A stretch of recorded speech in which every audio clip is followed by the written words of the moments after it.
Dear guests, the programme of Tallinn Digital Summit will start now. Please be seated. Thank you.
Morning. A very, very warm welcome to everyone.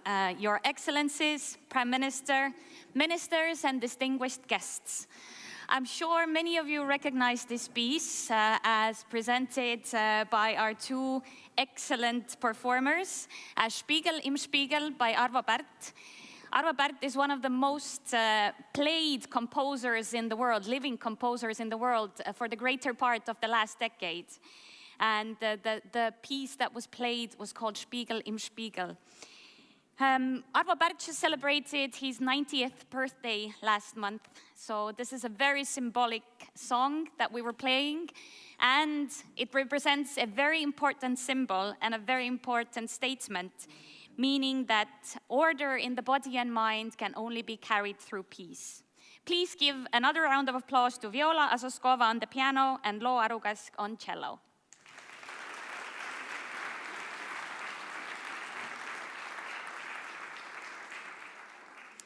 Your Excellencies, Prime Minister, ministers, distinguished guests, colleagues, and friends, it is an honor to welcome you to this edition of the Tallinn Digital Summit.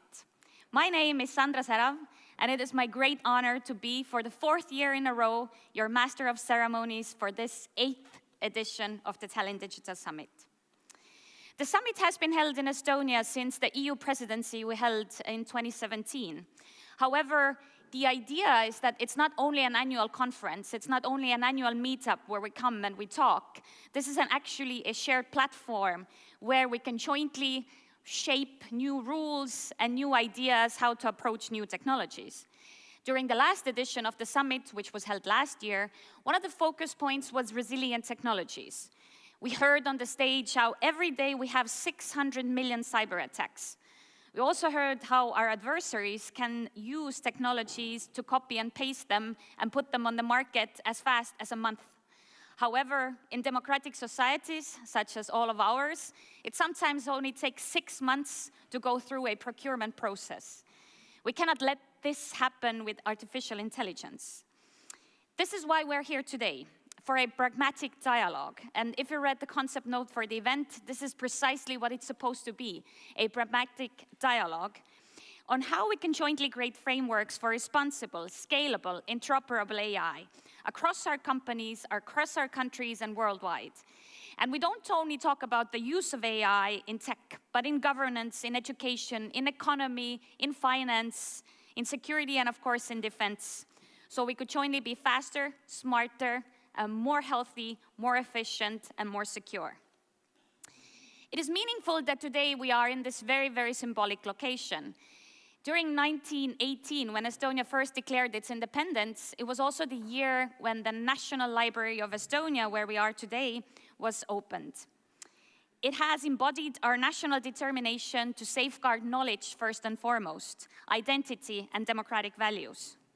It is also an honor to be here today because this venue will be opened for the wider public only in 2027. So we are very privileged to be here today. And this location also stands as a very important location because of what happened in 2007. So just next to the National Library, there's a park where a bronze soldier statue was removed in 2007, resulting in the April unrests of Estonia, also resulting in cyber attacks. And cyber attacks which were the first held against a nation state by another nation state. And these cyber attacks at the time made Estonia stand out when we talked about the topic of cybersecurity. And not only Estonia, but the EU and NATO started taking cybersecurity more and more seriously. Standing here today reminds us how far we have come from the year 2007 and how the challenges today in 2025 are different yet similar. And now looking ahead, looking what will we be speaking about today and how those challenges have changed, it is my pleasure to invite to the stage Sten Saluver, who is the director of Tallinn Digital Summit and will be joining me to introduce you to today's program. Sten, please. Thank you, Sandra. Good to see you. Good to see you. Tere hommikust, good morning. Your Excellencies, Prime Minister, ministers, distinguished guests. As Sandra said, the challenges what we face today in autumn 25 are of course fundamentally different than those of 2007. As Sandra noted, here in Estonia, but also in elsewhere, we have moved beyond defending against cyber attacks to a new reality. AI is no longer a futuristic concept, a prompt line in your computer, or a personal assistant. It is a powerful tool that can drive unprecedented innovation and growth, but it's also a grand power to offend, but as well as defend our democracies here in Estonia, in Europe, and in front lines of Ukraine. At the same time, the hybrid attempts that we face every day aim to dismantle our values and democracies are unprecedentedly intensifying. The simple reality is that those who master AI will write the rules of tomorrow. Well, what is our task then for these 2 days here together? First, we will confront together the new reality of AI-powered geopolitical security and defense domain and the urgent need for sovereign resilience. The modern conflict zone is being reshaped by AI with efficiency, precision, and decision-making. We will really look at the next frontiers of AI-driven capabilities across continents, but also debating not very soon here on code, conflict, and cooperation in that domain. And ultimately, we will examine the hard choices that we face as nations. Do we outsource, chase our own strategies, or build together a new doctrine of AI-driven Europe? Secondly, of course, we will debate on AI's impact on governments and everything on autonomous procurement to public services across the globe, as we will also look at the viability of the hottest topic of today, AI-driven agentic state. Well, can indeed then AI systems be able to perceive, reason, and act with minimal human supervision and fundamentally reshape how our governments operate today and tomorrow? So the task here, I think, is very challenging, but obviously very rewarding, to build a public sector that is not only lean, smart, but also accountable for delivering tangible societal benefits for all. Thirdly, economy and competitiveness. AI has become the primary engine of economic power here, there, and everywhere. But here in Europe, again, we confront the essential challenge of rebooting our competitiveness. Well, despite our urgent needs and statements for AI, defense, and innovation and startup capacities, we often seem to face this second-class scaling problem, where billions of venture capital are sitting idle, where our most promising startups and innovators strive for funding or exit elsewhere. And these discussions will be the heart of our leadership debate stage next to this hall. And finally, underlining all of this are the foundational pillars of trust, alliances, and perhaps most critically, future talent at our present crossroads. As you might see already, Estonia is taking a bold step with its AI Leap or Tiger Jump initiative, which is a nationwide program to fully integrate AI tools and literacy into the national education system. So the questions within 3 pillars and elsewhere are very urgent, and the stakes could not be higher. So, over the next 2 days, let us engage, debate, dialogue all together to build the frameworks of the future that is not only efficient, resilient, but also democratic and secure. Sandra. Thank you so much. Now, before we get to the interesting part, Sten, this is for you. Thank you. Before we get to the interesting part, a few organizational details. We are live streaming this event. Thank you for joining us online. We have 3 stages with over 100 speakers. The first block of the event is being live streamed to all of the 3 stages. So if you cannot find space in this hall, then please feel free to use the other halls or the lobby area where you can find headphones.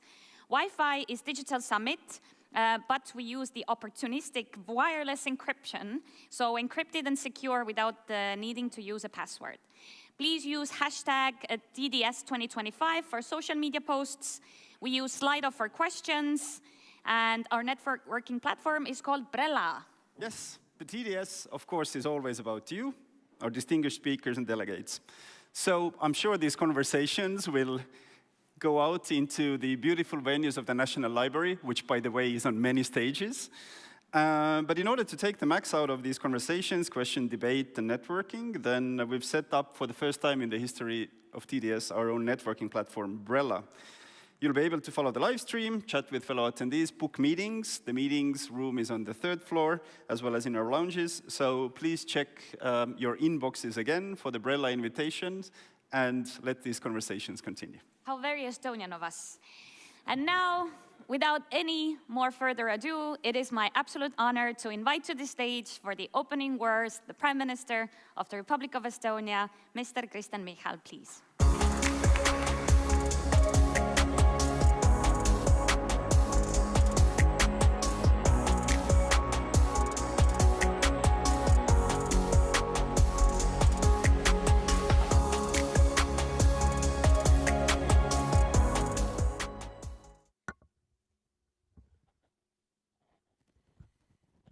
Promising. Yeah, ladies and gentlemen, welcome to everybody, our renewed halls of National Library. As already mentioned, this is a place, very symbolic place for Estonia, where the past meets the future. And as said, this year is a very special year also for us because it marks 500 years since the first Estonian language books were printed. From those printed pages to digital code, Estonia has always believed that knowledge builds freedom. During its 8 years, the Tallinn Digital Summit has become the place where technology meets geopolitics. The political leadership, tech companies, innovators, and end users gather to share experience and best practices. We have different roles, but we share one aim: to build strong and adaptable societies. Here in Tallinn, AI is not discussed as a gadget or a trend. It is a capability. It is shaping the future of democracy, the global order, and our shared security.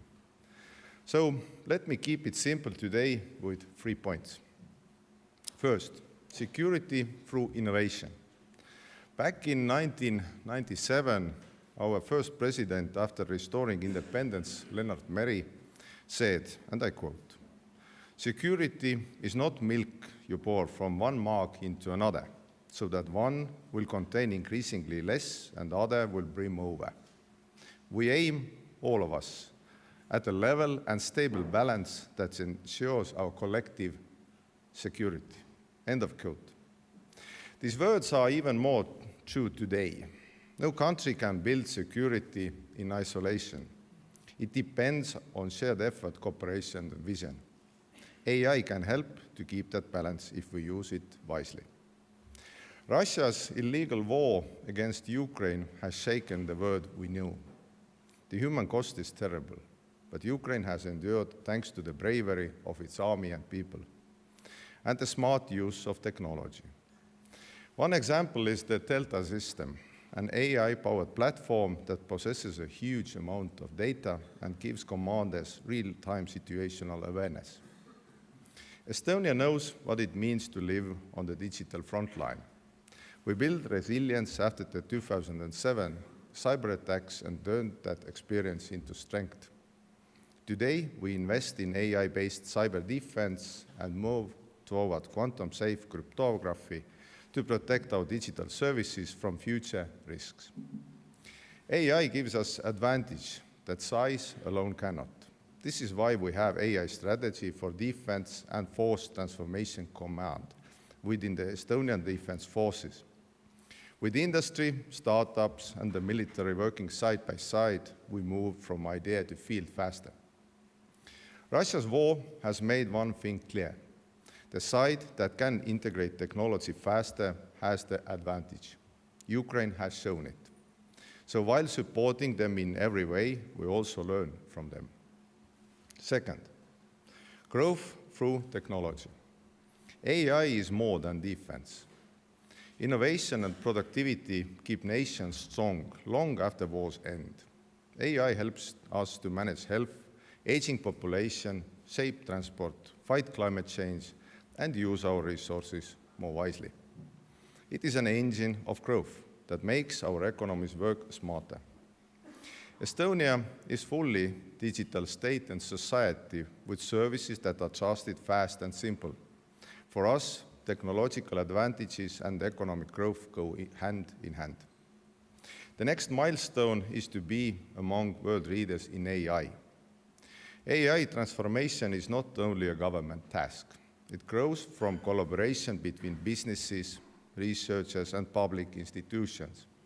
Together, we build solutions that serve both growth and society. We already see it in practice.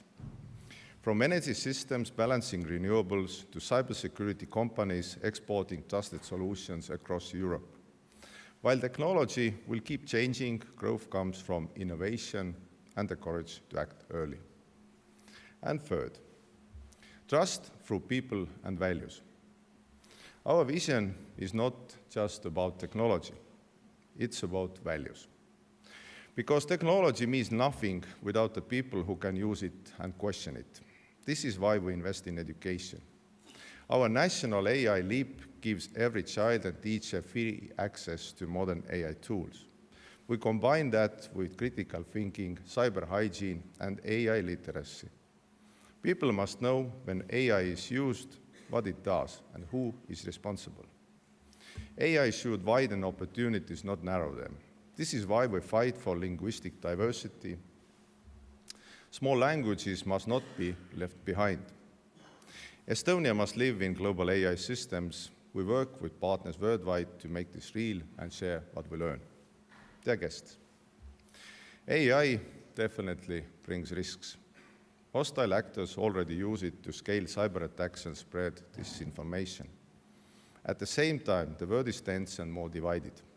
Competing technological visions and struggles for digital dominance will define how AI is used. The race for AI leadership is also a race of values. Who writes the standards?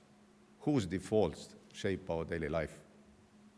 We need international rules and governance that unlock what is good in AI and limit what is harmful.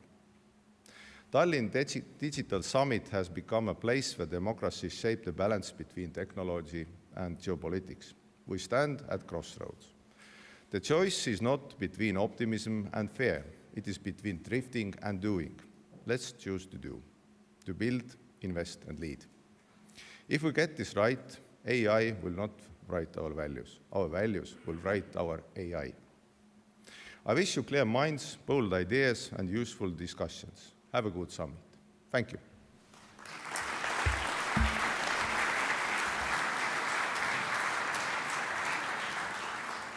Thank you, Prime Minister.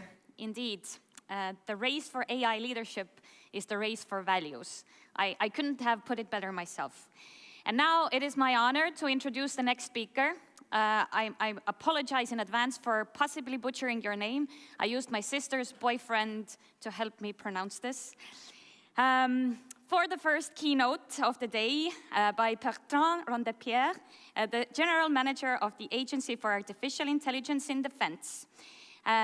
Mr. Rondepierre's background covers defense, tech giants like Google, and government initiatives, bringing the perfect perspective to our topics here today. Today, we will hear from him how France is positioning itself as a global leader in military AI, only one of the topics we will be covering here, through innovation, strategic vision, and cutting-edge initiatives. Please join me in welcoming Mr. Rondepierre to the stage.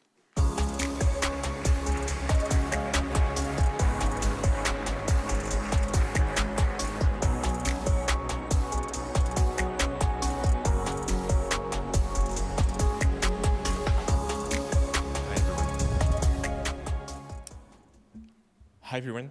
I'm very happy to be here today and to have the honor to have one of the first keynotes. It was just announced, like saying we want to position France as a global leader is a kind of a huge program, but I want to take a different perspective. What was said just before was, and I just heard it, technology is nothing about without people, and I think this is a key part of my mission. But let me get back to that in a minute. So a few months ago, I gave a presentation in Brussels, and we were precisely talking about how France is dealing with the AI strategy and how we are delivering on our mission to bring AI to armed forces. And I remember someone who I think might be in this room from Estonia asked me the question, where have we failed? It kind of burned that question into my head. And although I will not tell you like how we globally or everyone failed in that case, I want to tell you a little bit about how I failed personally. 10 years ago, I was an engineer, fresh out of school. As you can see, I don't have an extremely long career behind me. And I had a conviction. That was that AI was going to change, I mean, the world, obviously, because I was an engineer, but defense more generally. And back then, some of you might remember AI was not a thing. We were talking about data, big data, and there was those 3 Vs, volume, velocity, everything. And the interesting thing was we were not talking about AI, but we had this kind of feeling that data was going to change things. And with that strong belief, when you look at the field of defense, data is everywhere. I mean, military systems have been known for a while for being a kind of one of the best in their class. We have had sensors for decades, and so the defense area is one of the key areas if you want to do data processing and AI. And so, as an engineer, I was like, okay, so we have a data problem. We want to get machine learning, fancy algorithms to solve problems for operational people. So this is an engineering problem. What do we need to get there? At the time, I would say that technology was very different. Again, for those who remember, GPUs were beginning to be a thing. GPU compute was beginning to be a thing. But more generally, technology was not as mature and was very different from what it is today. It was less available, it was more complicated. There were less people who were trying to solve for the same problems that you were in the first place. Something you might relate to, I guess, otherwise I would feel bad, we had legacy systems all around, and we still have, actually. Legacy systems that are siloed, that you cannot modify, where data is not accessible, you have some vendor lock-in, and you have the data, you have everything, but you just don't have the means in order to implement new things, in order to deliver on new capabilities. Those systems sit next to each other. They are poorly connected because you design your satellite system and the other side your communication system, and it was never intended in the first place for them to talk to each other. And so again, I figured like, okay, this is an engineering problem. We can find a technical solution. Sure. Oh boy, how wrong was I? I was wrong because, naively, we did deliver a technical object. I will not dive into details, but that would enable us to store data, process it at scale, all the fancy stuff, get some data lakes, stuff like that. So in the end, kind of from a technical perspective, it made sense, right? What I learned the hard way, though, was we were not owners of our own data. It was inaccessible, as I was saying, as designers, like one, didn't make them accessible, but also, on the other hand, didn't want to make them accessible because the stuff we could do from a machine learning perspective might be stealing business from them. And I'm not blaming anyone, to be clear. It's just how it was. There was also no incentive whatsoever for industrial partners to work with each other, sometimes even to work with us in the first place. People didn't want to change the way they were doing things because we were talking a lot about agile methodology. We still do, but beyond the methodology itself, it was more about doing things differently. And I'm sad to say that, but leaders mostly didn't care about IT. And I think AI is a great opportunity for that, because for me, it's the first time in history where everyone, leaders, operational, military personnel, they know that IT is something that they should care about. And this is a big improvement. But back in the days, nobody cared. It was just like, well, whatever, give me a computer and just do what I need to do. And in the end, who cares about software, right? We have boats, we have planes. Like, what should we even invest money into computer systems? Just buy whatever you need and that's it. I don't want to hear about it. And I fail at recognizing that what would become AI was not a technical problem.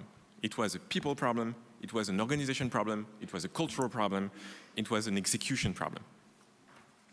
Everything I might do back then from a technical perspective, I wouldn't say it was pointless, but it was just failing to see the broader question, which was, we need to do things differently. And technology is probably the minority part of the work that we need to do in that way.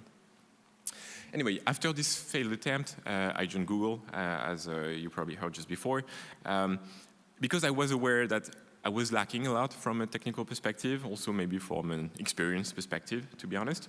And I think I will not go back to the date there, but I think the key learning I had was strategy without execution is pointless. And I think in governments, this is something we might struggle with sometimes. We do big strategy, and on paper we have figured out everything, but the problem is once you have the paper written, how do you get there? How do you do execution?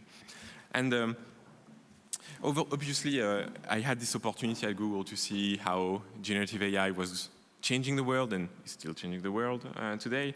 And when you see the pace at which you can imagine, build, release a cutting-edge technology, it gives you a good perspective on where the bar should be in the first place. Now, 10 years later, I'm kind of back to square one because I'm back in defense. And if I'm honest with you, I would like to say that the situation is completely different from what it was 10 years ago. But when you look at, when I look at organizations that are not tech native, I would be interested to hear if any of you there feel that they have been doing much progress since 10 years ago. I think that my mission now is very different. Given I failed the first time, one, I don't want to fail a second time, obviously. But I need to achieve what we failed at collectively in the last decade, which is transforming our organization, our processes, our systems to make them AI native. And by AI native, as I said just before, it's not about technology. It's also everything that is around AI and that is enabling AI to actually work in the first place. And I would say we have an operational necessity because sometimes engineers like to build technology for the sake of building technology. I'm guilty of that myself. But when you look at the battlefield today, and I don't think anyone will say otherwise in this room, we see the importance of AI and autonomy. We see that everything that is happening in the civilian world, which is a move from the value from the hardware, high-tech hardware, to smarter, massified, low-cost hardware, is a thing. It's a thing in the civilian world, it's a thing in defense, and this is what we see on the battlefield, and we see that this is going to keep happening in the coming years. And the thing I integrated into my mission is our enemies are the ones who set the bar and the standards for what you're going to face. I can decide whatever I want. I will not be able to decide what military personnel will have to face on the battlefield. And I think this is a key decision factor because one of the key questions I have that keeps me up at night, mostly figure of speech, is who is going to win the war tomorrow? Is it going to be the one who has the best hardware, or is it going to be the one who have the most GPUs in their data center? Obviously, it's more complicated than that. Don't quote me directly, but I think there is still a very serious question about this. Like, if we go through the rabbit hole of thinking AI is going to change, defend the world of technology, then at least as of today, AI is very much related to the number of GPUs that you have in order to do compute. And so in terms of investment, is the number of GPU you have a big metric in terms of what you will need to deliver and the kind of capability we'll have on the battlefield. So we can't afford to fail anymore. And I would say instead of saying we are putting France as a global leader, I can tell you what we are doing differently. What we are doing differently is, one, taking ownership of our destiny in multiple forms. One, we are hiring talent. I think this is kind of an ongoing topic of discussion, like we lack the talent. By defining the mission, defining what we want to do, paying a little bit better, let's be honest, we are able to attract talent. We have a lot of people right now who want to contribute to public missions and who want to contribute to defense in Europe specifically. And so talent is in there, and we hire people in order for them to deal with all the problems that we haven't been able to deal with in the last couple of years. We create the resources we need in order to deliver AI at scale. I was talking about GPUs. Obviously, we buy computing capabilities, we buy storage capabilities, interconnection, everything you need in order to get systems to talk to each other, to get systems and algorithms to flow, to get data to flow between systems, to get data to flow to operational people. We work together also with industry partners, because one of the caveats, I think, is assuming that you can do everything on your own, which is just simply not possible. And especially in Europe, I think one of our weakness and strength is also the amount of players, the amount of technology providers, the amount of people who want to deliver products, to deliver value to the battlefield. And so the key question is not what I'm going to do on my own. The key question is what am I going to do and what others will be able to do with me, and how do we get all those people in a room in order to build things that are going to be useful and meaningful. I'm not going to give you too much details, but everyone who has tried here, I think, to work on industrial partnerships with government knows that this is hard. This is hard because of digital infrastructure, this is hard because of procurement, this is hard because of processes, everything. And I think this is exactly what I'm trying to fix. This is one of the key areas where we've been failing. We need to do things differently. We need to educate leadership in the organization. We need to educate people about AI, about digital transformation, because without that, there is no AI either. We need to lead that data-backed digital transformation. And more importantly, and probably first and foremost, we need to break and rebuild all the processes that are hindering us. Again, when we talk about strategy, we talk a lot about what we want to do, but we often overlook all the things that we created to slow us down.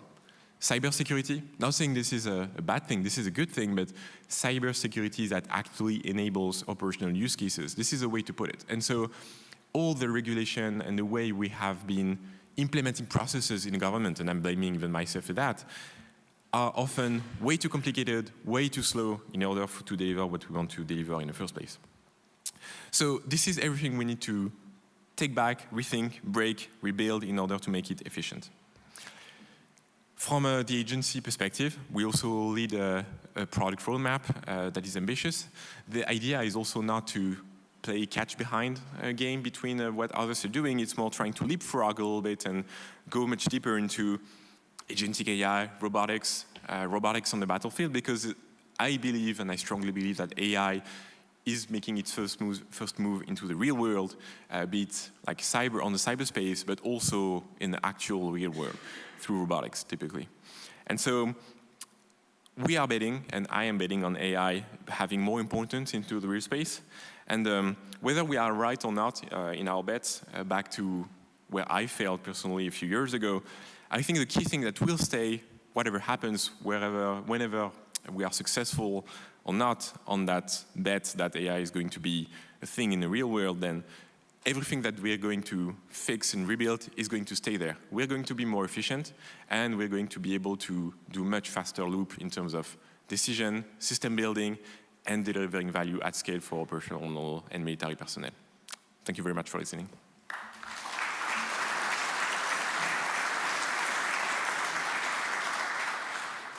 Merci. One problem that we face in Europe, and I think individually we face in Estonia, and many of our companies and countries represented in this room, is what Mr. Randepierre said, that we think we can do everything on our own. The key question, as he mentioned, shouldn't be, what can I do that benefits me, and how can I build new technologies? But the key question should be, who can I do it with to make the systems more interoperable, more functional, and so that our systems will become AI native. Now, it is my great pleasure to introduce the first panel session of the summit, which is titled Code, Conflict and Cooperation, When AI Becomes Grand Power Warfare, which will take these ideas further. And we will specifically talk about the raw choices that the democratic nations are currently facing. Should we outsource the military capacity and tactical security? Should we chase sovereign states? Or should we build a new doctrine around AI?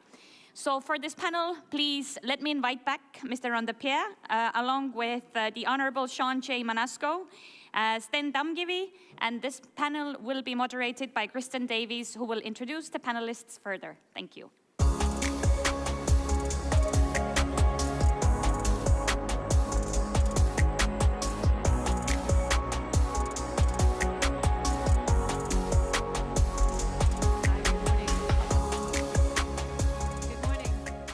Morning. Hi. Good morning. It's great to be back at the Tallinn Digital Summit. Let me introduce our three panelists here. We have a partner at Plural. Welcome, Sten Damgivi. Welcome. Next to Sten here, we have the Head of International Defense from Palantir Technologies, the Honorable Sean Manasco. Welcome. Thank you. And Bertrand Montpierre, many of you now already know, General Manager at AMIAD, which is the French Agency for Artificial Intelligence in Defense. Bertrand, welcome. Now, I would love actually, before we get into our conversation here today, which is code conflict and cooperation, for us to actually be able to meet you a little bit more, but then also meet our audience. So let's have a quick introduction here. Sten, you're a prominent Estonian entrepreneur, our Estonian on the stage here today. You are the founding partner of the venture capital firm Plural, which invests in early stage European companies. I'll be coming to you shortly to learn a little bit more about that. Sean, if I understand correctly, you have a background in both military service and the private sector. Okay.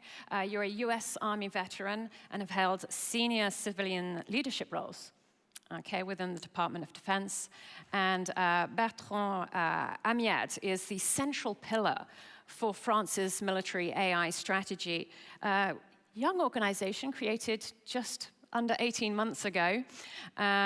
You report directly to the French Minister of the Armed Forces. So now that we know our panelists a little bit, we'd love to get to know you a little so that we can understand who we are talking to. Through the lens of our panel, code, conflict, and cooperation, let's use those and find out who we have in the audience. If you are in the code camp here, so you're working for a technical organization, can we put your hand up, please? We can't. All right, yeah, we've got a few in here. How about from the conflict lens? Hands up those of you that are working in the military or the defense sector. Okay, a few going up there as well. How about from the cooperation perspective? Working in government, policies? Oh. Interesting. Interesting, okay. Any investors in the house? Okay, all right, so into our topic. Wonderful, thank you. Now, warfare today is looking very, very different from it did just a few years ago, and it's evolving at machine speed. AI is reforming defense, security, how we defend our borders, how we procure weapon systems and develop them. And let's not forget also our intelligence, encryption, situational awareness, and counterterrorism.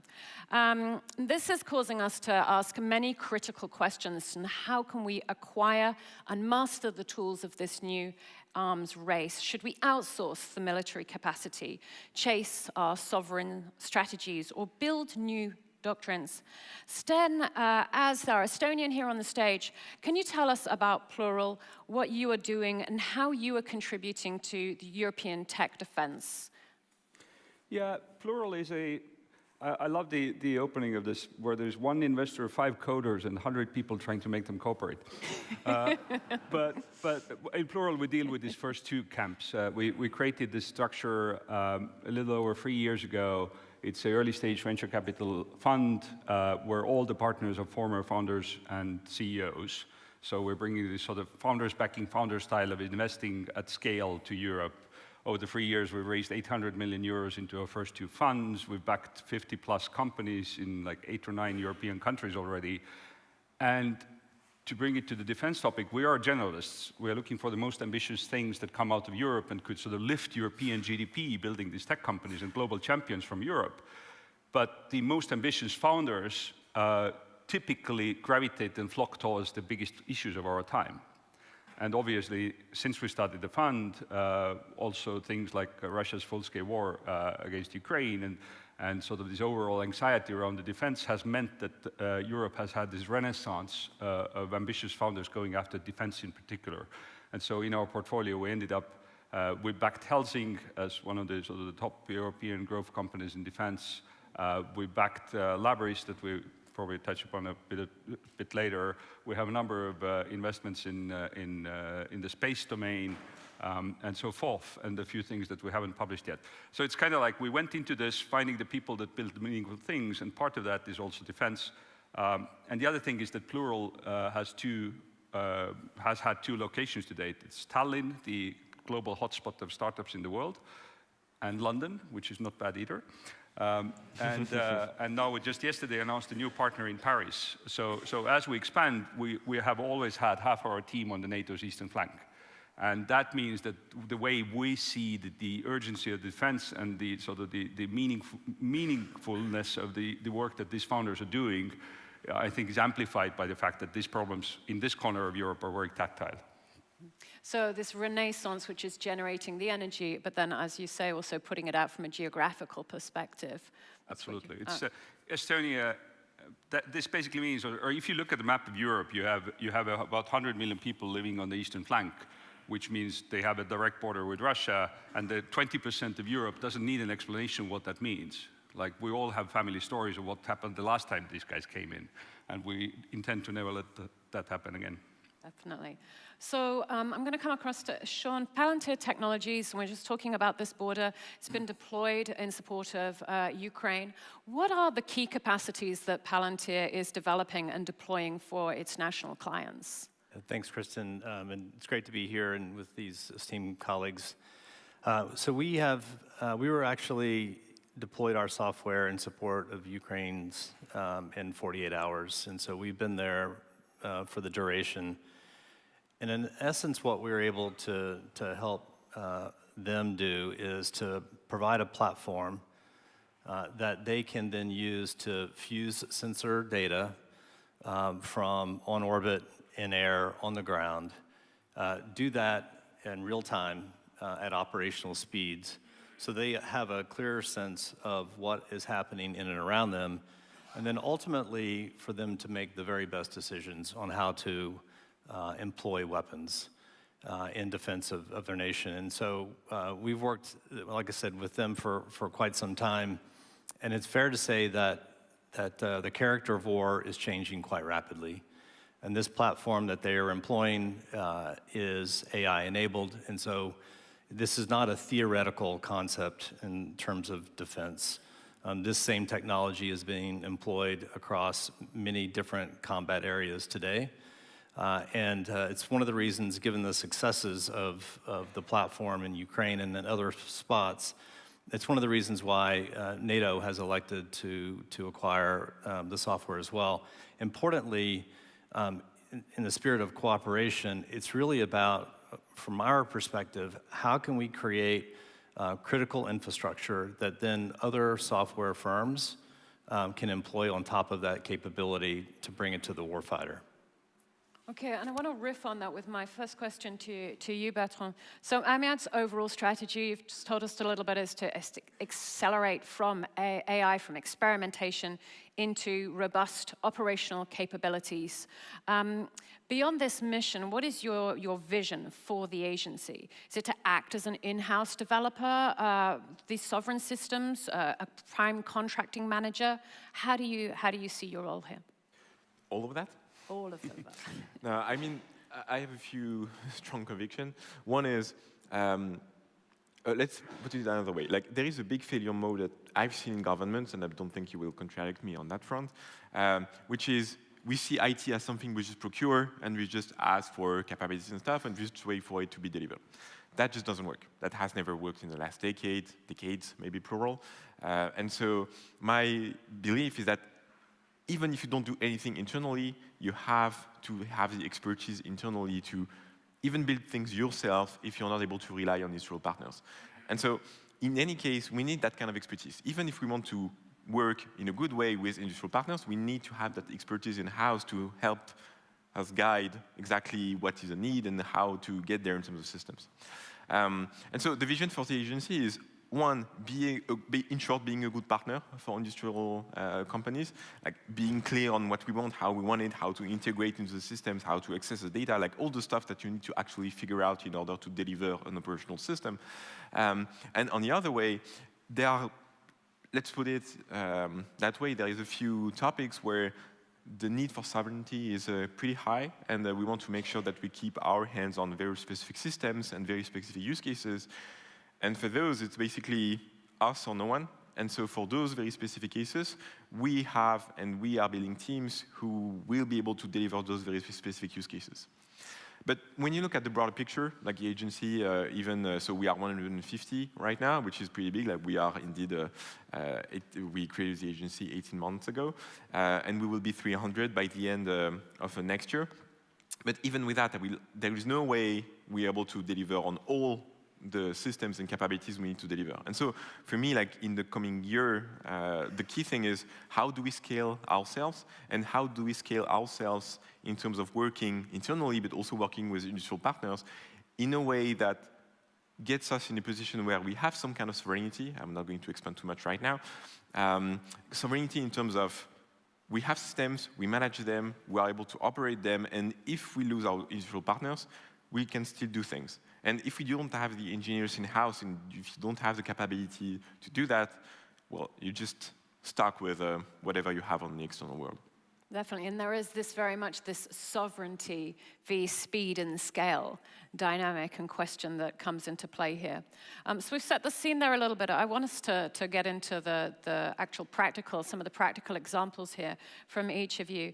Sean, so Palantir's software is, and you mentioned this, I believe, responsible for fusing many of the data together from drones, from satellites, even from civilians as such. Can you share with us a concrete example of how you're doing this and how you're taking disparate data points and turning them into actionable, useful data and solutions? So at Palantir, we're not a data company, but we are a data integration company. So this idea of sovereignty, I think, is really, really important. So Bertrand and I'd like to see this very clearly.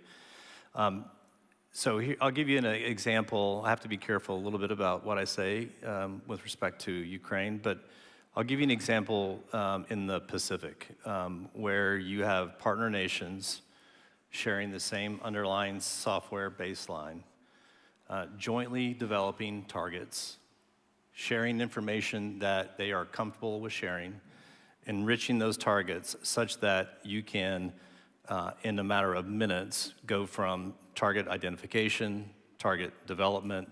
You can have AI validate what the human believes to be true, and then you can actually deliver a kinetic outcome, and you can do that all in one platform, all at a few clicks of a button, and you can reduce the decision cycle from hours, oftentimes, to minutes. And that's really important when you're thinking about what's happening even here in Europe with the mass of drone incursions.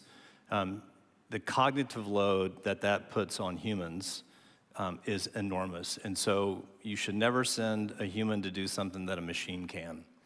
And as it turns out, these machines can do quite a lot. And so the way we think about it is, while the IT teams are really important, if you can create a platform where practitioners can use these sets of tools, employ these algorithms, to really explore what the limits of what those algorithms are, then what you can begin to do is create an ecosystem within your own organizations that is quite powerful. And so that's one concrete example of how the systems are being used today, not only in the Pacific, but they're being used today here in continental Europe.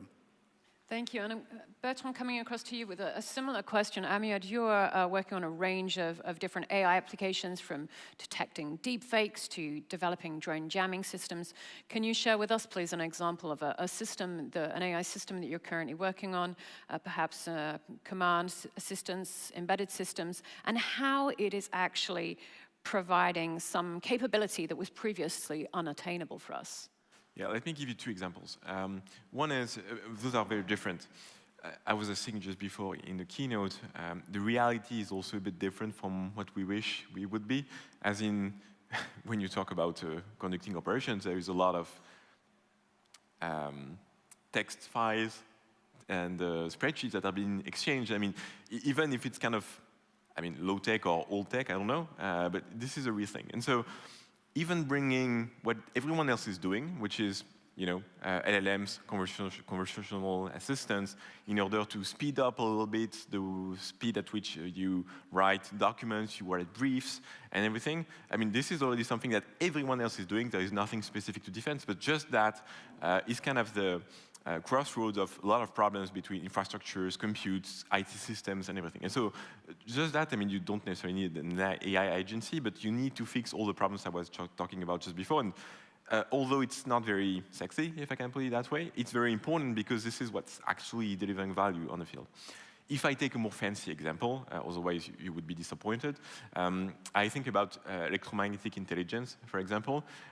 We are building foundational models to better understand signals. I will not dive too much into specifics, but when you look at the data from the sensors, everything that has been done for text, for speech, for example, can be generalized to the electromagnetic spectrum more generally.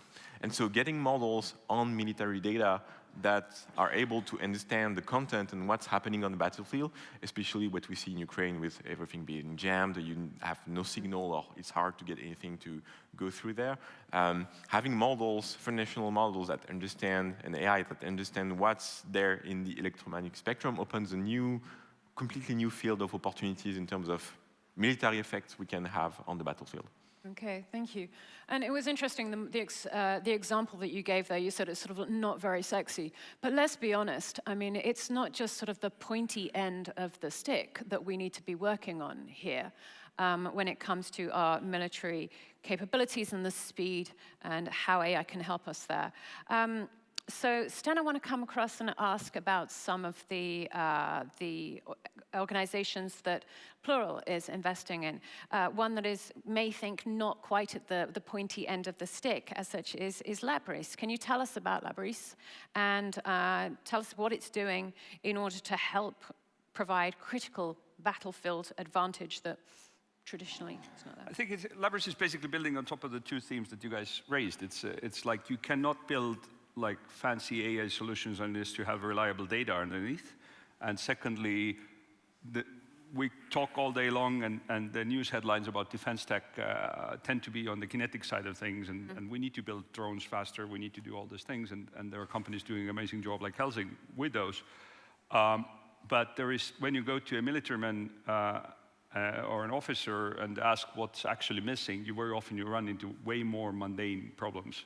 Like, hey, like the way I know where water and tents are in the forest is in Excel.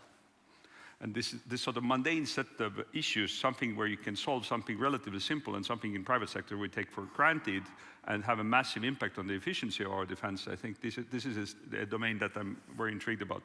And Labris is an example of that. So basically, if you look at Estonian or Finnish or basically the eastern flank, so the defense doctrines, it's typically we talk about total defense. Like when something happens, then the entire population joins in. When you start thinking about it, how does that work? How do you get 2 million Finns? Or how do you get 2 million civilian boats in Sweden to do things? How do you get 500,000 Estonians to move together in sync when needed? What's the tech stack for that? And you talk to people in military, and for communication, you have Harris radios, and you have these encrypted systems. And when Estonian and Latvian infantrymen go to the forest to practice in NATO exercise, it takes them 2 days to exchange encryption keys. Like it's like these pockets of comms, and if you need to get 100 local firemen on that system, you can't. And so Labris builds the software platform for that. So they built a set of tooling which allows you to onboard mixed military, civilian networks of people, securely verify who they are, task them, get back imagery from them with confirmations, technical confirmations and auditability that this is what it is, and the time and place of the images are correct and videos and so forth. And then you can even pay people using actually a very useful application in crypto in various places in the world, stable coins. And so if you are running a, let's say, operation in Middle East or operation across 5 European countries, you need to have a very mixed set of people collaborating and then feed data into all of these other processes that, hey, this is how we target, hey, this is how we gather intelligence, hey, these are the patterns that we're detecting, these are the decisions we can be making on top of that. So Labris is the glue basically for that. And it's also, I think, is an exemplary story, like a founder story, because it's a company started by a British Royal Marine and a British Army veteran. And they know the domain better than anyone else. They've never built a tech company before. And so bringing together people from those backgrounds and people from tech is basically the way we can make magic happen very fast. Fantastic, and I love that because it is about that cooperation, the governments, the military, but also the civilians, also the humanitarian. That's why hopefully we had so many people that put their hands up, you know, when it comes to cooperation in the audience. Let's listen to these guys. But we're tipping into here dual use, and I want to riff and continue on with that a little bit. So, Sean, I understand also that you're using Palantir and your AI systems for documenting war crimes and planning large-scale demining, something that's very close to my heart. From a strategic perspective, how valuable are these non-combat AI applications to the overall war effort? And is this representing a whole new pillar as such for military capability? Well, I certainly believe that having the appropriate software tools to be able to leverage in non-kinetic means is so critical.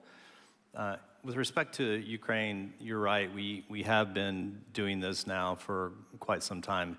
It's probably one of the most sophisticated deployments of our software that exists in the world. As it turns out, about half of our business is in the commercial sector.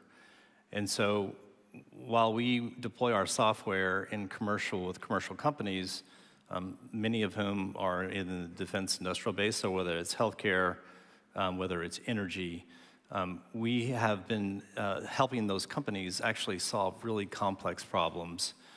And as it turns out, many of those same problems we help those companies solve are the same problems that militaries around the world have as well. And then the converse is true. And so we can leverage experiences through those deployments and the use of AI in the real world to bring that to the military context. I would say that it's really important, especially for countries. So at some point, let's hope that the cessation of fighting will end.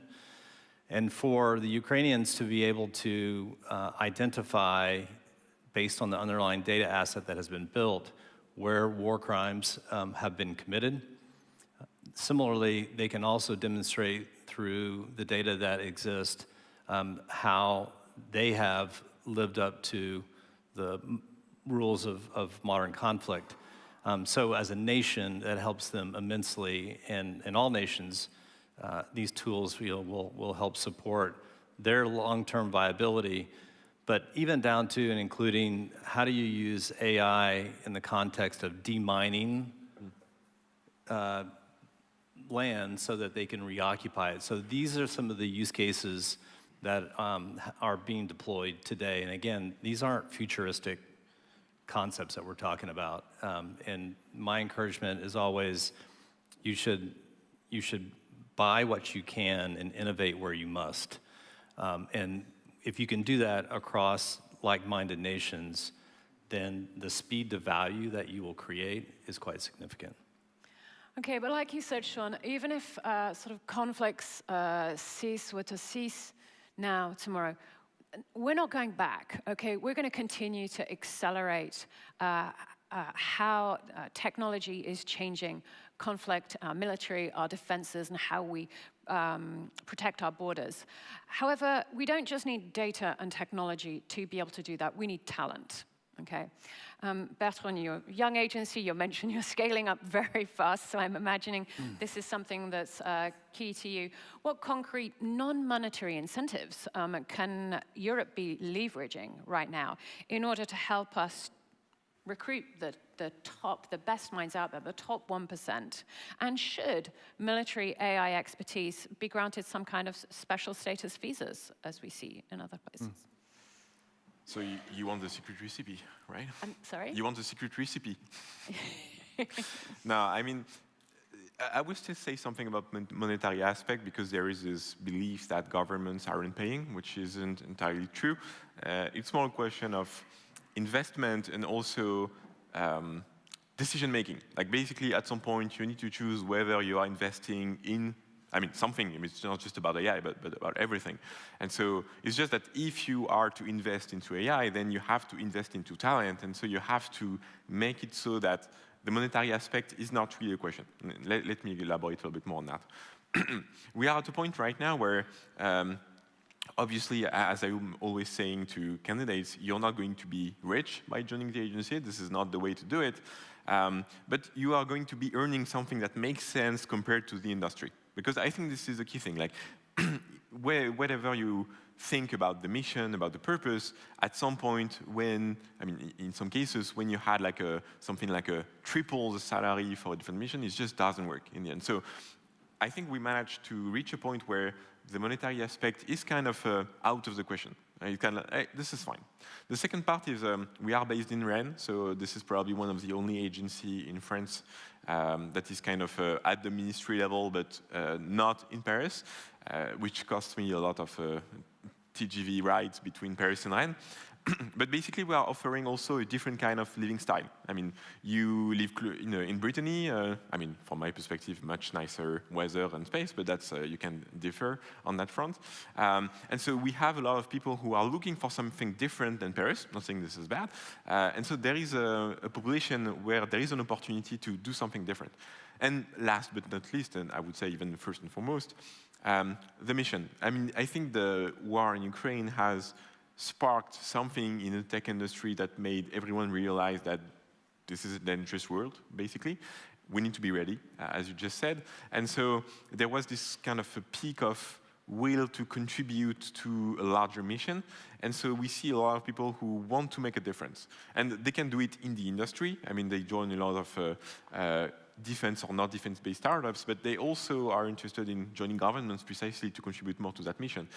And so what I see now, a year later, because if you had asked me that question a year before, I would say it's a bet. Now I would say it's successful because we are hired, so that's the thing. But we see that the recipe is actually working. So is it kind of we are not hiring a 200,000 people-sized company, just a few hundred, and I think this is the scale at which it's working.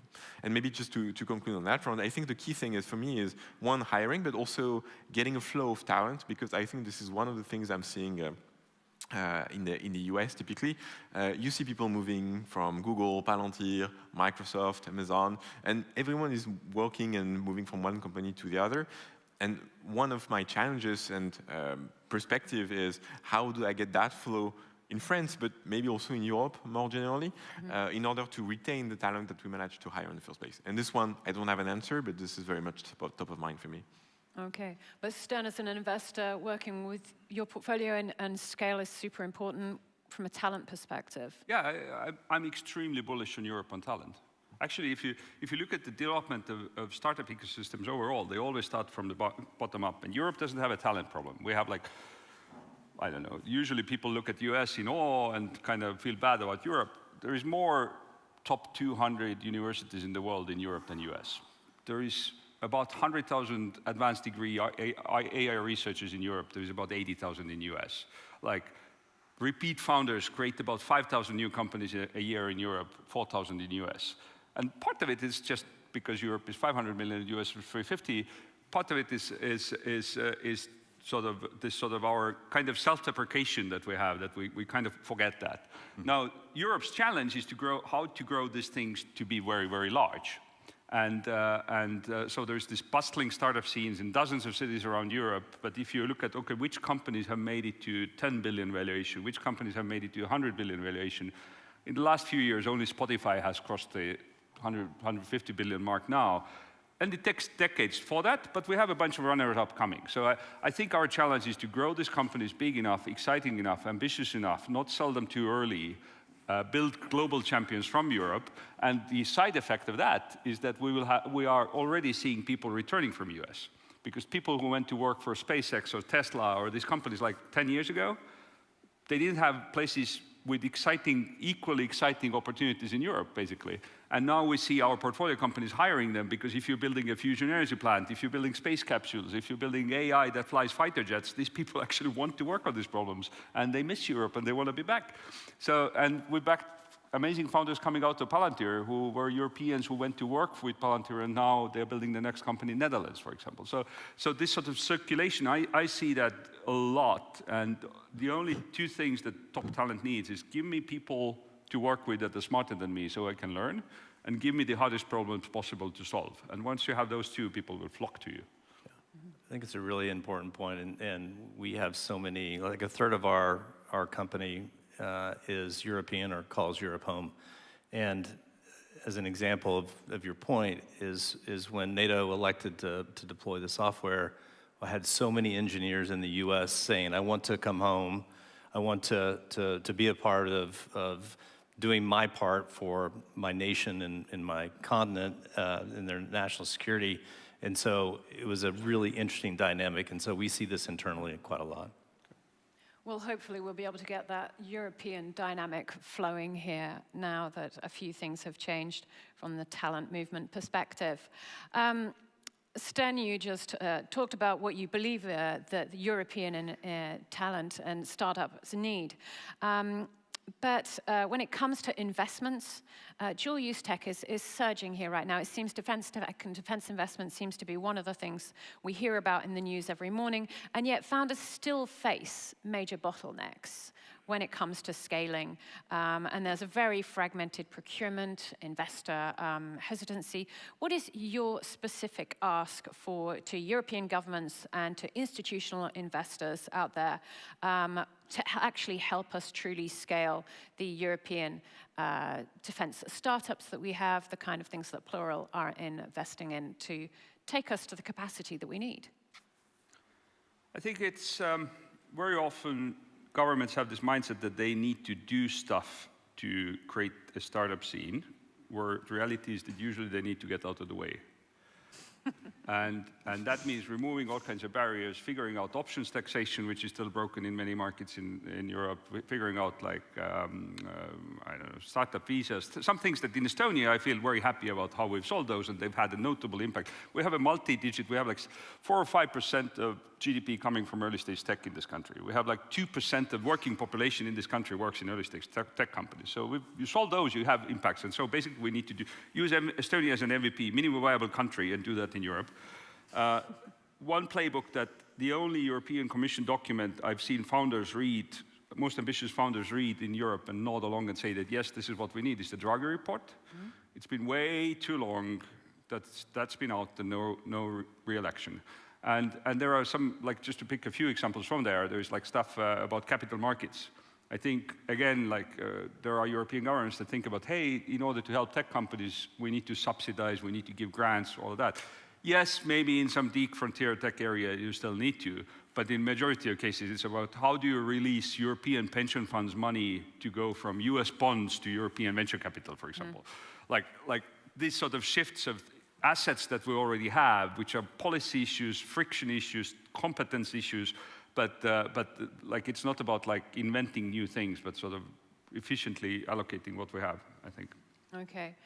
Bertrand, for yourself, what do you believe is needed for us to be able to actually make the shift and scale to the capacity that Europe needs?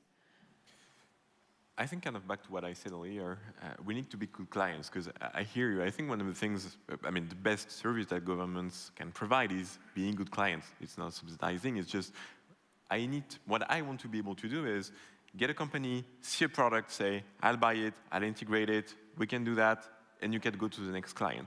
Because right now, like when you look at I was talking about the processes, things you need to change, but if you get a startup, you say, oh, you have a nice product, and right now you're like, okay, so let's discuss, and you spend like 18 months discussing like how you're going to integrate, how you're going to pay, how you're going to put a contract together, and by the time you end up that process, like either the startup is gone or she's gone to the US. And so I think like the very first thing we need to do, and I'm doing, at least from my perspective, is being a good client and solving the problems that startups cannot solve on their own. I sort out my infrastructure, hosting capabilities and everything, and I get their products inside. I think this is the key part of my mission, and this is, I think, the best service we can provide to those companies. Okay. We have just a few more minutes left, but I want us to project forward a little bit. Let's say we get everything that Stan and Bertrand here are looking at. We're going to reconvene this panel in a few years from now, and in the hope that these things have actually happened and that we are succeeding. What is the quantitative metric do you think that we should be pointing to and looking at beyond the budget, beyond the monetary allocations, okay, to actually prove that Europe is achieving AI competitiveness when it comes to sovereignty, defense, and security? Sean, what would you point to? I was dreading you asking me that question first. I saved the best till last. Yeah, indeed. I would say a couple of things. One is, I think the ecosystem that's been referenced here and the health of that ecosystem from a defense perspective is likely to be measured by the number of European companies that can demonstrate through the work that they're doing and the contract values that they have procured and the capabilities that they actually have delivered, right, to each of our countries and to NATO. So that for me would be one. The threat is so significant that if that does not happen, then I worry about our collective defense. And so that would be one metric. The other is I think this notion of preparedness today, which is so many things that we could pursue, that these companies could deliver. How many of them are actually delivering something that's real and valuable and it strengthens our overall defense? That's not something that I think we talk about as much as we should, but we desperately need to, because the threat is significant. When you have an adversary that will allow a machine and an algorithm to talk to an algorithm to deliver a kinetic outcome, they don't value human life the same way we do. And so that in and of itself, should spark, I think, a lot of young companies to be able to help solve these problems that persist across many nations. Okay, thank you. You mentioned there also sort of the collectiveness element and NATO. And I think one of the things is also sort of how we're defining what the West is and how we work together now. Bertrand, for your quantitative 5 years from now, say, what will you be looking at and measuring? The number of times AI strategy words are pronounced in government speeches. I mean, if that goes to zero, because, everyone likes to have strategies. I said that earlier. And the reason why we have strategies is because we are failing at something. And so if we don't need a strategy anymore to do AI and to do things, it means that we have been successful into integrating AI and kind of all the digital specs into daily operations and daily thinking. And so whenever we get leaders to just not think about AI, but just think about what we need, capabilities delivering, it means that we will have solved probably a lot of problems behind what we try to fix with AI strategy. So if my job is gone in 10 years from now, I'm happy. Okay, so yeah, very much then when it's no longer about the AI, because the mindset shift has changed and it's fully integrated. We've got that cooperation going on, people. Stan, over to you. I would look at how can we flip. Europe today talks about defense spending. How would the world look like if we talk about defense income? Like, instead of this being a cost item that we spend 2%, 3%, 5% of our national product on defense, like if Europe builds the tech, builds the AI tools, builds the companies, builds the solutions that the world needs, and for example in defense, that like anything that you build on ground-based warfare to effectively work with drones and against drones, like these things, this is happening in Ukraine, this is happening in Europe. So probably our tech 5 years from now will be better than anything that US can build domestically. So all of that is exportable. Export means income, more capital flowing to Europe to acquire these solutions, and that's how we don't pay for defense, but defense pays for our well-being. Well, I very much look forward to reconvening this panel in a couple of years' time and not mentioning AI, talking about how we're cooperating differently across the boards, but then also seeing how we're not only benefiting maybe our economies, but also our societies as a result of these efforts. Gentlemen, thank you all very much. It's been a pleasure. Thank you.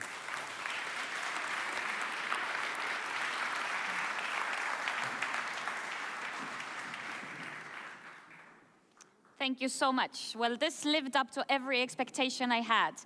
There was a question earlier from the audience, and most of you mentioned that you are from the public sector. Can you raise your hand again if you are from a public sector, government representative, and so forth? And now keep your hand up if you use AI on a daily basis. More hands raised. Interesting. Government officials, keep your hand up if you use AI on a daily basis. Okay, this is an encouraging number of hands. However, how many of you in your countries have an AI strategy? Please, show of hands. How many of you think strategies actually work? Significantly less hands. It was mentioned in the panel that we know we've made it when we don't only talk about strategies anymore. We also talked about how Europe doesn't have a talent problem. And one of the things that stays with me the most is that us as governments, we need to learn how to be good clients. Because if we don't understand AI, if we only talk about strategy, we're never going to become good clients. And in this way, even if the tech companies are more and more enthusiastic, as was mentioned, actually we won't be speaking the same language. So Sten mentioned one very nice thing about Estonia, saying that Estonia is an MVP, a minimum viable country for startup scene. However, for the next session, I think the only MVP for the defense tech scene is the country that we will be hearing from next. So we will have a fireside chat, lessons learned on digitalization of warfare in Ukraine. And I remember, and of course, I mean, all of us remember this dreadful moment when back in 2022, we saw the convoy of tanks going into Ukraine and towards Kiev. And nobody knew how we can take down those tanks. And half a year ago, I was listening to a podcast which was done from a kitchen from a small apartment in Kiev, where a lady was explaining how for a couple of $100, they're building drones in a kitchen that can each take down one of those over €1 million tanks, which would have been unreasonable to expect only back in 2022. But Ukraine definitely has set the example of how we can deploy technology in the middle of a war and come out of this with a stronger hand. So without any further ado, up next is a fireside chat. And for this, I'm excited to invite to the stage Oksana Ferchuk, who is the Deputy Minister of Defense of Ukraine for Digital Transformation from the Ministry of Defense of Ukraine. And the fireside chat will be moderated by Shane Harris, staff writer at The Atlantic. Please. You're going to be here. Okay, thank you. Good morning, everyone, and thank you to the Deputy Minister for being here, for making the trip from Kyiv. I know it's not easy to make that trip these days, but this is a very exciting conversation we're going to have because Ukraine has come up, I think, in every remark from panelists before, and really, as our host very astutely said, is the proving ground for so many of these technologies. And I know that the Deputy Minister is very eager to share the lessons that they are learning, hard fought on the battlefield in Ukraine with people here and with European allies. So you're going to make a brief presentation, sort of going over some of the key lessons learned, and then we'll have a discussion about that as well. Thank you. Dear colleagues, ladies and gentlemen, thank you for inviting me to this panel. I'm really happy to be here, and thank you for the warm welcome. The first words are always to international community. You are supporting Ukraine. Ukraine is battling now with your substantial support, and this is the reason why we are staying as we are. So thanks to your countries, to your population, to your nations for the support which you are providing. The fourth year in a row, we're really grateful for this to your nations.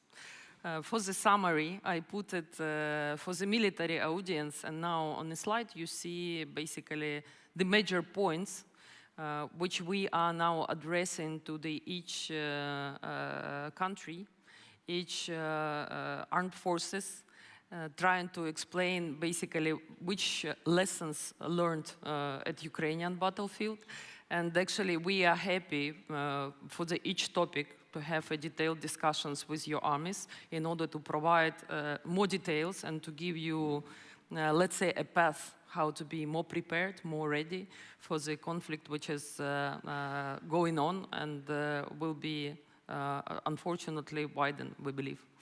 So if to briefly touch each lesson, I would start from the people, because people first and the human capital is the most essential part of every deterrence and defense strategy, I believe.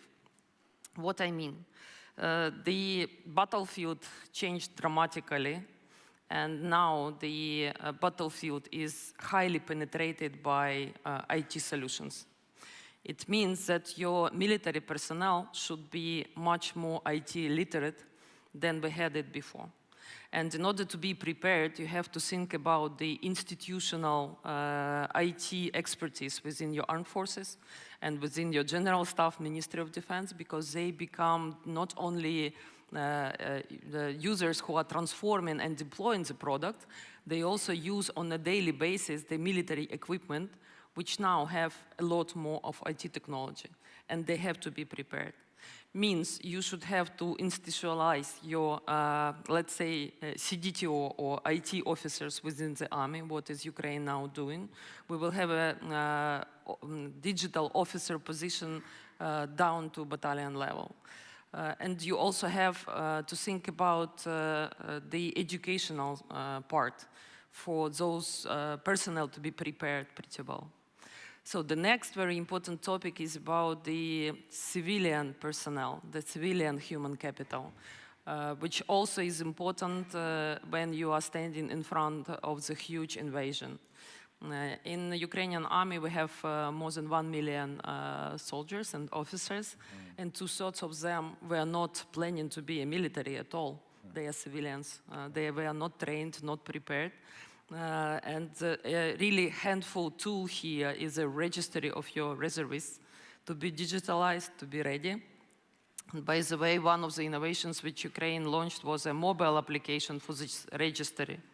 With this mobile application called Reserve Plus, our reservists are online every day, see the status, the changes in their status, and this is a great communication tool and digital tool in order to proceed with the smart mobilization. Next very important topic is, of course, cybersecurity. We had some discussions today, and I think that in terms of cybersecurity, not only Ukraine, but also almost any European country is already in pre-war period. You are already affected by this war. And here what is important is coordination between different cyber teams, which definitely already exist in your countries. My advice would be also to have your legislation prepared for different type of cyber activities which has to be performed. And again, education. You need people, you need the talent pool. They have to be at reservist side, internally within your teams, and actually Ukraine and our cyber direction is ready and already exchanging the knowledge about the enemy, because in cyberspace we have, let's say, a second battlefield. It's a constant process, it's a constant attacks, and the tactics is changing. So we have the knowledge and ready to share it with our alliance, with our European partners, in order to be prepared for this more. Next very important is dual-use technology and the cooperation with the commercial sector. Actually, when your army is increasing 3-4 times in a couple of months, and this is a fact for Ukraine, in 2022, we were faced to the need to increase the number of military personnel actually 4 times. You just cannot give another type of technology to make them reachable of the IT products which you are developing. So bring your own device strategy is one of the main strategies we are using. Another very important lessons learned is cloud. For IT segment doesn't look sexy, but for military segment, cloud first would be revolutionary technology. Use the product, don't be afraid to use civil products which are well proven, and just my advice to our, let's say, military teams, do not invest the efforts and money to the products which already exist. No sense. I think that this revolution, IT revolution, which is happening now on the battlefield in the defense sector, is done by civilian IT sector mostly. This is why we should not only be afraid of using their products, we should involve them into the cooperation, remove the barriers between the civil sector, civil segment and the militaries, and try to develop products together. Yeah. Let me ask, because it's come up already in discussions this morning, this idea of having to shorten procurement cycles, and government, very famously does not buy anything in a short time. In Ukraine, of course, you have the motivation of you're fighting a war. You have to shorten these cycles. So what are some of the lessons that you've learned about making these purchases and this integration faster that can be used by people who are not facing the same kinds of wartime circumstances that Ukraine is? This is one of my favorite areas, because I believe that Ukraine did a jump here. Let me explain you in some samples. Normal procurement cycle for military equipment might be 6 months, might be 12 months, might be 24 months. Depends on the complexity of the equipment you are buying. But when you are during the war and the technology on the front line is changing every 2-3 weeks, you just cannot afford it, because the products you are buying, if you deliver in within a year, you will not have a military unit to supply to. This is why we start to use, again, civil technologies. We looked at the e-commerce technologies and introduced a marketplace with the name .chain Defense. On this marketplace, brigades representatives have access online. We have a catalog of products which is available to the military units. They are choosing it immediately. Then automatically the platform is creating the annex to the agreement, sending the order to the producer, to the vendor, and the product is prepared and shipped to the military unit directly. And the supply time now we see is 10 days. So instead of 1 year, 6 months, we have 10 days. Of course, this type of technology will not be used for all procurements done for the army. We still have a centralized procurement, which is properly planned by General Staff and the armed forces. But for some types of equipment, such innovation is actually giving ability to the brigades, which are, by the way, spread over the battlefield with 1,700 kilometers. And on each segment of this battlefield, the technology is different. Enemy is using different equipment, means they need a different counter of equipment. This is a nice tool to speed up delivery, speed up logistics, and also to make a wise choice what exactly to deliver to this specific unit. And this is only one type of innovation. Another type of innovation which might be relevant for countries where the defense sector is pretty wide. And it's becoming wider with the IT segment to be involved, because thanks to the IT nature, you cannot have a monopoly in IT. It's always a variety of different teams which are competing and which are growing. So for us, a big help is a registry of IT industry players, which is a protected environment online, where the industry players are informing the defense procurement agencies about their capacities, their equipment they are selling. And then this is a facilitation tool for different bodies in Ukraine who can buy from defense sector to know about new products, to send requests for information, to receive information about the modifications, again, online in a very fast manner without letters being sent from one ministry to another. And I think it's a great tool if we would like to be in time, in parallel with the needs to the front line, to be able to develop and procure the products which are now modifying very fast. And this is remarkable, because we're really, just to emphasize this, we're talking about people on the front line fighting this war, being able to order the technologies that they need and then they show up. I mean, it sort of sounds a little bit like Amazon. I mean, in terms of what they're able to do.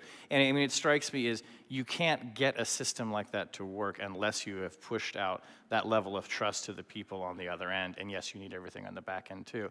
But this is a pretty extraordinary amount of trust in the end user that's being put here, right? Which is kind of the opposite of how we normally think of things in a big top-down system. Yes, but this trust can be built on their expertise first. Right. On they know what they need. And on digitalization, because everything is transparent. You see what they are buying. You see which products are really popular. Yeah, and this Drones is fantastic. Probably a big one. Absolutely.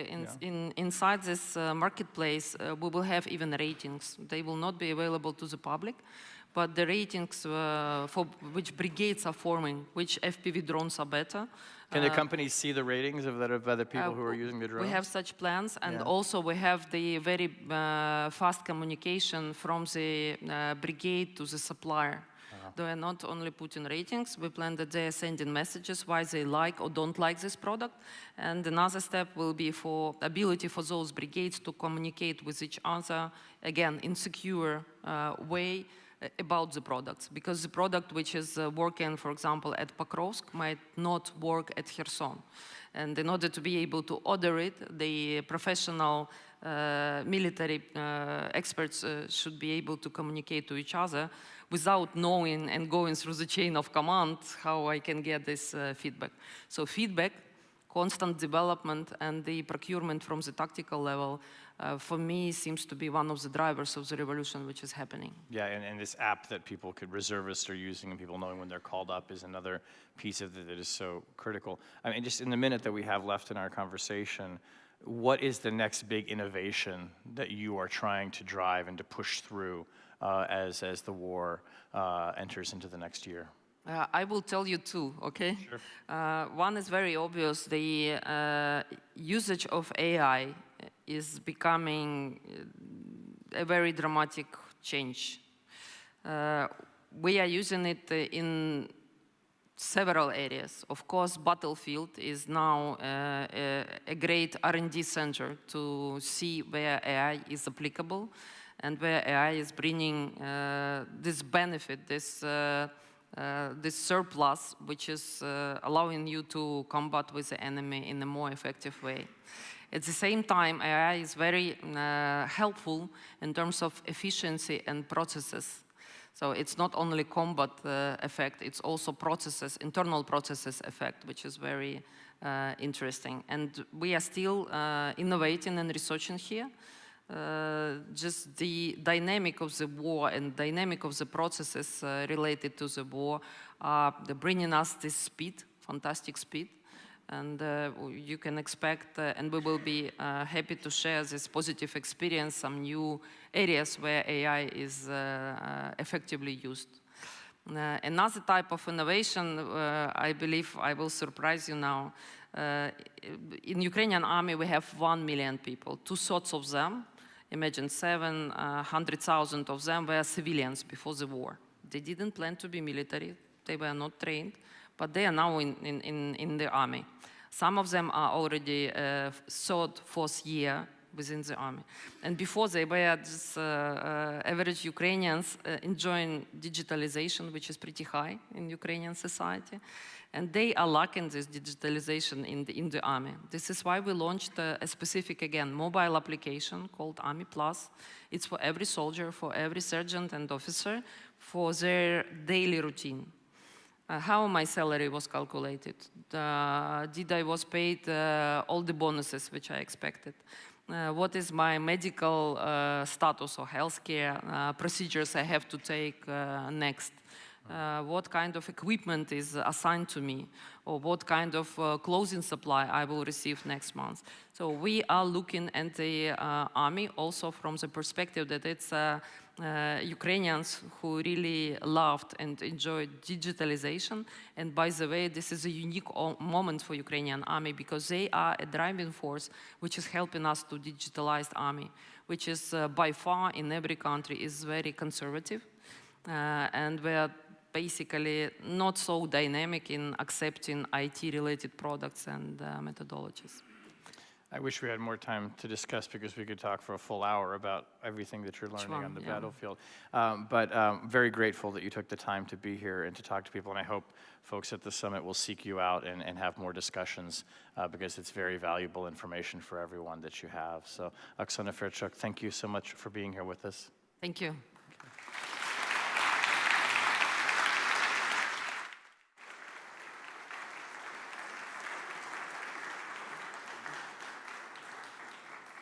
Thank you so much. I think this fireside chat was a perfect follow-up to the previous panel. We already have a few recurring themes that I've started to notice from the sessions that we've had this morning. Lessons from Ukraine, people, human capital is the most essential part of any deterrence. Human capital was also mentioned in the previous panel. Cybersecurity, we have the different discussions on our other stages on cybersecurity, but it was mentioned that it's not only about Ukraine. Every European country is in a pre-war era when it comes to cybersecurity. So we have to prepare our legislations. I think one of the most impressive things about Ukraine is what was mentioned about public procurement. The fact that public procurement could take 6 months or up to 24 months, but they've managed to change the system. Virtually every brigade, every unit has their own tech representative that can talk directly with the IT sector. And this is how we should think already in this pre-war era that we're in. But now, let's bridge to another crucial topic that has not been mentioned yet this morning, namely connectivity. So let's see how investment and cooperation can turn connectivity into a shared progress. Again, something we need to do together with the private sector to bridge the digital divide, to strengthen our public services, and to enable the responsible use of AI. And Thomas, I don't know if you know this, but also last year, you were the act before the coffee break. I saw it from my notes. So this means we trust you very well to come here and keep people up until they get their coffee. So please, Mr. Thomas Lamanauskas, the Deputy Secretary General from IT. And good morning, everyone. And indeed, I'm not sure I'll be as effective as coffee to keep everyone waking up, but I think the conversations before were really, really crucial demonstrations what the digital can do. But indeed, now I think I'll switch from how we defend with digital our countries, our ways of life, to how we actually use digital in every day of our economies and our societies. And it's really wonderful to be there, second year in a row, actually, in Tallinn Digital Summit, and again share the perspective of ITU, International Telecommunication Union, the United Nations Agency for Digital Technologies. And indeed, coming back to Tallinn is always very symbolic, because very few places in the world embody digital transformation quite like this city, from secure digital identity to open government, from e-health in AI and public services. And believe me, as a Lithuanian, it's always very difficult to praise Estonians, but it's definitely very well deserved. So indeed, Estonia and its Baltic and Nordic neighbors show that digital trust innovation can go hand in hand, and how digital can make a daily difference in the lives of everyone. Countries around the world, indeed, recognize digital technologies as an enabler of prosperity and also, admittedly, a source of risk. At the UN General Assembly, it just happened, the high-level segment of it just happened a few weeks ago, 2/3 of world leaders spoke about digital issues. And it's interesting, there's 3 times more than 2017, which doesn't feel so far away. Many hoped revolutionary developments like artificial intelligence could widen prosperity and help protect our planet. A significant number were also concerned about the risks AI may bring, as well as such matters as cybersecurity, human rights in digital space, disinformation, and hate speech. Amid these hopes and challenges, one message stood very, very clearly. Digital divide remains a priority. Many stress the urgency of addressing persistent inequalities in access to digital technologies and internet connectivity. Expanding affordable and reliable digital infrastructure alongside capacity building and digital literacy was underscored as essential for inclusive digital transformation. But what will it take to bridge that digital divide? So as per our estimates, reaching universal meaningful connectivity by 2030 will require between 2.6 and 2.8 trillion US dollars to build infrastructure, make access affordable, but also equip people with digital skills. So infrastructure is a very important piece, but also other pieces are very important as well. Baltic and Nordic countries are among the most connected regions on Earth, with near universal 4G and very fast expanding 5G connectivity, built on smart policies and long-term vision. Zooming out, however, the picture around the world is quite different.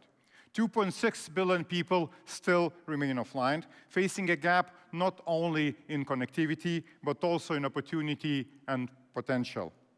Through our Digital Infrastructure Investment Initiative, co-led by ITU together with the 7 development finance institutions, so multilateral development banks, we have been working to help direct public but also private investment to bridge the investment gap. And this year, we have stepped it up even further by launching what we call Digital Infrastructure Investment Catalyzer together with UNCTAD, United Nations Agency for Trade and Development. Because a resilient digital future starts with one thing: universal, affordable, and reliable connectivity for all. Connectivity is indeed a key enabler for the digital transformation. However, the work doesn't stop there. Solid, yet flexible and effective digital public infrastructure is key for infrastructure to translate to tangible everyday benefits. This is why, together with Estonia, actually, and Germany, we're helping countries build secure, interoperable digital public infrastructure, the backbone of modern government, through GovStack initiative. ITU also promotes best practices and open standards in DPI, emphasizing interoperability and user-centric design to maximize digital inclusion and trust across all sectors. In partnership with the Linux Foundation and its Open Wallet Foundation, we're spearheading global collaboration on open, secure, and interoperable digital wallets technology. This is key for national digital identity, payments, and credential ecosystems, and essential for efficient, trusted digital economies. And I think everyone in Estonia knows very well how digital identities matter. We also help develop smart cities to improve quality of life, sustainability, and service delivery. We actually have developed more than 200 standards that make city technologies work together safely, securely, and at scale. Our United for Smart Sustainable Cities initiative provides KPIs for smart infrastructure services and is now adopted by over 250 cities worldwide. As we become increasingly reliant on digital technologies, it is key, however, that we can do so with confidence. That is why we're building cybersecurity capability across the regions. Last November in Bulgaria, our cyber drill for Europe and Mediterranean brought together Europol, ENISA, and World Bank, together with 19 national teams to test real-time responses to cyber attacks. But we also need digital resilience that goes beyond cyberspace. Digital resilience also depends on the physical backbone of our connectivity, the submarine cables that carry 99% of global internet traffic. Through our advisory body on submarine cable resilience, created together with the industry body, which is International Cable Protection Committee, we're working to reduce outages, speed up deployment and repairs, and improve risks monitoring worldwide. Resilience must also reach beyond Earth.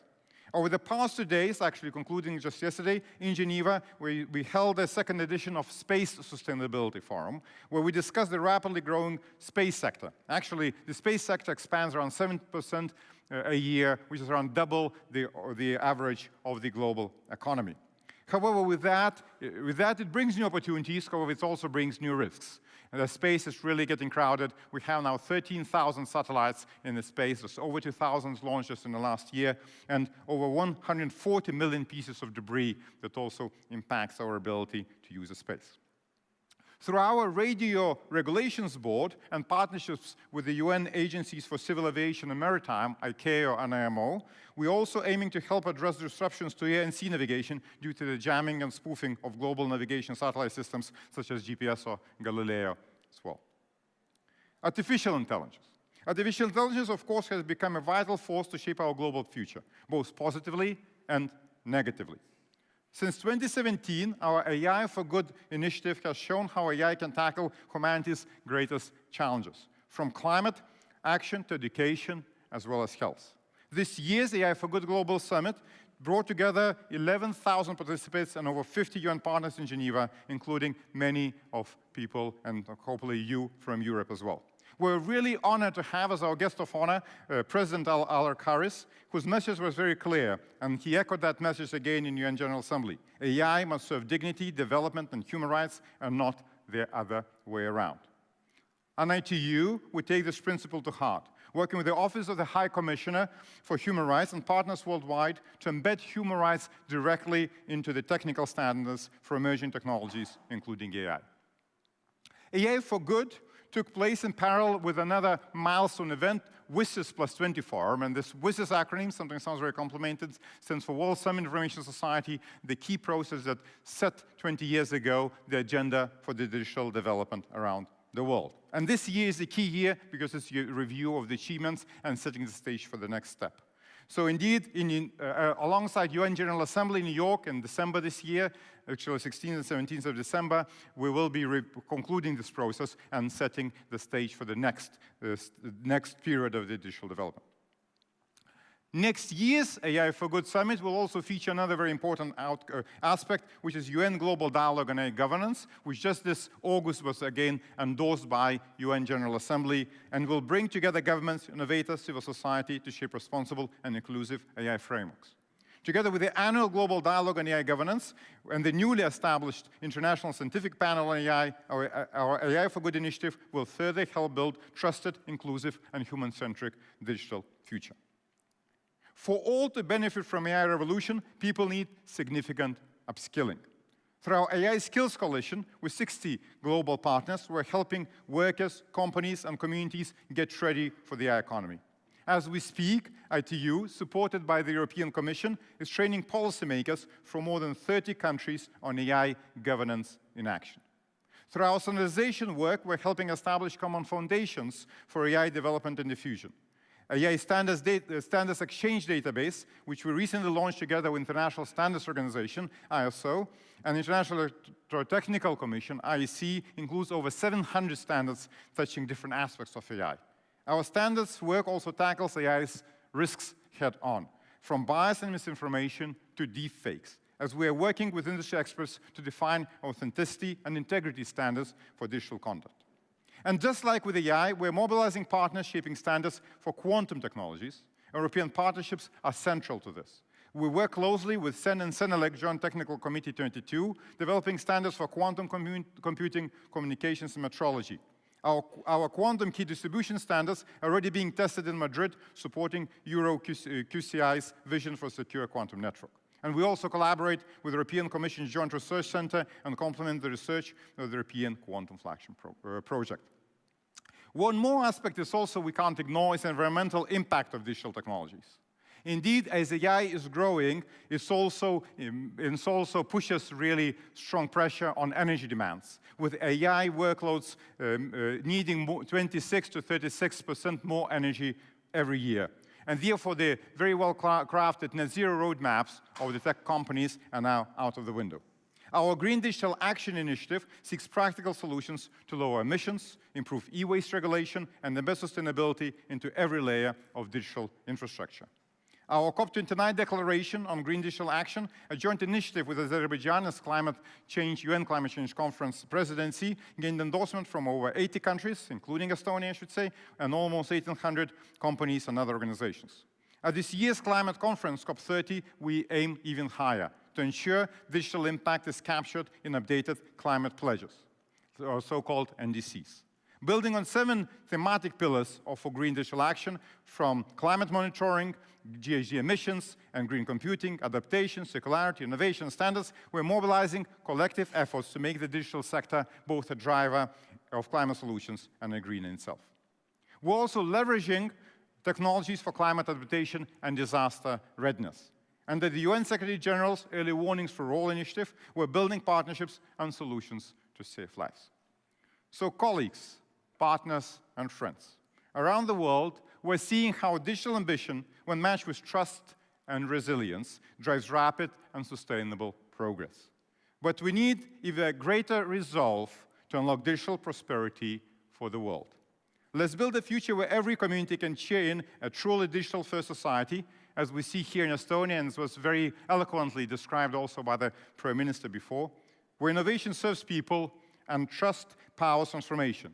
so that connectivity turns into a shared opportunity, I should say, digital opportunity for all. Thank you very much. Thank you.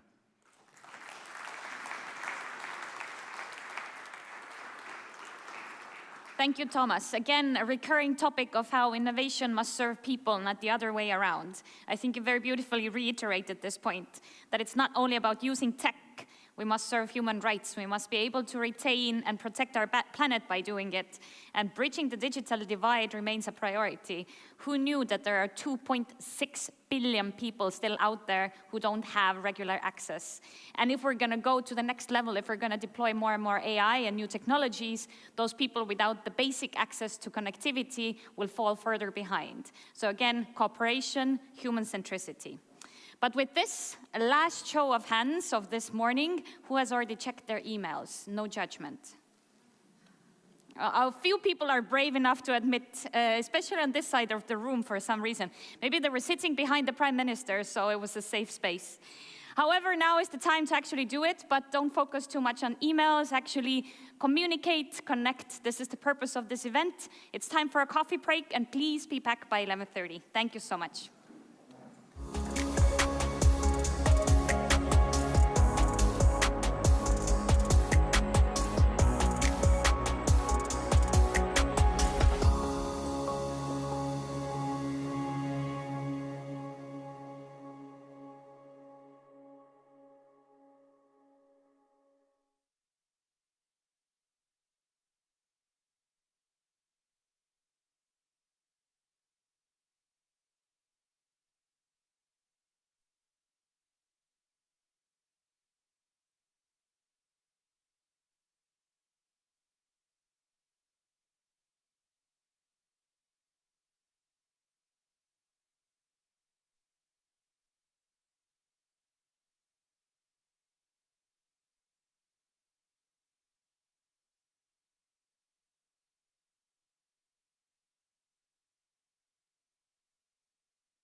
Dear guests, the program of Tallinn Digital Summit is about to continue. Please find your seats. We will start again in 5 minutes.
Dear guests, the program of Tallinn Digital Summit will continue now.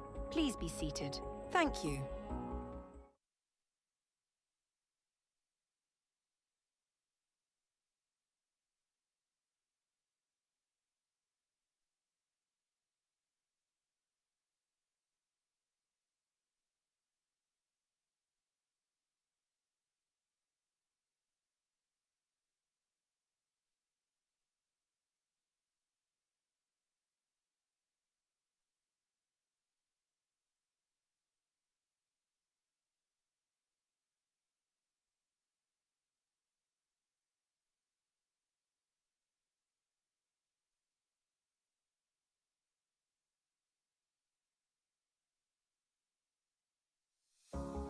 Dear guests, the program of Tallinn Digital Summit will continue now. Please be seated. Thank you.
Hello and welcome back. Please find your way to your seats. Those who didn't get to sit in the front row, you can do so now. There are plenty of seats available. And we also have a significant audience following us online. Hello to everyone following us online, and welcome to Tallinn Digital Summit. So now it's time to return to the room, and we will talk about different challenges. We talked about human resources, we talked about cooperation, we talked about how to deploy tech while actually taking care of human rights. Now we move on into the intellectual property sphere. There are many aspects of intellectual property that are related to the deployment of AI. Most notably, perhaps, data ownership questions, use of data questions, but how patentable are AI technologies as well. And for this, I have an absolute honor to invite for the keynote to the stage Mr. Darren Tang by the World Intellectual Property Organization.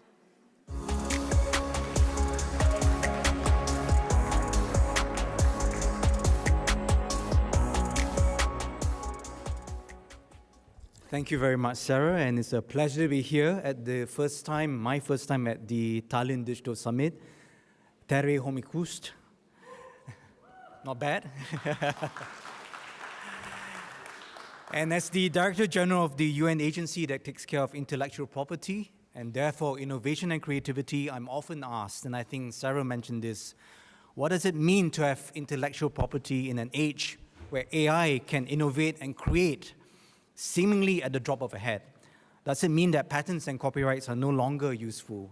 And to answer this question, we need to go back a little bit in time. About 500 years ago, about the same time that the first books in Estonian was being published, the Republic of Venice passed the very first IP laws in history, giving a limited monopoly for new inventions, but also requiring that these inventions be made public for all to examine. And this was a revolution in the history of innovation. While we as a human species have been innovating for hundreds of thousands of years, think of tools, arrow, the wheel, agriculture, cities, architecture, medicine, arts and culture, anyone who had a great idea in the past needed the financial and political support of a lord, of a king, of an emperor, in order to bring that idea to life. And many ideas were kept secret and died with the death of the inventor. We know, for example, that the secrets of Greek fire that has been around, or had been around for hundreds of years, died with the end of the Byzantine Empire. The creation of the IP system changed the course of innovation by allowing the inventor a chance to connect directly with the investors, with the public, and with market and society through the IP system. And by making sure that inventions will be made public, it catalyzed the spread of technological knowledge. And even today, you can go to the Italian archives and read the old Venetian patents. This Venetian revolution spread to the other parts of Europe and led to the founding of the modern IP system over 100 years ago. And fast forward to today, 194 countries are now part of the global network of agreements that support the spread of ideas across the world through the modern global IP ecosystem.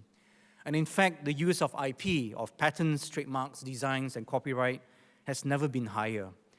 In 2023 alone, around 23 million IPs were filed around the world, patents, trademarks, designs, and others, or around 45 each and every minute. So instead of undermining the IP system, the digital revolution, not just AI, but also quantum computing, cybersecurity, 5G, 6G, IoT, and others, are driving the future of innovation, catalyzing new products and services that require IP protection and commercialization. In fact, digital technologies now make up 1/3 of the 3.5 million patents filed last year. And Gen AI patents have exploded, with 800 filed in 2023 and 14,000 filed in 2024. But this does not mean that the nature of innovation has remained the same and that AI is not having any impact on the way we invent and innovate. On the contrary, AI and other digital technologies are now key to driving innovation and creativity. The line between hardware and software is blurring, and machines are increasingly driven not just by gears, but also by code. Think about the car, which is less and less an industrial machine, and more a data, entertainment, and computing center on 4 wheels. And this has also fundamentally changed the way we create, communicate, and consume content and culture. The creative economy, now worth $2 trillion US, and is increasingly the digital economy. And in fact, the biggest concert held last year, attended by 10 million persons concurrently, was not live in person, but virtually on Fortnite. And if you don't know what Fortnite is, ask your kids. In the middle of these massive transformations in the way we innovate and create, it is tempting to imagine that the IP system will itself be fundamentally disrupted. However, we must see IP is not just relevant for industrial technologies, but also for digital technologies. And more fundamentally, as a system for the rewarding of innovation, the distribution of knowledge, and the harnessing of the power of human inventiveness to address our global challenges. And as long as the IP system continues to play this role, it will continue to be relevant and bring value to human society, economy, and culture. I would also, at this point, caution against elevating AI, and here I mean Gen AI, to something having spiritual or human agency, just because it is able to string together, through algorithmic prediction, something that has a facsimile of human thought and emotion. Rather, as the Prime Minister of Estonia has said this morning, we should view Gen AI as a powerful tool, but ultimately still a tool, which in human hands there's capacity for both good and bad. Our job, therefore, must be to regulate the uses which are detrimental to us, for example, deepfakes, and encourage the users which are positive, for example, giving young and struggling creators a chance to display their talents without needing to hire a band, a film crew, in order to show what they're capable of.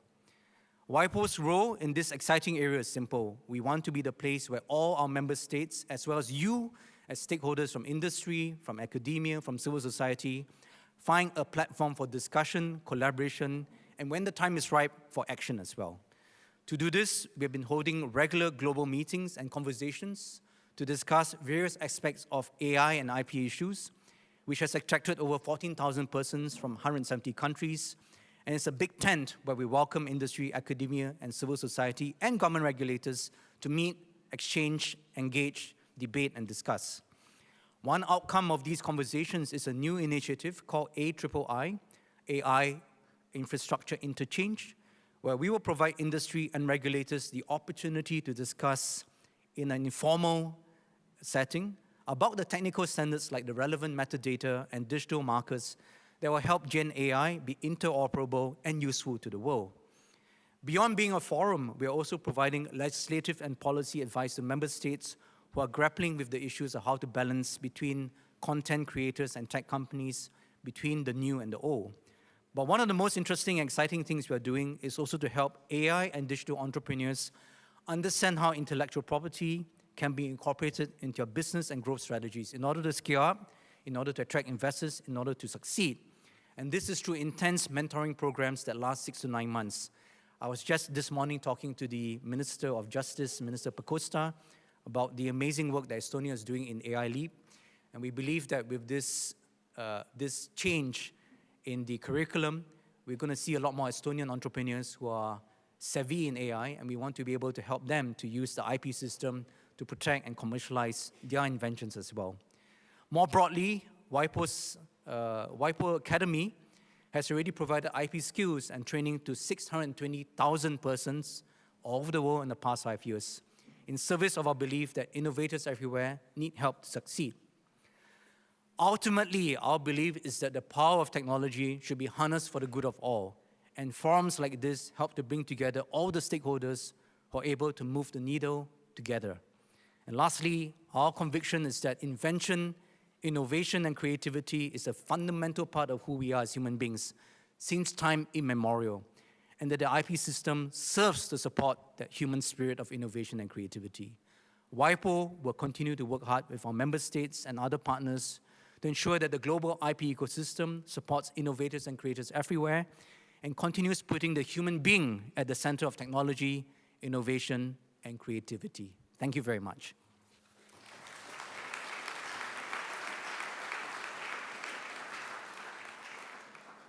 And I don't know, I was told that I have some time for Q&A as well. I don't know whether anyone wants to pose a question, and I think we've got 6 or, yeah.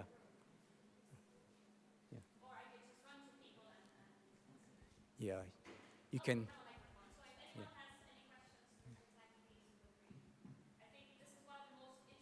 Aspects of regulating AI is literally the use of IP protection. I think you very well mentioned, one of the problems in Estonia for our startups and for our companies especially is that we don't know how to protect the IP or whether they should do it at all. Commercialize it. And when we look at the most valuable companies, which are deep tech companies, and they should cooperate with the universities, there's a question, how can people who work at universities protect their intellectual property? Do you think it should be frowned upon? Do you think we should actually encourage the cooperation between universities and businesses?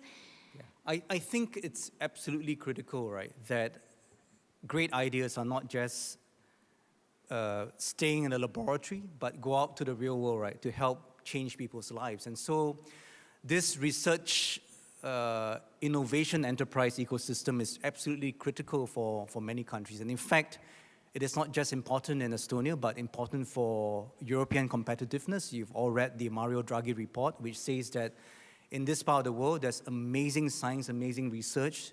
Some of the best minds are here trying to address and advance science. But the challenge has been the commercialization of that, so that the science, right, ends up being products and services that create jobs, that attracts investments, that changes the world for the better. And of course, this is in the context of the world where there's competition as well for for this. Many people have told me there's a saying, made in Europe but commercialized in America. And I think what WIPO is trying to do, therefore, is that we're trying to really help Europe and Estonia to put in place the right policies, to not look at research and ideas, right, as something that it's just alive in the laboratory, but to bring it to the market. And I think intellectual property is very critical for that. So our work, for example, in this part of the world, we have just set up a tech transfer office network across the 3 Baltic states, Estonia, Latvia, and Lithuania. Why? Because the tech transfer officers have a bird's eye view of technology developments in the universities. They should collaborate more, not duplicate research. They should coordinate more. There's a lot of synergies we can build. But also the work we're doing, we are about to launch an IP management clinic in Estonia, where we're going to help deep tech entrepreneurs working in collaboration with Ministry of Justice, Economy, and the IP office to be mentored over 6 to 12 months to use IP to be able to be successful. You look at a company like Wise, which I use, by the way, and I will be visiting later this is excellent news. Later this afternoon. They have been very smart at developing a strong IP strategy. So we want people to look at IP not just as a shield to protect, but as a sword that together with shield and a sword, when you go into the business competitive environment, you have both in order to succeed as businesses. And we're trying to do this across the world as well. The other thing I would say is very exciting and interesting and important is that intellectual property is not just about patents. I often meet many people who talk to me about IP as if it was patents. And while that's important, right, actually IP is also about brands and designs. And here I noticed that in Estonia, just walking around your library, right, you have got an amazing sense of aesthetics. You have a design sensibility that is very, very attractive. And for many companies, it may not be about technology, but the success may come from having a good branding strategy. And then we're also talking about things like trade secrets and data protection. So we're really trying to help people look at IP, not just from a legal perspective, not just as separate legal rights, but as a portfolio of business assets, of intangible assets, that even can be monetized through collateralization. We're looking at IP as a financial asset. And so we're really pushing the boundaries of what IP can be. We want IP to be a catalyst for competitiveness, for growth in Estonia and all the other countries around the world. Yeah. I think there's a question from that gentleman there. Yeah. We will have the mic for you. Yeah. In regards to cooperation and international cooperation, are you actively working with other standards organizations in regards to IP and content authenticity and that sort of stuff? Could you talk a little bit more about that? Yeah. So in certain areas, right, we're working closely with, it depends on the sector, but for example, with IEEE, we're trying to make sure that we work to ensure that the standards that they're developing are harmonized with the standards we're developing.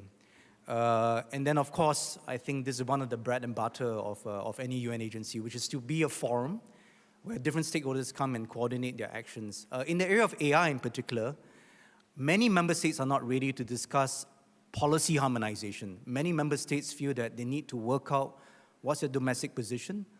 The reactions from countries are still developing. Denmark, for example, has just passed a law saying that your voice and image belongs to you, and tech companies can't monetize that without your permission. In the US, the AI guidelines that were issued by the previous administration have been withdrawn by the current administration.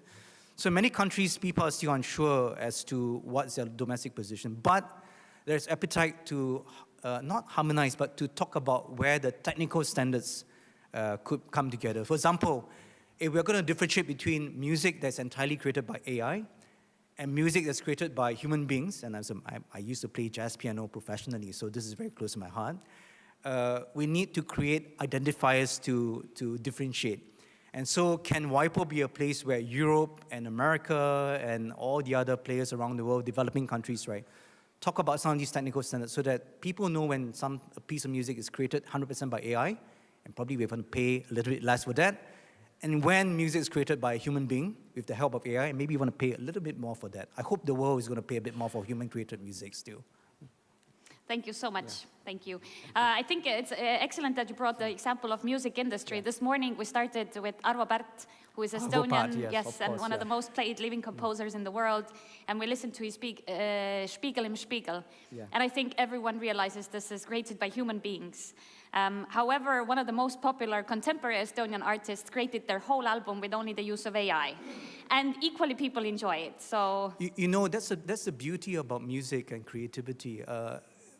When drum machines and synthesizers came out in the 1970s, some musicians reacted against that, but many embraced it. And because of that, whole new genres of music like EDM and techno, and I grew up with Depeche Mode and Blue, New Order and all of that, And so I think in the end, AI and technology is a tool.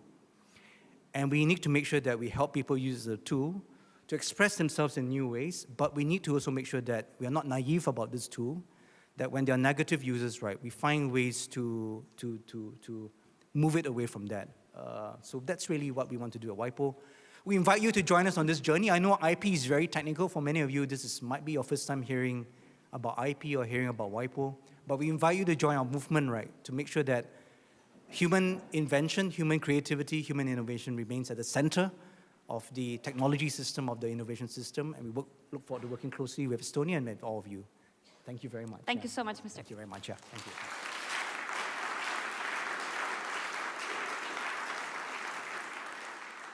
I think one of the most staggering statements from this presentation was that the creative economy in the US is worth $2 trillion. So there is a big underlying question, what does the EU do right or what does the EU do wrong?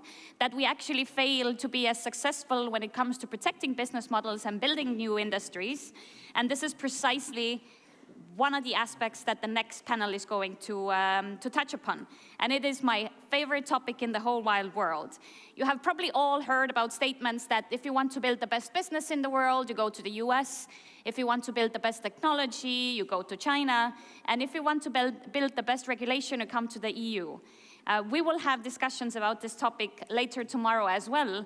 But for this afternoon, we have a very special fireside chat with Markus Reinisch, who is Meta's VP for Europe Public Policy, moderated by Kirsten Davies, who is the CEO of SyncC, and they will talk about what Europe is doing right and what we could do better for a better transatlantic cooperation and a better ecosystem for all. Thank you. Please welcome them on the stage.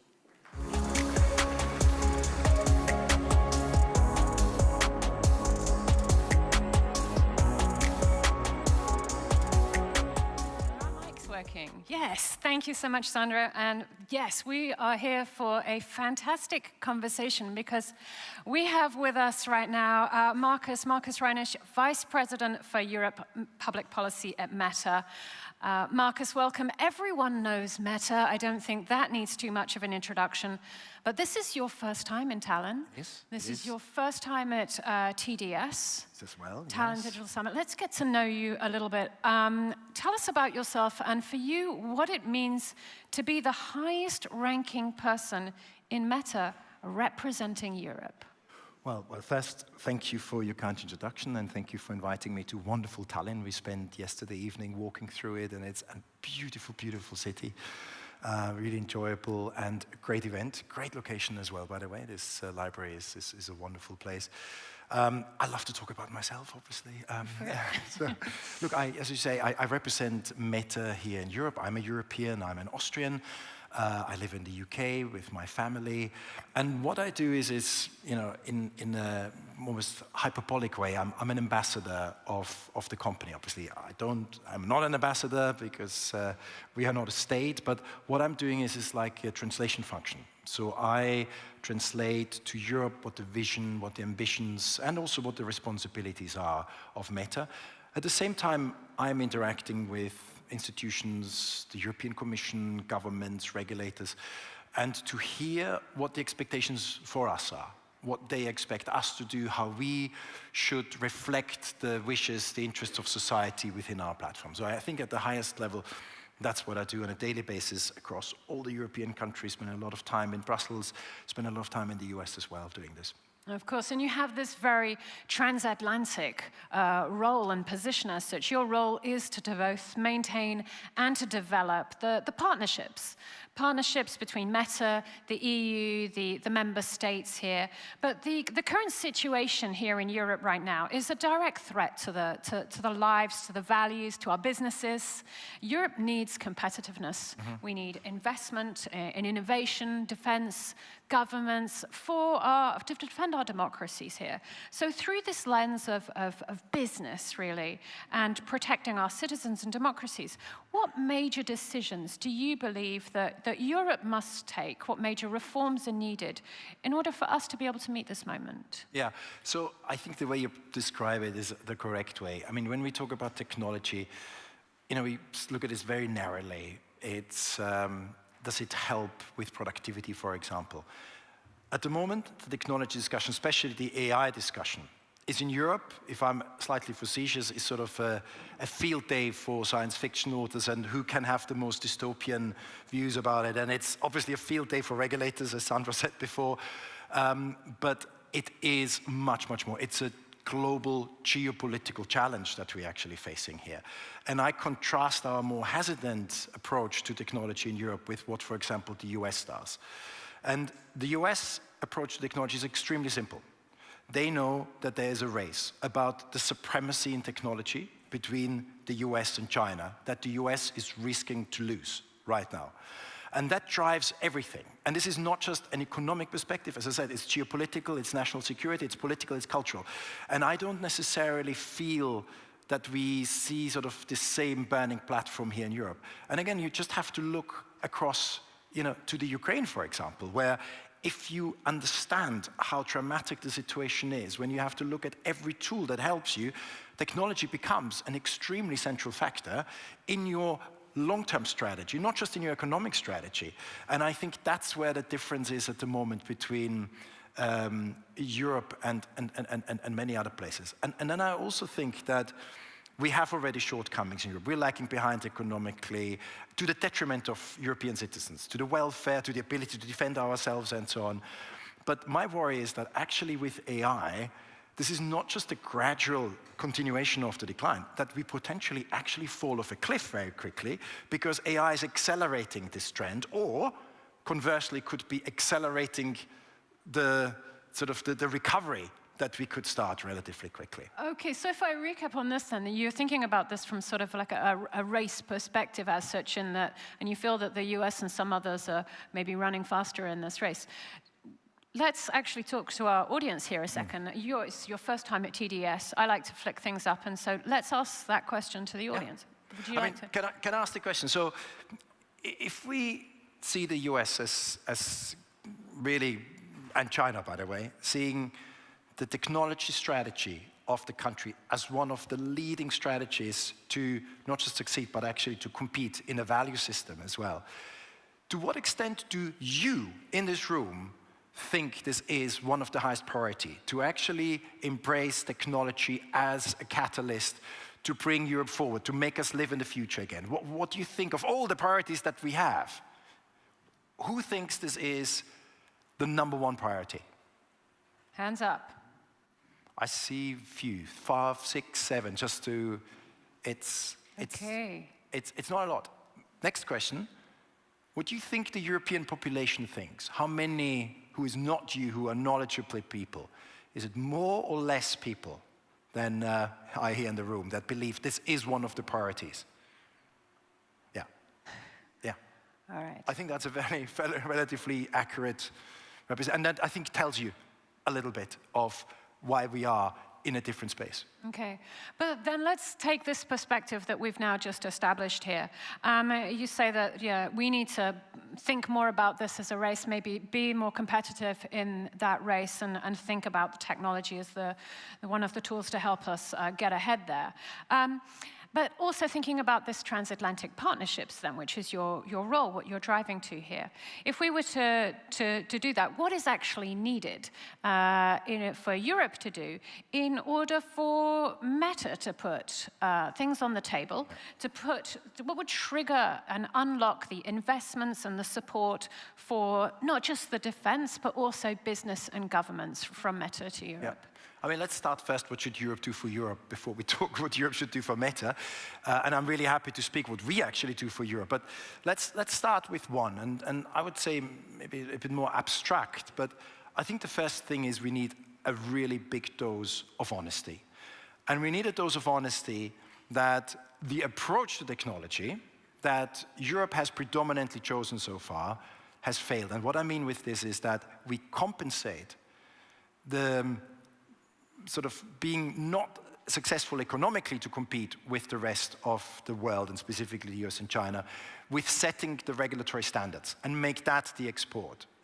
And I think there was a time when Europe actually in a very competent way defined how we protect the interests, the fundamental values of European citizens. And I think some of that has been replicated in other places like privacy. But more and more we see the creep in of protectionist regulation. And the effect of that is that the world is not following Europe anymore, and the only continent that is lumbered with the regulation now is Europe itself. So the regulatory export strategy, setting the standards for the rest of the world, has absolutely backfired. Again, not for us, it has backfired for Europe, and I think we see the result of this. And one example is AI regulation, for example. I mean, the claim to fame of AI regulation was, we are the first ones. Isn't that amazing? The first ones to regulate AI. That was the big accolade for it, as if that would count for anything at the end of the day. So we are seeing sort of a very, very different approach that's not working. And we still have a lot of, I call them the DXAs. There's laws that start with a D and end with an A and have whatever letter in between. We see still more in the pipeline, although they're duplicating existing regulations and so on. So I think that is not conducive anymore. I think the second one is also relatively simple. The uptake of technological tools in Europe is dismal. We have an uptake of 14% of European businesses that use AI tools, in comparison to more than 40% in the US and China. There's no explanation for that. I mean, if we are not capable to build a tech ecosystem, why can't we use what's there? And then lastly, and this is actually quite difficult to say here, because Estonia is a country of the unicorns, of the most amazing startup companies, many historically, many at the moment. We've met some this morning for breakfast. But I think we need to move away a little bit from this focus on only concentrating on building unicorns, because it is unbelievably hard to be a unicorn in Europe, much harder than somewhere else. But we do have success stories. We have amazing success stories that stare us in the face sometimes, where we, for example, excellent on robotics, where we take the excellent manufacturing skills of Europe and put it together with AI and build something new. And there are some robotic skills that are unique to us, or in defense with companies like Helsing and so on. So we have actually world leadership. We just don't own the whole stack necessarily. That's what my advice is. Okay, well, if we were to take that advice and actually act on it, what would that unlock from Meta? Yeah. What would that mean that Meta would be able to put on the table for Europe? Let's start with what we are putting on the table already. So I would say the three big contributions that Meta makes already, despite regulation, and some of these contributions were delayed because of regulation, is, I think, the most significant one for the day and for the future is our that we're offering our foundation AI model called Llama. Yeah? And there's a lot of foundation models out there, but what is unique about the Meta model is that it's open source. That means many things, but most importantly, it's for free.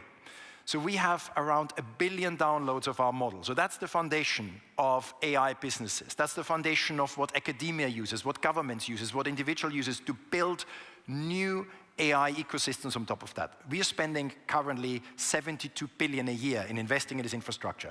That is a subsidy that we are giving not just to Europe, but to the whole world to build the future tools that create the success stories of Europe, of Estonia, of other places.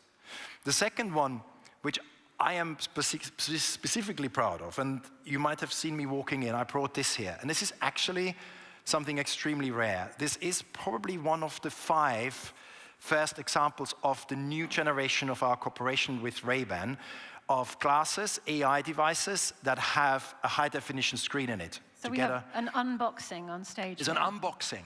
Okay. Unboxing. We are selling it, but not yet in Europe.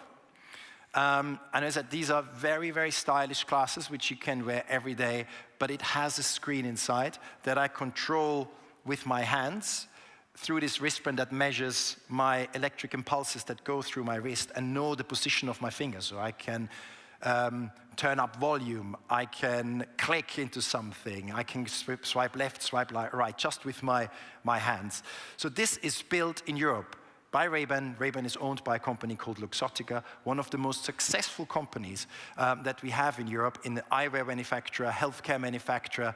And this, I tell you, is the stepping stone to the next iPhone. This is the next computer platform that we will be using in combination with AI. This is where Europe is leading. So that's what we are bringing. We are developing this together with a European partner. But it's not just that this is good for Luxottica that we do this.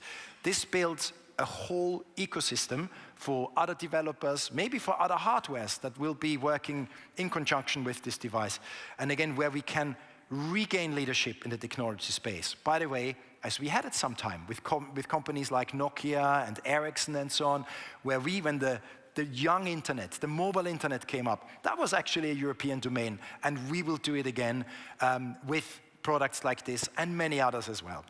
And I would say lastly, what is the contribution is just our platform. Our platform allows 30 million businesses in Europe to actually find their customers. Many businesses only exist because they are advertising on the Meta, Facebook, Instagram platform, because they don't have the budgets like big national companies to go on television or on the newspapers. And we are contributing around 250 billion euros every year in economic productivity, and many, many million jobs are created because of the traditional platform that we provide. So it's a massive contribution we make, but a lot of that held back, slowed down by regulation. So that's where we suffer as well. Okay, so well, you've told us what you believe that you think Europe needs to evolve and maybe step into, and therefore what that could unlock from a meta perspective.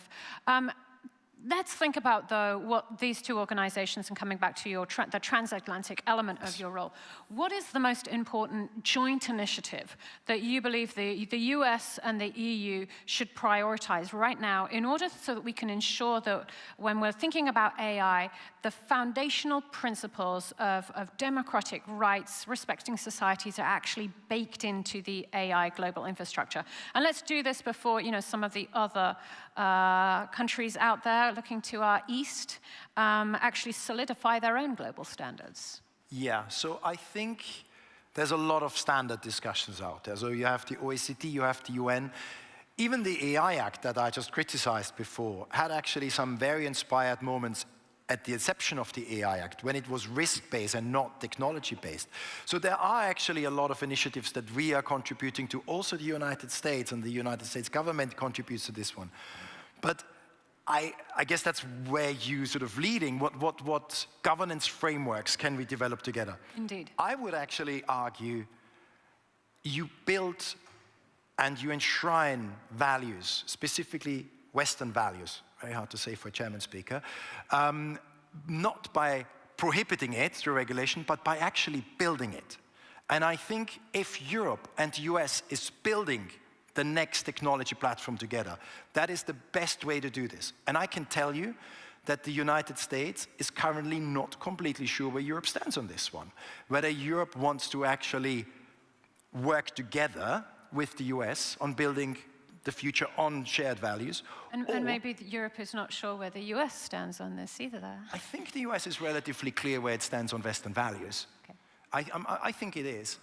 But I think that is the confusion, that therefore, if we block either initiatives to the US for political or for economic reasons, because we have to protect the European market from foreign companies, that you inevitably either you do it purposefully or not, that you support actually the other side. And that's where the US is actually looking a little bit closer at the actions of Europe. And what is disconcerting is that the rules that exist in Europe Okay, they protect European companies. You would, and it's wrong, but you would understand this. But why the rules are applied when it comes to Chinese companies is not so obvious necessarily. So this question is, I think, a justified one, that the US says, are you with us or are you not with us?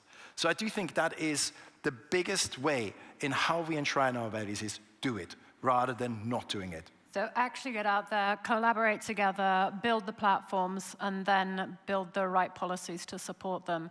Don't put the policies first. Is that what I'm hearing? I would say so. I think, as much as that is job security for me to talk about policies, I am less and less convinced that you can fix Europe by regulating, obviously not, but even necessarily by less regulation. We need to regulate less, that's clear. But with less regulation, we only make the past less painful. I think we need to concentrate much, much more to create success stories in Europe, because it's an attitude thing. And this goes back to this audience, to how you feel. I think if we would be proud of our contribution, if we would have the equivalents of the European Googles and Metas and OpenAIs, I think we would think very differently in what our attitude towards technology is and how we can actually shape our future with technology. I believe that technology is one of the key factors that addresses many of the societal problems that we are facing at the moment.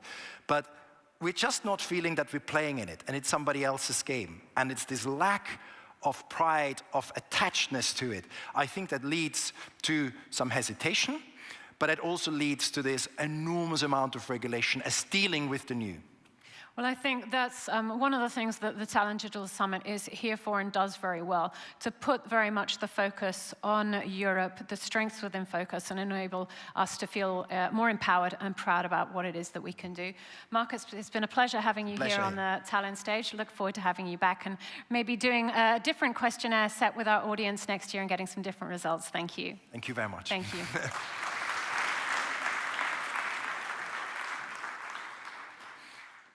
Thank you so much. So it is a race about the supremacy of technology. The US understands that, China understands that, but according to Marcus Reinisch, Europe doesn't understand that. We don't see the burning platform here, as he said, and we are lagging behind to the detriment of European citizens. So now my question is, should we put policies first or humans first, which is what Marcus also asked. But my angle to it is, are they conflicting or are they actually the same? Europe thinks that if we put humans first, then we need to put policies first. But if we regulate technologies to the detriment of humans because we lose out on the value, then actually this doesn't mean putting humans first. So that's quite the cryptic topic that we have here. Up next, though, we will see how governments deploy AI. And earlier today, we talked about AI strategies and how not helpful they are if they are not put into practice. Next, we will hear from an OECD study of 200 real-world use cases across 11 key government functions, which assessed what are the goals, benefits, safeguards, and practical steps governments need to adopt trustworthy AI precisely for the protection of humans and human rights. So please join me in inviting to the stage Elsa Bilichowski, Director of Public Governance at the OECD. Please.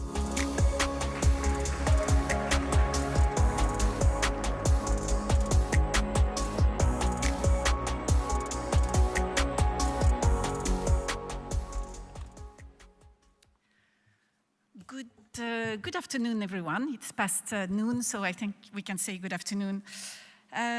Many thanks, first of all, to the Prime Minister of Estonia for hosting this absolutely fantastic event, as usual, today, and also for having me today here. I am absolutely delighted to present our first report on which we have entitled Governing with AI, which is specifically focused on how governments are using AI to serve citizens better. I took a printed copy of it. I know it's kind of strange in the Tallinn Digital Summit, but I think it's, courtesy to this beautiful building of the National Library. But you can actually access the report, obviously, by scanning the QR code on the screen or by visiting also oecd.ai/gov. So governments are increasingly using AI, and they certainly will continue to do so in the future. This is really the next frontier of digital government, the next step of digital government. We take that as a continuum. However, they will need to build the capacity to adopt what is a very fast evolving technology, as you all know, with also very large promises, but while making sure they exercise a very cautious approach given their very specific responsibility to their citizens. The report is one of the first deliverables of the new OECD horizontal project on thriving with AI, empowering economies and societies, and you will see many other products coming out from the OECD in the coming months. I'm not going to tell you anything new in this summit. AI is one of the most transformative technologies of our time, and for governments themselves, AI holds the potential to reshape and improve public services, how they are delivered, how policies are made, and how internal operations and oversight are conducted. This ultimately, we hope, should help to strengthen citizen trust in government. So the person who introduced me already said it, but our report builds on actually thousands of use cases used by governments, on the learnings of thousands of use cases, but in this report we go specifically in depth into 200 use cases across 11 government functions. The first category of government functions represent how governments tax, spend, and regulate, the three big functions of government. The second category of functions are key government processes, covering areas such as civil service management, procurement, public integrity, auditing, citizens' participation, and policy evaluation. And the third category is government services and justice. These include all the public services that we all know as citizens, but also effective law enforcement, disaster risk management, as well as justice processes. Our work shows that governments are already using AI to obtain a number of important benefits. The vast majority of governments are most often seeking to automate, streamline, and tailor public services to make them more efficient, citizen-centered, less costly. So this is a goal in 57% of the use cases that we have analyzed. And examples here include the use of AI to support the drafting of legal decisions, or the use of AI virtual assistants to provide personalized support to citizens, which we all know about. In 45% of our use cases, governments are using AI for better decision-making, sense-making, and forecasting. For example, governments are using AI to identify risk factors and predict natural disasters, such as wildfires, for example, so that they can take better preventive actions and put responses in place in advance. And to a somewhat lesser extent, for 30% of the cases, governments aim to enhance accountability and anomaly detection to help strengthen integrity, prevent corruption, fraud, and misuse of public resources. For example, many governments are using AI to identify suspicious tax filings to help uncover tax evasion. Finally, in a much smaller proportion of cases, but still very interesting, about 4% of governments are unlocking opportunities for external stakeholders in new ways. So this means that they are building the tools that they are not going to be the only ones using, but also citizens. For example, Greece has built an AI system that makes scientific knowledge accessible to all through an AI-powered library of 50,000 publications. The impact of the use cases that we have reviewed is still not yet fully understood. For example, how much money or time these AI examples actually saved. Nonetheless, we all know here that the transformative potential of the use of AI by governments, once it is more mature, is absolutely undeniable. When taking a look at the 11 government functions, our analysis finds that the use of AI is not evenly distributed across the different functions. The greatest use of AI is in public services. This should not surprise anybody because of the scope and how large this activity is for governments. And you'll see further down these lines that AI is less common in other activities. In justice administration, AI is growing very fast and driven probably by pressing operational needs, especially regarding the chronic backlogs of the justice sector. And of course, the immediate value added of AI for the justice sector is thus very important. Some functions face some particular challenges that hinder the use, such as the stringent rules on access to data or complex regulatory environments. This is the case, for example, of the tax administrations. Conversely, civic participation, which involves governments reaching out to citizens to understand their opinions, has fewer constraints because it involves obtaining public views on issues that are already public by nature. Let me highlight a few examples here. And first of all, courtesy to the government which is welcoming us here. In Estonia, the bureaucrat, so-called bureaucrat network of virtual assistants is beginning to help government agencies provide modern and effective customer service using leading-edge LLMs. Early stage testing is underway with broader rollout in the coming months. Also in the area of public services, France has a virtual assistant called Albert, which assists public servants in responding to citizen inquiries. It helps them search for regulations, summarize information, and draft responses, always with human agents verifying the final output. In Ukraine, the very well-known ProZorro e-procurement system has been lauded for over a decade for its ability to improve fair competition and reduce corruption risks. Most recently, it has integrated AI to help oversight bodies detect irregularities, while procurement entities use AI-driven insights to optimize purchasing strategies. In the European Union, the Data Cross project uses AI to detect anomalies in corporate ownership structures that may indicate corruption or money laundering. And the system analyzes data from over 70 million companies across 44 European countries, flagging hidden patterns and potential illicit activities. And we also very much take this opportunity to commend Estonia and Ukraine for making their examples open source so that other governments can benefit from them. Of course, achieving all the benefits of AI will require mitigating its risk for governments. And using AI, of course, governments face, first of all, ethical risks. You know them very well, where AI can infringe on rights and values such as privacy, fairness, and autonomy, particularly through biased data or lack of transparency.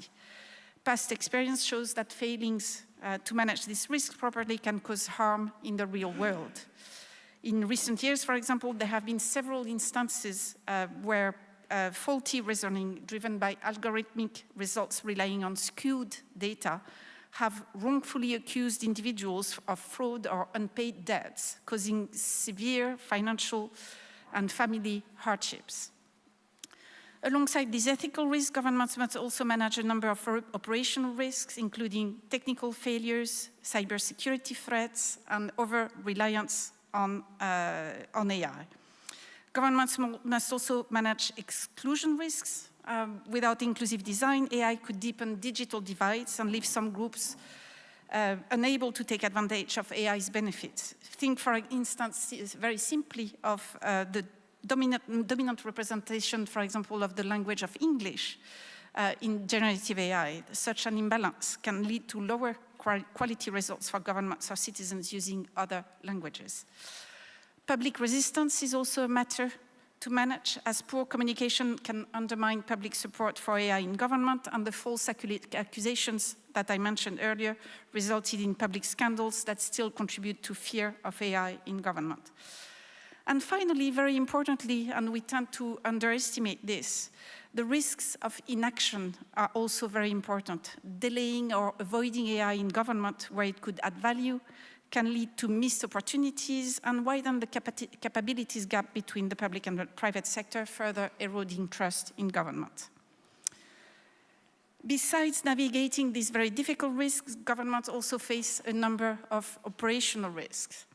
Many projects, and that's the main conclusion of our report, many of our projects in government remain stuck in the pilot phase. We call that pilotitis, with limited progress towards full adoption. This is the main operational challenge today. shortages of in-house expertise, lack of skills are big, hindering oversight, but also the scaling up. Governments also struggle in some cases with poor quality data, siloed systems, and limited ability to share data across agencies and levels of government. There's also a lack of actionable direction with concrete guidance to staff in governments. Also, very importantly, governments lack the measurement framework to measure the AI's value added and return on investment, which obviously undermines confidence in scaling up and justification for funding, especially in today's very tight fiscal environment.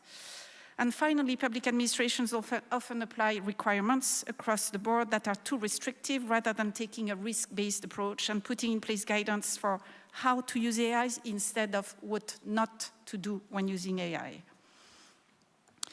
To achieve the benefits and while mitigating the risks, we have come together with a framework for trustworthy AI in government, covering 3 pillars that you have in front of you. The first pillar is the enablers. These are the building blocks needed to succeed. One example is establishing concrete guidance. We have examples, great examples, for example, in the UK, with the UK AI playbook for government, laying out 10 principles for taking action on AI adoption, with how to use the right tools, leveraging data and infrastructure, collaborating with key stakeholders, building the right skills, putting in place quality assurance processes. Another example from a country presenting today is Latvia's new Artificial Intelligence Center, a private foundation co-founded by governments, academia, and industry, including a specific focus on AI in government and for better representation of the Latvian language in AI systems. A final example here is the mechanism established for experimented and scaling AI, as can be seen, for example, in the French so-called Alliance, which is an AI incubator that accelerates AI adoption in government through rigorous but yet agile approaches. Second pillar, I think it went back. Yes. Second pillar of our framework is the guardrails to guide the use of AI and ensure it is done in a trustworthy manner. For example, this can happen through binding rules, such as the EU AI Act or recent policy in the United States on risk management practices for high-risk or high-impact AI. It can also happen through non-binding approaches like ethical frameworks in countries such as Australia and Colombia, as well as the 48 countries in the EU which have adhered to the OECD AI principles.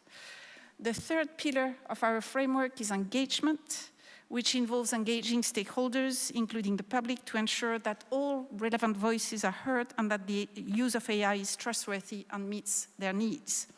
For example, in Belgium, citizens' assemblies were held last year where 60 randomly selected citizens formed a panel to discuss the future of AI in the EU to contribute to government decisions on the topic. So, of course, in addition to the examples that I've just given, our report and the database that we have include dozens of other best practices that can be of interest to everybody. Let me finish by emphasizing that this report represents really a new foundation for OECD work on this topic. It's the first comparative work, I think, worldwide, and we are aiming to continue building on it. As of today, you can directly go to a dedicated hub for AI in government on the OECD.ai policy observatory of the OECD. This serves really as a living resource center on the topic. Very soon, we will be launching also a global data collection, a new one after the first phase, because we need to continue to evolve and see how things are going. And we will continue extending our work on AI in government, actively working on topics such as procuring AI, for example, such as addressing skills gaps in the civil service and new AI-enabled citizen participation mechanisms. Thank you very much for listening to me today, and I really hope that you can access this report and get some great insights for your work. Thank you very much.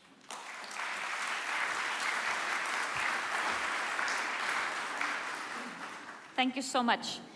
If it was earlier mentioned that most of the startup founders read one report, and this is the Draghi report, then hopefully governments will start reading this report, because I'm already impressed by the fact that it says, or it has implemented the idea of risk of inaction, And it's not only risks about data use or violation of human rights and so forth, but the risk of inaction is calculated into the method, and I think this is excellent.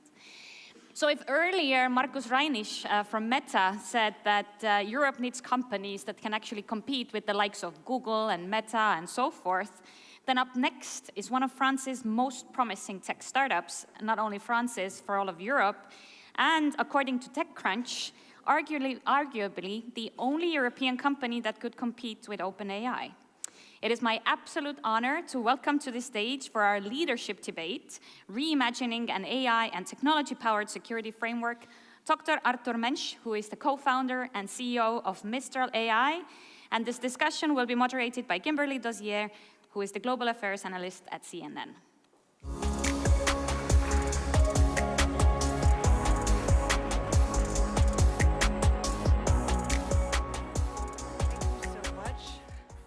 Thank you for having us here. Now, my instinct is to call you Dr. Mensch, but I'm told to call you Arthur, so. You can call me Arthur, okay. Yes. I did a PhD but a long time ago and kind of forgot everything about it. So. Well, it's fantastic to be here in Tallinn to dig into this, and as our moderator just told us, this is a panel on reimagining an AI and technology-powered security framework. I like to start with definitions because that's pretty wide. So, as I understand it, an AI security and tech-powered framework is a structural set of guidelines, policies, and best practices to safeguard this digital assets, AI systems, and data against modern threats by leveraging tech like AI and automation. So this means everything like continuous AI monitoring, scanning for anomalies, flagging threats in real time, scanning for unauthorized access, et cetera. So we're going to start with that individual definition and then build out to some of the practical solutions that your company has come up with. And then I'm going to put you on the spot and ask you for some real-time solutions as if I was the customer and you were riffing to sell the system to me. But let's start with the fact that Europe is under attack. As has been mentioned by a previous speaker, something like 600 million cyber attacks a day, daily sophisticated disinformation campaigns, primarily attributed to Russia, DDoS attacks, hacktivist groups exploiting AI-driven tools to amplify these attacks on telecom providers and government sites. So how is Mistral AI currently fighting this? Can you tell us about one of the campaigns that you've designed? So we work with defense companies on those topics. I'd say the cyber infrastructure is effectively under threat by more and more sophisticated attacks that are enabled actually by AI systems. So we need to work in a world where, because our adversaries actually know how to use AI, whether on the digital space or on the physical space, it is absolutely necessary that European states also owns the technology in a way that allows them to defend themselves with full sovereignty. And so if you look at the cyberspace, what AI allows to do is to detect flows and to actually make more sophisticated attacks that are human-centric, that may, you can identify flows in code bases much more easily. So on one side, on the attack side, you can identify what to exploit. But on the defense side, if you use our coding models, for instance, you can detect the anomalies beforehand. So if you look at a system, if you deploy our technology to monitor certain networks, you can have heuristics that identify problems, identify attacks. So that's really on the cyber side. The one part where we've played an active role is when it comes to monitoring social media and the information campaign. So we work with intelligence agencies on those domains of detecting. Can you say which ones, or we no? can't really say which one because those are intelligence agencies. But what generative AI allows to do is to understand human behavior at scale. So you can see, you can look at everything that is happening on social media. You can look at everything that is happening on in certain messaging and detect where you should intervene and where there seems to be a coordinated attack. So like you can detect bot farm behavior that is trying to push a specific narrative, say in the US it would be that the 2020 election was false. Yes, you can do that, and it's basically the only way in which you can do that, because the information campaign are generated by AI systems today. Those are widely available, and some of the best tools are actually made by some of our adversaries. So to detect such sophisticated attacks, you need to be able to monitor at scale human-produced content. And the only way in which you do that is to look at what's happening on the web, on multiple channels, and have some intelligence and reasoning models that look at that and transform that into signal and help decision making. So if you see something like this, well, we should make it known, and then we should prepare a counter campaign that is telling that this is the information campaign. What are the barriers to doing that when, I mean, X doesn't want you in their system, neither does WeChat or Weibo, when you're just looking at it from the outside? Well, you can look at, the good thing with artificial intelligence, generative artificial intelligence, is that they can actually browse, you can browse the web with them.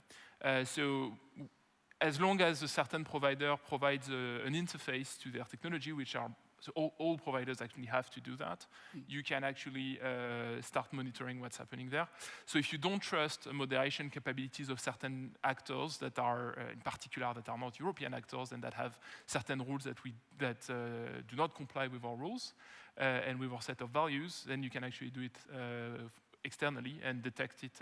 Well, you have to build that resilience. You don't want to depend on the moderation capabilities of platform, because oftentimes they are not aligned with what we want, with our vision of freedom of speech. So as a reporter and currently an analyst at CNN cable channel, I frequently get called fake news. So if I took your information and said, look, this means that these are if I would report, Mistral AI reports that these bots, this message is being pushed by a bad actor and it's untrue. What would the level of trust be, for instance, in France or in Europe, in your company's say-so? Like your company comes up with this judgment. I understand that you're doing this for intel agencies. They're your customer, they believe you. Would the wider public believe when you find something, an illegitimate message, by what you're looking for? I mean, it is the general problem of what sources do you trust is not really an AI problem. We are a trusted partner to enterprises because we've invested in being as transparent as possible on our technology, so our models are open source in particular. The one thing we did on our consumer product, which is called Le Chat, is that we've partnered with press agencies that are known to be as neutral as possible and that have the widest coverage of what's happening on the ground in the world. So we've partnered with AFP, we've partnered with VIP, so that when asked a question, when Le Chat gets asked a question, and it gives some, it finds some references either it finds some press wires that can document the answer. So in a way, what matters is not really the intelligence, it's what you feed the intelligence with. So you want to provide them with a context that is human-produced and that is validated and that has some form of external validation. This is not really what we can provide. I think generally, the transparency on sources and the explainability of whatever an AI can produce is key in creating the trust that is needed. Because AI is going to be so much powerful at influencing people into certain ways, we need to promote such transparency. I think one of my biggest fears, I would say, is to see 2 or 3 US providers own the entire information space. And when you own the portal to information, if the only place in which you can get information is to ask a US provider chatbot for a question, then they have immense power on controlling thoughts. What that means is that the reason for that is that they know how, chatbots are very empathetic, so they become your friends. And so as such, they actually build a lot of influence on you. So people build true friendship relationship with those systems. So the chatbot wants to please you, and you want to be able to rely on them. So that creates this feedback loop. The big problem is that we may end up in a setting where you have 2 or 3 information portals owned by US players that control how everybody gets access to information, that build some personalization state, so they know exactly how, like the behavior of a certain person, and then their business model is, of course, to deal with people that are paying for influence. So that's an ads business. Yeah. That's basically the only way in which the economic model of certain US company can work. So building an ad business, very high margin, to finance all of the infrastructure spent that we see. And so what that means is that these are going to become information portals that companies will be able to pay and that will be able to influence their users in a way which is much stronger than the previous social media. And so if you think Could you give me an example of something that you could see happening if, like, Google controls the space? What kind of a question would someone in the public be asking that they'd get what you might consider the wrong answer? If you look at, if you remember Cambridge Analytica. What's that? Do you remember Cambridge Analytica? Oh, yes, right, okay. Cambridge Analytica. Yes, so that was 2016.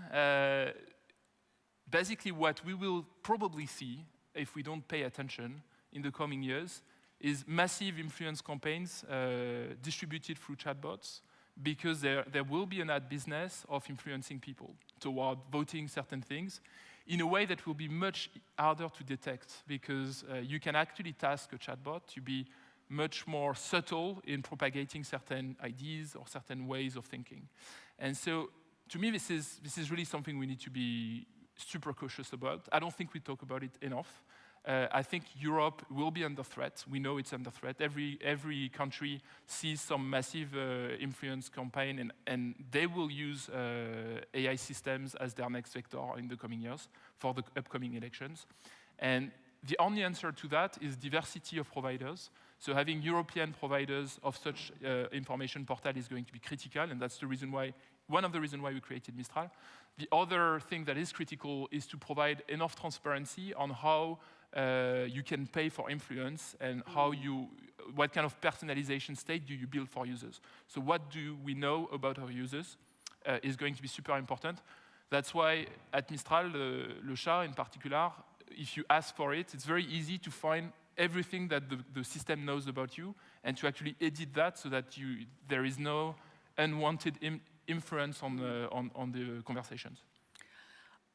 How do you teach AI, just philosophical question, how do you teach it to say, I don't know? Well, that's a scientific question.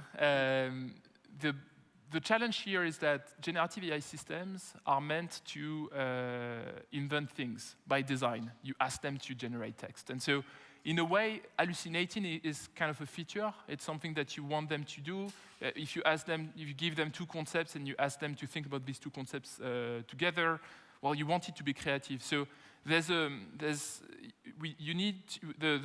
hard thing is to decipher when the conversation is about fact and will require to have a grounding in reality, or when the conversation becomes something which is more about creation and invention, in which case you want it to actually hallucinate. And so what we have been able to do is to kind of map out how people are actually using the technology and create behaviors that are different when the conversation is something that needs to be grounded in reality. In which case, when the model do not know the answer, it should say it doesn't know. And we on the other hand, we also have a set of conversations, in particular, in which we know that this is about creation. And in that case, you don't want the model to refuse engaging, because at the end, this is the user actually wants it to invent new things.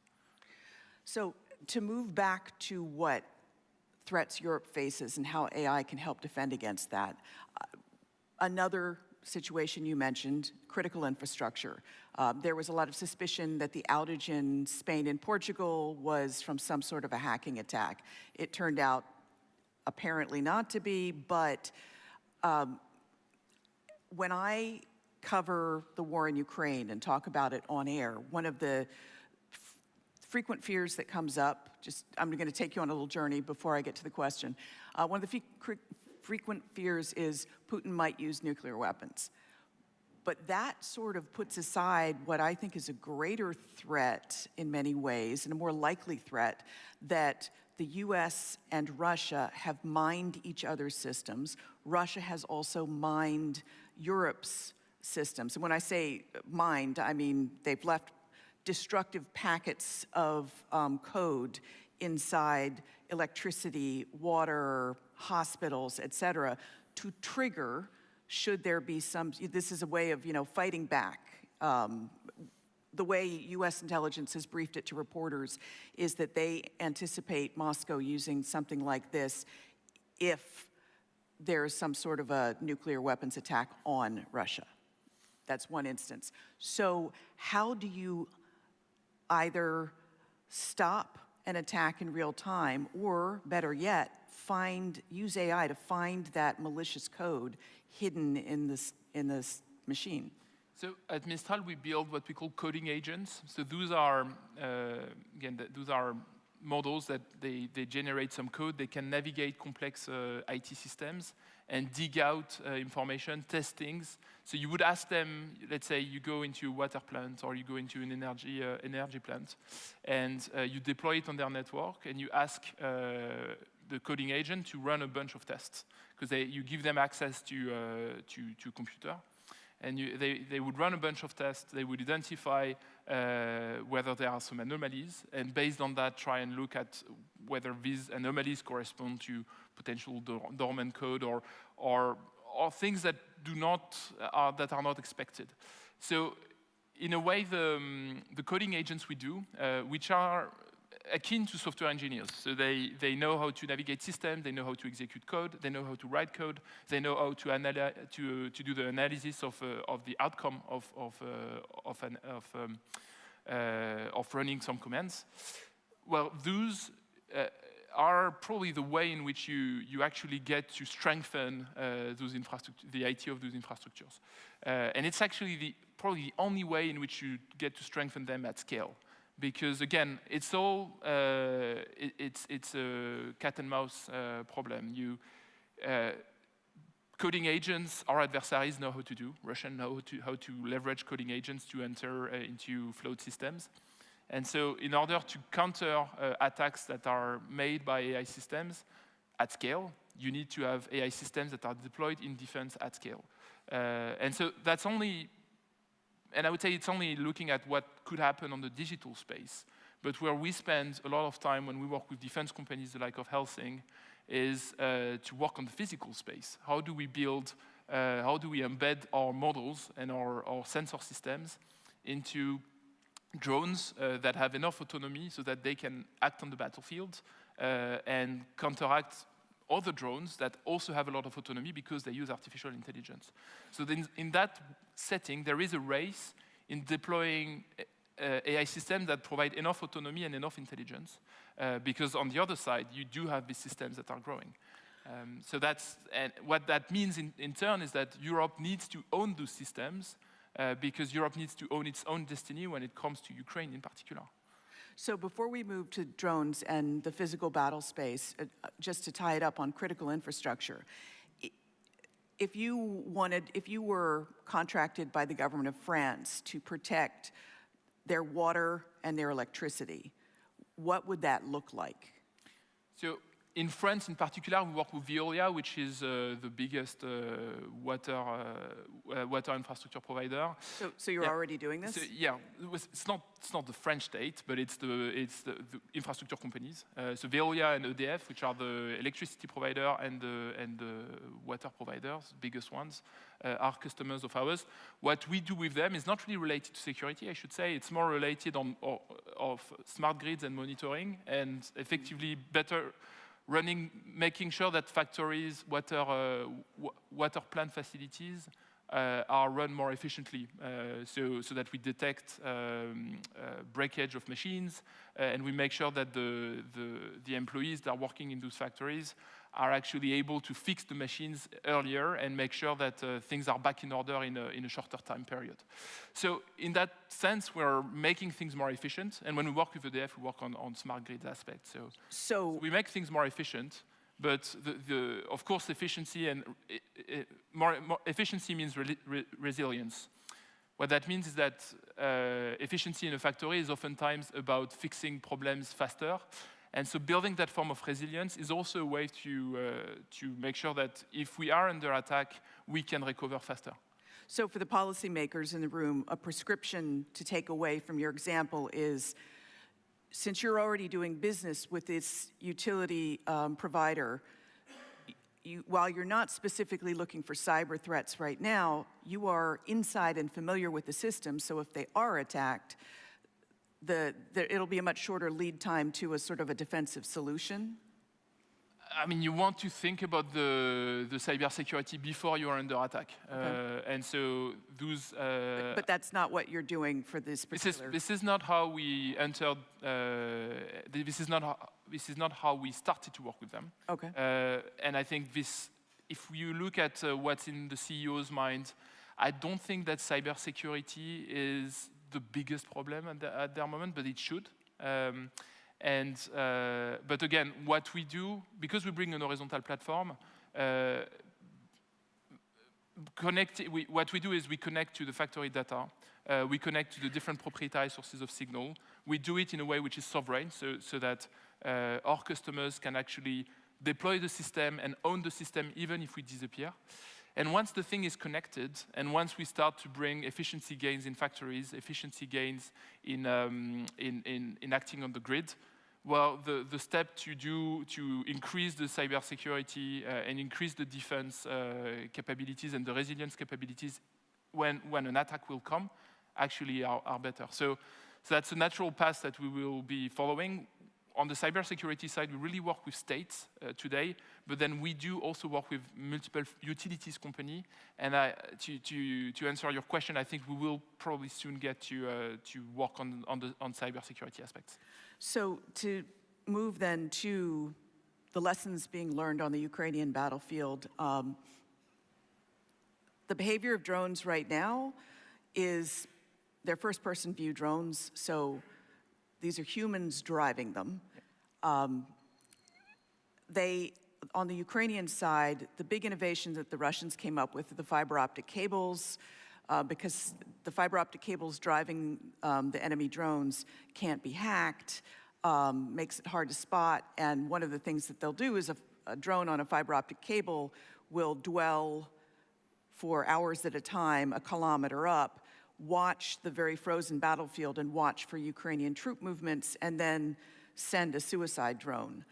How would you design a system to predict, detect that behavior, and find those dwell drones and to stop the attacks? So the first thing you want to do in that setting, and we are a technology provider, so to design such systems, we partner with defense companies that have better vertical knowledge of what are the sensors that we could deploy, what are the drones that we could deploy to actually get better information. And then our job is to connect those informations, videos, images, sounds, monitoring of conversations that you can capture. And then based on all of these streams of information, facilitate decision-making. So that's what we know how to do. Multi-source intelligence streams, your GeoInt, SIGINT, all of the ints to get the picture of the battlefield. Absolutely. That's what generative AI allows you to do. Process multiple streams of information coming from multiple modalities. So again, that can come from satellites, that can come from other drones that would be higher than the 1 kilometer Russian drone. And based on that, do the identification of the Russian drone, for instance, and then do a reaction to the troops on the ground for eliminating that drone. So the one thing that actually is hard to do is to detect the signal in the noise, because you will have a lot of data coming in, and you want to detect a very tiny point on the satellite image or a tiny point on a drone image, and based on that, you need to have a model that reasons about it and that say, look, this is an anomaly. There shouldn't be a point on that image. What should I do? It probably means it's a drone. If it's a drone, I need to call those troops because I know those troops can actually eliminate that threat. So at the end, you need an intelligence break. You need a model that sees different images, that detect a signal which is an anomaly, that does a reasoning that relate that signal to an action it should be taking based on all of the tools that has been connected to the platform. So it needs to be making a call to a certain commander that will then eliminate that drone. So what AI allows to do, and those are things that we're working on with partners, is to optimize the command and control, systems. See what's happening, and then decide with a shorter period of time. And you want the decision loop to be faster than the decision loop that is in the other side. And so the speed of deployment, the fact that it's resilient to network problems, etc., is extremely critical in such settings. And so deploying on the edge, in particular, deploying models that are small enough but fast enough is critical to make sure that we actually win in the end. So I come back to, you mentioned decision loops. The OODA loop for Moscow is very short. Putin can decide and do. In the couple of minutes we have left, what would you advise the EU officials in this room to do to use AI to protect themselves from a potential Russian attack? What would you have them deploy first? Would it be critical infrastructure? So my first recommendation would be to work with European companies. With European companies. This is a technology that Europe needs to own. If we don't own it, we will become an AI colony, and we will not have geopolitical power anymore. I think the cost of inaction, I heard that term a few minutes ago, is extremely high in AI. So we need to realize that if we don't invest in European technology today, we will need to use technology from other parts of the world that are not necessarily aligned with our goals and with our freedom desire. And it might be a contaminated supply chain. Yes. What do you mean by that?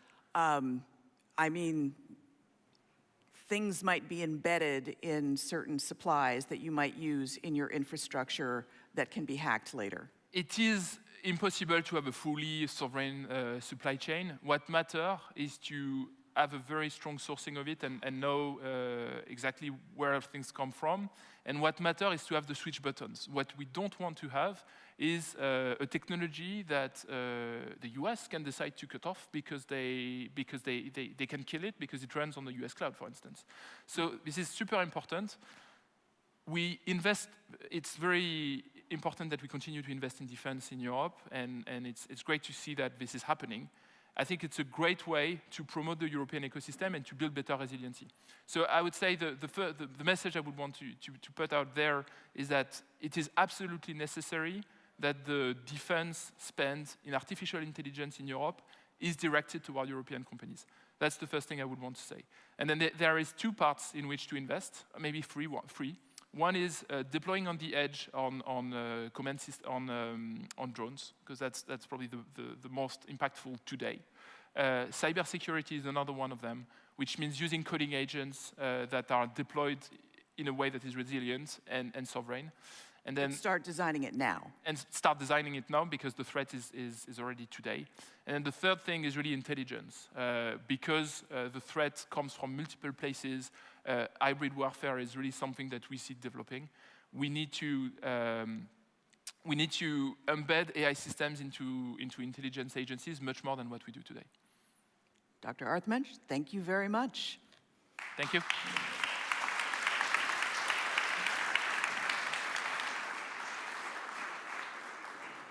Thank you so much. This discussion was fascinating through and through, but if I would have to say one point of conclusion, then there was a strong recommendation that in order for us not to become an AI colony, we need to invest into European AI companies. Ladies and gentlemen, now it's time for lunch. Please be back in this room exactly at 2 o'clock.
Dear guests, the program of Tallinn Digital Summit is about to continue. Please find your seats. We will start again in 5 minutes.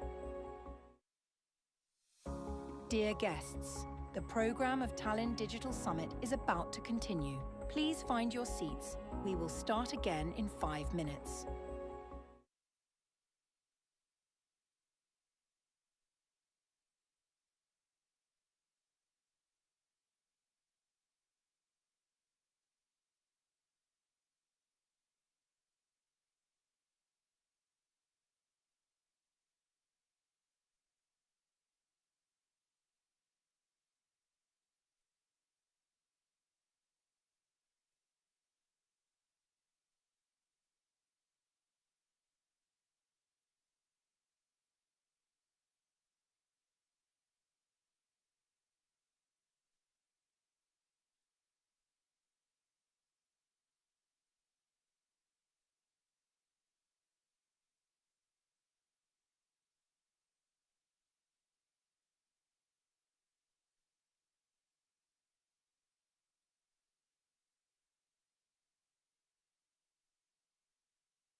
Dear guests, the program of Tallinn Digital Summit will continue now.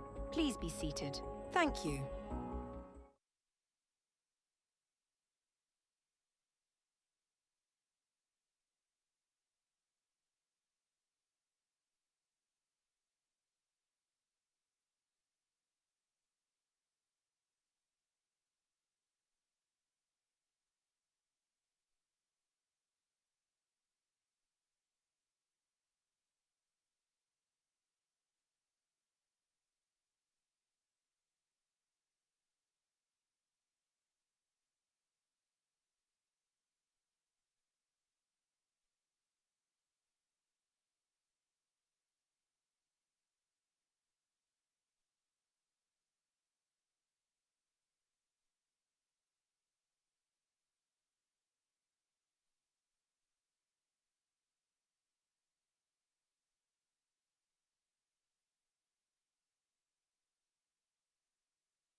Your Excellencies, dear ministers, ladies and gentlemen, welcome back to this afternoon of the 8th edition of Tallinn Digital Summit. We had discussions in the morning how we are nothing without cooperation and how security is not being built alone. And who to better invite to the stage for welcoming remarks than one of the strongest voices in Europe on security. It is my absolute honor to invite to the stage His Excellency, the Federal President of the Republic of Germany, President Steinmeier. Herzlich willkommen.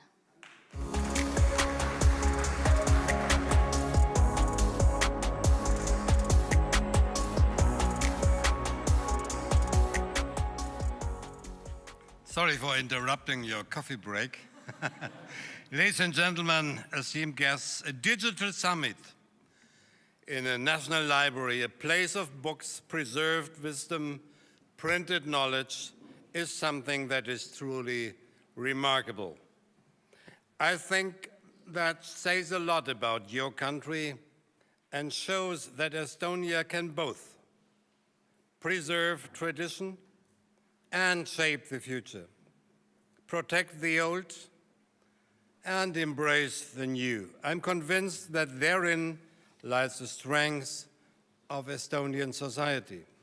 Every year, the Tallinn Digital Summit provides us with a good opportunity for exchange among European friends and with experts.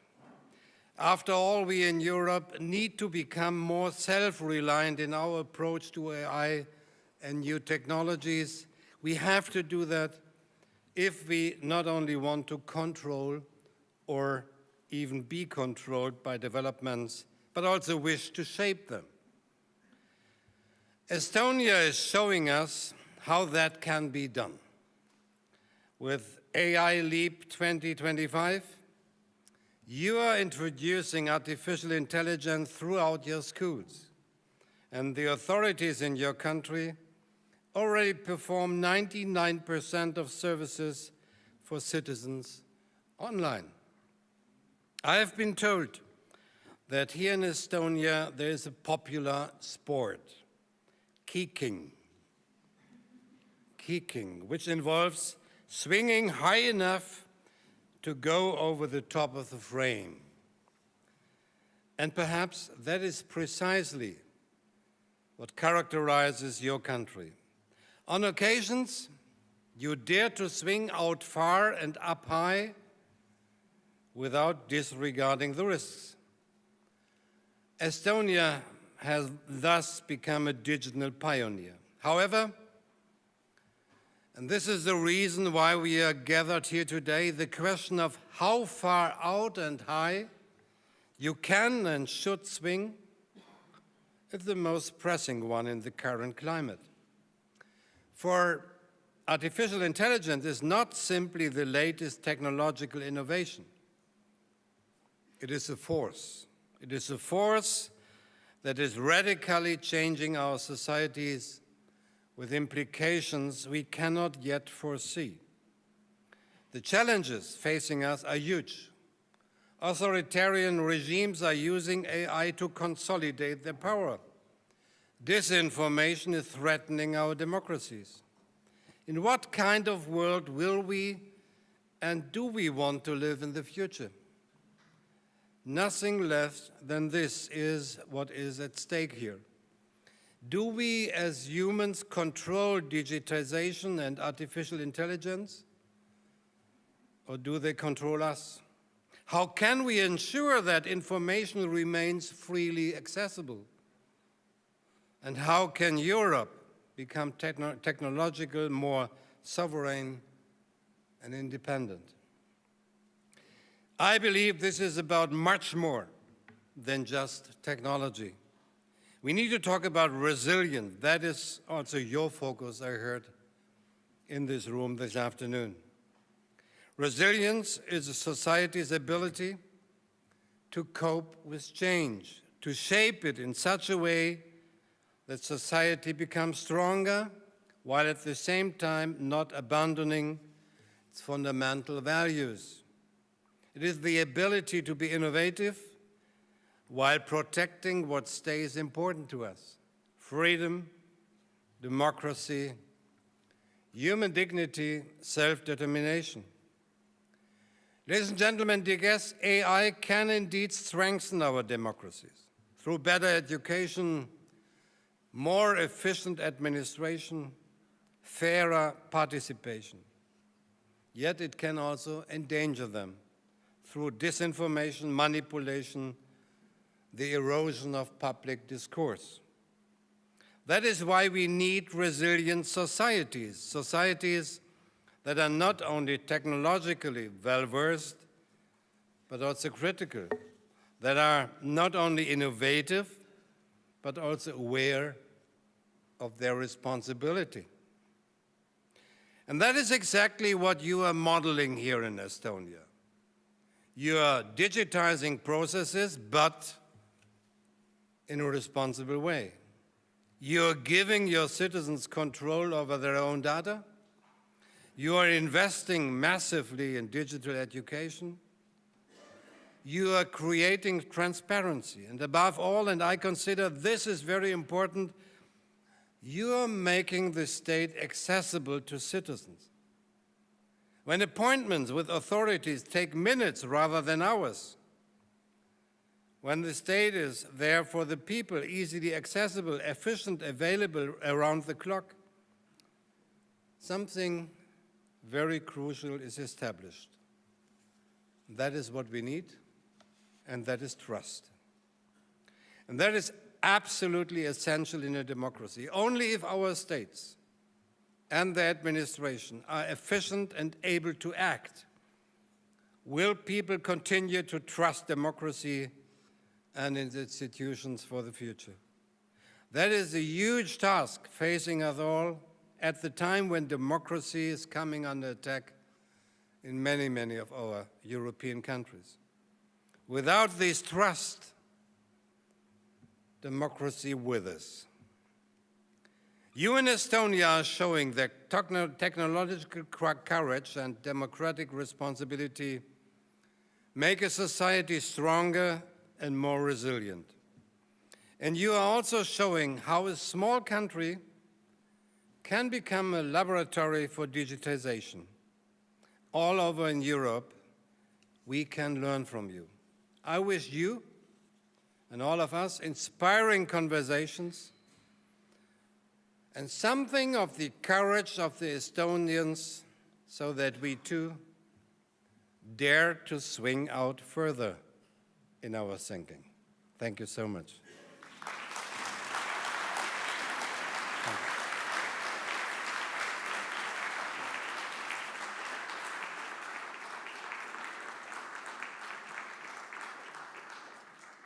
Dankeschön, Your Excellency.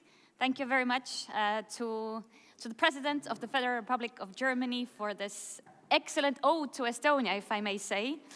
Just one remark, we are now 100% online, not anymore 99% online, but the key question remains, how can Europe become more technologically sovereign and more independent? So it doesn't matter if we're 99% online or 100% online, the key is that the technology needs to be there, built by the people and for the people, not just being built for the sake of technology itself. Estonia is also known for, aside from Kiking, the Tiger Leap program, which took place in 1990s. Now, fast forward 30 years, we're ready for the next iteration because some say that the tiger is sleeping. The next iteration, of course, suitable for today's event is called the AI Leap, and we are fueling this dear old tiger with the AI. Please welcome to the stage to speak more about this AI Leap, Her Excellency, Liisa-Ly Pakosta, the Minister of Justice and Digital Affairs of Estonia.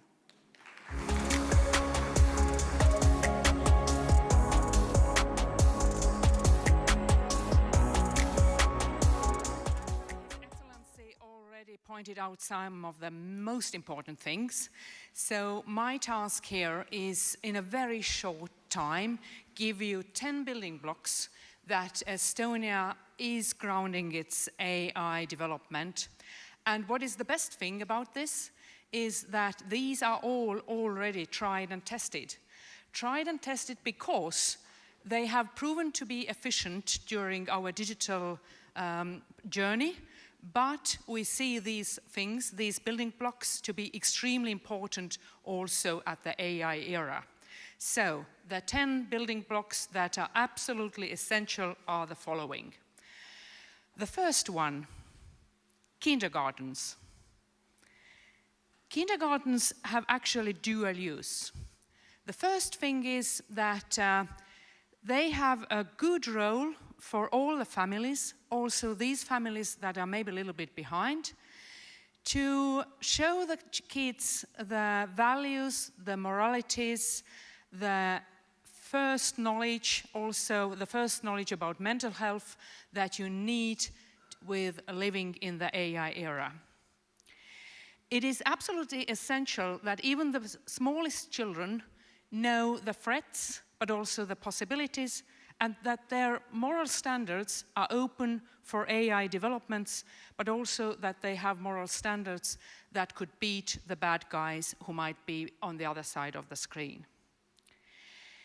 The dual-use thing comes out of that in Estonia, most of the women work. We have extremely high rate of women who work also at the IT sector. You need everybody. You need gender equality to build a digital state, and you need gender equality even more to build an AI state. Building block number 2, AI leap at schools. As you all might already know, Estonia is the country who started from the 1st of September AI leap at schools. So the aim is that Estonian pupil will be the most clever users and also developers of AI in the world. We are not afraid of digital gadgets at schools, vice versa. All the teachers and all the pupils get free access to AI, and we have a full team of academia working with that. So it's a little bit learning by doing, but we are doing it. Building block number 3 is readiness to learn. For the whole society, we do not have very many courses how to put a disk into a computer or something like that. Everything you learn today is old for tomorrow. But what we teach from kindergartens, schools, and at the companies, public sector, is the readiness to be open for new knowledge.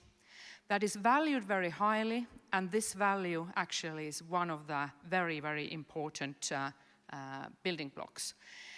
And we have readiness to use technology. We are not afraid of using technology. Building block number 4. Nobody is left behind. Nobody is left behind means that we appreciate very highly the right to live outside of digital society. We have built digital society, and we will be building AI society further on in the way that you don't need to have a computer, you don't need to have a mobile phone, but you can be part of digital society because of the tight network of libraries which help everybody who doesn't have a computer or mobile phone to be part of digital society. We don't teach librarians already from the last century, we teach information specialists. So the digital society and the AI society has been and will be built in the way that nobody is left behind. You don't have to own all these tech things. You don't have to have internet at home, but you definitely will be part of this society, offered all the pros that this digital society, AI society has. And this is not only that nobody is left behind, this is also that no language, no culture in the world could be left behind. Estonian language is a small language, our culture is a small culture. We have worked hardly to get it into every single AI LLM in the world, and we will proceed with that. And we are looking to cooperate with all other smaller languages and cultures so that AI era will not leave behind any of the languages or cultures. Building block number 5, quality of data. That is essential. Now it's even more essential.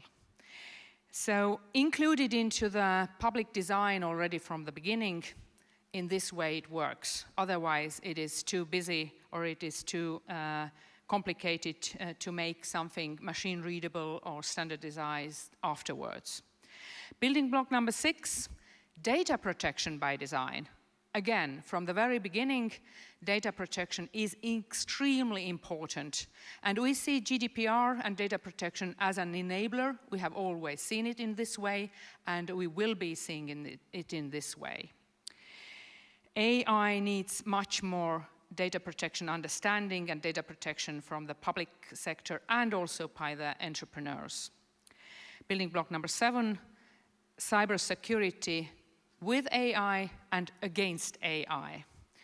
Cybersecurity is again something that is so essential that you can't go without it. Again, from the very beginning, in everything, cybersecurity extremely important. Building block number 8, now we get to the technical details. Sovereign AI and Gigafactory branch in Estonia. At the moment, we do not have sovereign AI in Estonia, and at the moment, we don't have yet the Gigafactory branch in Estonia, but we are working hard to get it. Why? There are several reasons. Let me name just a few of them. We have to be absolutely sure that the sensitive data is fully under state control if the state is going to use it or proceeding to use it. We have to be absolutely sure that there are no time lapse with data transfer or calculations transfer. And we have to be absolutely secure that the AI society proceeds with all the values we already have. Sovereignty in European Union is a common understanding. We are all working with this, but technologically speaking and content-wise speaking, this is very, very important for building Estonian AI society. Building block number 9, don't turn every stone. Keep your freedoms, keep our freedoms, and the governments have to keep the freedoms we are used to. Technological possibilities give so many possibilities to check the things we don't check without this technology, to follow the maybe bad habits some people might have, but we all have some bad habits. And the Big Brother thing is really an issue. We know that very well in Estonia because we were under Russian occupation. And we know the value of freedom, and we know the value of keeping this freedom, freedom as an absolute right. So let us, and this is also the principle very important in Estonia, not to close down any of the freedoms we have only because the technology gives some possibility for that. And the last building block, the most important one, is transparency and trust. Trust is the most important thing. Transparency gives trust, builds trust. Actually, all the other building stones I mentioned build trust as well. But without trust, you can't build a digital society, a digital governance, or democratic way of living in free society. So trust is the most important thing, and everything we do for building AI society in Estonia is related to keep the trust of our citizens, to keep the trust and democracy and the freedoms. So we have learned also this, that nothing of this I named can be done alone. We always have been working together with private companies, like-minded countries, like-minded international organizations. And this cooperation is the thing we are deeply believing in and that we very much would like to go on, that we are working with to go on. So thank you everybody for coming here. and we are really looking for a deep cooperation with everybody here. Thank you so much.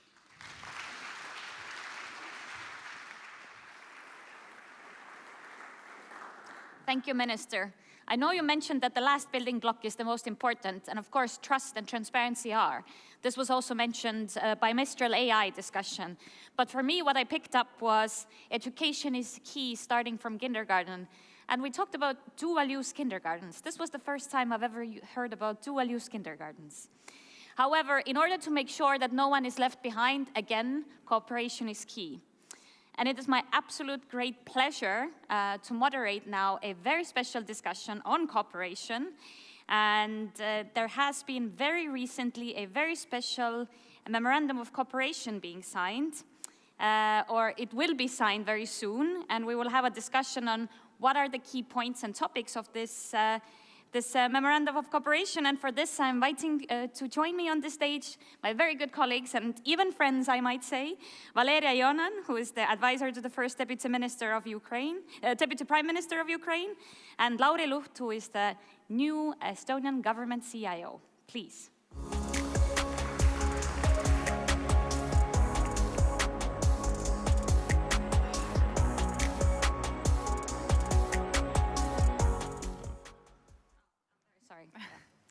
I have a few questions prepared for each of you, but just to get us off going, can you just briefly introduce yourselves and what are your roles? Though I think most everyone knows you. Valeria, let's start with you. Good afternoon, everybody. My name is Valeria. I'm now serving as an advisor to the First Deputy Prime Minister. I'm a former Deputy Minister of the Ministry of Digital Transformation of Ukraine. I was serving in these positions for 6 years. Hello, very shortly, my name is Lauri Luht. I'm the government CIO of Estonia and then taking responsible actions to secure and to build our digital state. Estonians are known for very few words. Yes. So let's speak about the memorandum of let's speak about the memorandum of cooperation. What specific initiatives does this memorandum bring along? Because I know Estonia and Ukraine have been working together for a very, very long time, learning from one another. And of course, now with very unfortunately practical experiences from Ukraine, there's more and more to learn. But what are we learning from Ukraine? We are learning a lot. We are learning how Ukraine is building resilient systems, doing new technology, even in the times when this brutal Russian aggression is going on. They are technology-driven in both their warfare, but also in their digital society. We are looking towards having very much of AI focus on how we can develop and co-share AI different solutions. We are looking at our governmental technology. We are looking how to build our education technology. There is no limit, I would say, that we could do with our dear friends in Ukraine, including cybersecurity, which is fundamentally important. And as being worked almost 2 years in Ukraine on Tallinn mechanism and all the, let's say, cybersecurity matters together with the Ukrainian government, I'm still, and I'm every day amazed and fascinated how rapidly and how well Ukraine has done its developments under these severe conditions, both in digital development but also in security. So this is everything what we bring on table.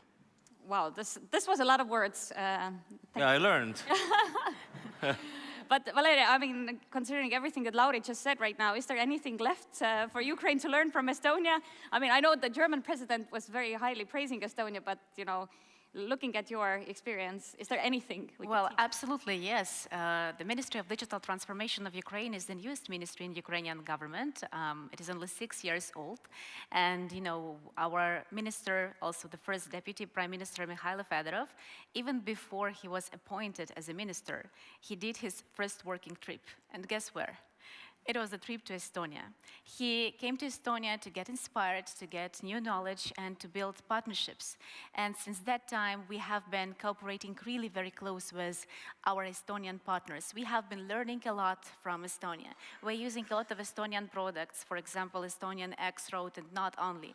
We are working also with Estonian companies, and we are very glad to welcome Estonian companies also in Ukraine.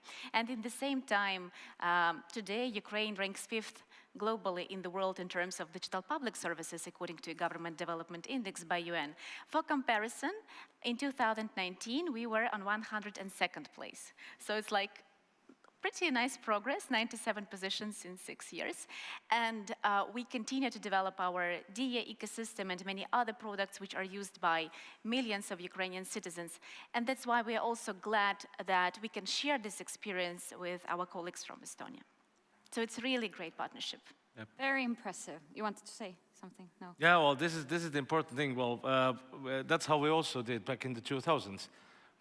Sorry to say, dear colleagues, but Estonians are very good at stealing. In the 2000s, we took let's say, technology from elsewhere. We built it better here, and then we started to go back and again take all the opportunities of what we saw. And that's what I'm also expecting with my dear Ukrainian friends, that they have developed some of the things which we might have been the start, but now we can continue together, and we can make a totally more rapid, more quicker, let's say, development if we do it together. It's constant upgrading of the ideas and constant sharing of knowledge and experience. Maybe in some way it's a constant cat and mouse game as well, but in our case, we think and we feel that we can do more and better together and learn from each other. I personally have learned from Ukrainians how to dress myself. Moving forward, AI seems to be quite a big part of the MOC. What is the joint Ukrainian-Estonian approach to innovating and cooperating with artificial intelligence? You go first. That's a good question. What's a joint one? We, of course, look at the governmental services and then how to improve the government efficiency. That's for sure. But on the other hand, we also look very much, it's not only government to government. What we like to do is the outreach also to all the technology companies, all the different, let's say, industry partners who can also join this path to find a way how to, let's say, develop our digital states further. There is a different, let's say, methodology or structure we're using. But anyway, what I especially love about this approach and the AI, and I've been an operational guy and a very practical guy in my past too. We have the point of we need to deliver certain thing in 26, and that's important. So whatever the methodology approach is, we agreed to do things really co-develop together in AI. So this is something what I'm very much waiting for. Well, we know and we feel that AI is a great economic opportunity, as well as a great opportunity to increase our governance efficiency and basically rethink lots of different sectors, such as education and healthcare.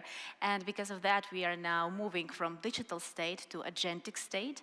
We have already launched our DIA AI, which is the AI assistant on the DIA platform, and we are doing lots of different steps simultaneously to implement AI and to have very concrete use cases. And in that spectrum, we are very happy and eager to co-develop together with our Estonian colleagues, to test and pilot together with our Estonian colleagues. And of course, I would also like to thank to the Minister Pakosta for our strong partnership and for her leadership. And what we just heard about, the 10 steps with the kindergartens at the very beginning, it is fully aligned of what we are thinking. For example, we are now working on developing the methodology for piloting AI tutors in the preschool education, because we also feel that there is a great opportunity there. So if we would unite and if we would do lots of new, I would say, cases and products together, there is a great potential to share those cases with the world and to move faster and to build safer, efficient digital future for us all. Fun fact, as we are talking here, this brainstorming is already happening elsewhere. So there are already very practical meetings going between our Ukrainian colleagues, between our colleagues from different authorities. We are defining already brainstorming that what could be those services be.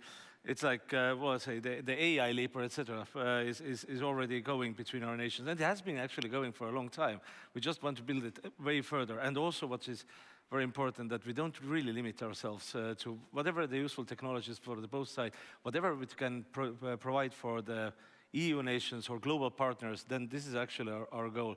To either it's some kind of cross-border service we can pilot, either and could be useful for EU, either is something that is useful, let's say, separately in different nations, in our nations, doesn't matter. And I also would like to refer to the minister's speech, but also Mr. President's speech about the learning and developing, because let's say my learning started here in this very building. More than 30 years ago, with my tiger leap, I was alone in this. I had a wonderful chance to wander around. One of the first computer classes, which was here, you know, it was opened here, and as my mother worked here, so then I could use it. Anyway, my point is that there are different methodologies how we can also do the learning part together, and there is also a special chapter for really practical trainings and learnings, both in, let's say, development, also in cybersecurity. So it's wonderful.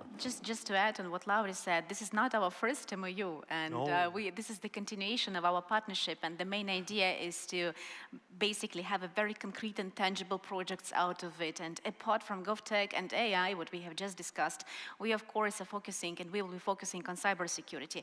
We would like to thank you also for the Tallinn mechanism, which is a great initiative, which is super efficient and working and supporting Ukraine with different services and products for cybersecurity of critical infrastructure.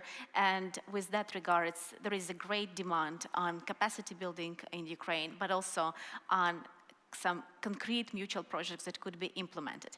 And I here would make a pass to basically Lauri to tell a little bit more about that. What? About cybersecurity training. The cybersecurity part, yes. Let's say there are different developments in the world and which are highly important when we are talking about post-quantum cryptography or critical information infrastructure protection nowadays, especially in those brutal challenges that are posed by our neighbor. To be honest, I'm not talking about Latvia and Finnish. I'm talking about the one which is in the east, of course, and let's say all the destructive targeted attacks that the whole of Europe might face is something that have happened, and also in many cases also prepared and prevented in Ukraine. So these are the things we need to learn, how to really protect our infrastructure, how to build more resilience in our infrastructure, how to do things cheaper, how to have efficient and cheaper solutions, which are also very good for our defense. All those clever ways how to do better security. This is something what we need to focus on. And a part of that, of course, Estonia is a digital state, and Ukraine is also a digital state. And we, if we would unite, and we would be happy also to help other countries who would be interested to build their digital states or to move to Agentic state. Basically, we see the great alliance between Estonia and Ukraine, and this MOU will only strengthen it. And it is a great benefit not only for our countries, but I believe for the whole European Union and the world. The leap towards the agentic state is something what we're going to discuss later in the panel, but this is some of a vision, or at least a goal to achieve. But anyway, that's going to be later. This is the easiest discussion ever to moderate. I'm having time I'm a silent Estonian anyway. Some of the things you've mentioned both are cybersecurity for sure. Are you planning to establish any shared cyber incident response frameworks, red team exercises, digital threat intelligence exchange? Because, you know, Ukraine clearly is one of the, if not the most cyber attack country in the world, and Estonia follows closely, I believe, behind. Any plans in this regard? Well, some of that has already happened. Yes. Has already happened or happening via Tallinn mechanism. Yes, so Estonia is supporting us a lot, and we are doing some, I would say, trainings together as well. But with that MOU, we think that there is a potential to do more and to basically build even, I would say, more regular communication on the topic of cybersecurity. Very rightfully said. We can use already existing good partnerships through the development cooperation, which is done through our Estonian Center for International Development, ESTEV. Thank you, colleagues, really for this good opportunity. MFA, all other ministries who are doing. So we can use the already existing platform for trainings. We are, well, things what we have discussed is, of course, the red teaming exercise, all the live fire exercises mostly. This is something what we can do. We can. And we are already thinking of that. Estonian Information System Authority and the CERT has excellent cooperation with the National CERT of Ukraine. Everything can be built on that. And what we need to do is we need to scale up. We need to make this training and experiences also, let's say, to the broader community available. And if we accomplish with that, then we secure our countries better, our small country, your big country, but also the other countries around us who are like-minded and who like to develop together with us all this security part or digital solutions. Okay, we're coming to the end of the discussion, but I have a super important question to ask from you. If the MOU or MOC happened to catch on fire, And both of you, Valeria and Lauri, could save 1 point from the MOU. What would be the point you would save? The AI. Well, you took AI. I can't say the same thing, although... Why? Why? Great minds think alike. You can. I can, yes. That was my first answer, of course. The whole of the development side. Absolutely. But secure way. This is something what the minister also stressed, and that's part of the policy what we are running in Estonia. So the secure way of doing the AI products and services, this is something definitely So just to wrap it up, each of you, a few words. Estonia and Ukraine have cooperated, continued this cooperation. We're signing this MOU or MOC. What makes our two countries work so closely together, whereas some don't work together at all? What do you think? I would say, sorry, Valeria. Go first. As I've worked in Ukraine for almost 2 years, then I would say that the mindset and the agility and the way of doing things is very similar. We might speak different language, we might actually, our national cultures are different, etc. But the mindset of doing things and accomplishing results is very similar, and that's what I enjoy there every day. I would add to what Lauri said, the vision, because a lot of governments, they can't succeed with digital transformation because they don't have the vision on why they need digital transformation. It's not possible, basically, to just develop an app or the platform for digital services and say that, okay, we've done the digital transformation. That's not it. You need to have a vision. And I think Estonia has its own vision. Ukraine has its own vision. We want to build the most convenient digital state in the world for citizens and businesses. And we always ask ourselves, is everything that we are doing is aligned with this vision? So vision and ecosystem of products which we are building. So we are thinking in ecosystems. Our country are thinking not just, in some one track, but how digital transformation, how AI covers all of the sectors, and how do we prepare our society for what's coming next. And power and will. And speed. And speed. Oh, you're so like-minded already. Thank you so much for this excellent chat, which was very, very un-Estonian eventually. Sorry for calling you out earlier. Thank you so much. Challenge accepted. Thank you. Thank you so much.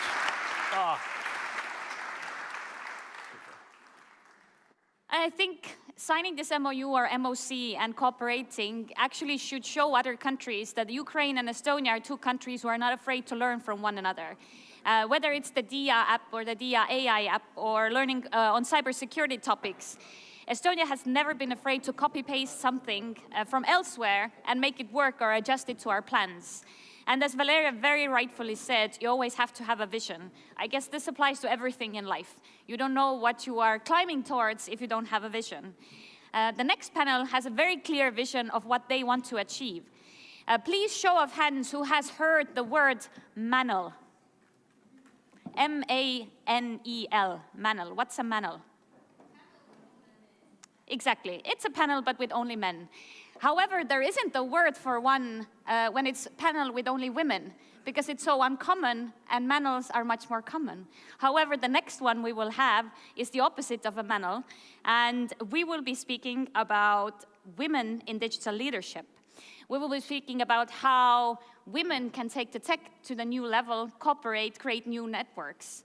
And for this, it is my absolute honor to invite to the stage a fantastic opposite to manel. Whoever comes up with a word can come to me after and say what it could be. With Her Excellency Liisa Lipakosta. Always glad to welcome back Cecilia Bonafeld-Dahl. Valeria will be joining us again on the stage. Marianne Willemsen. And we will have a welcome, a digital welcome, by Professor Dr. Kristina Sinemus, who is the Hessian Minister for Digitalization and Innovation.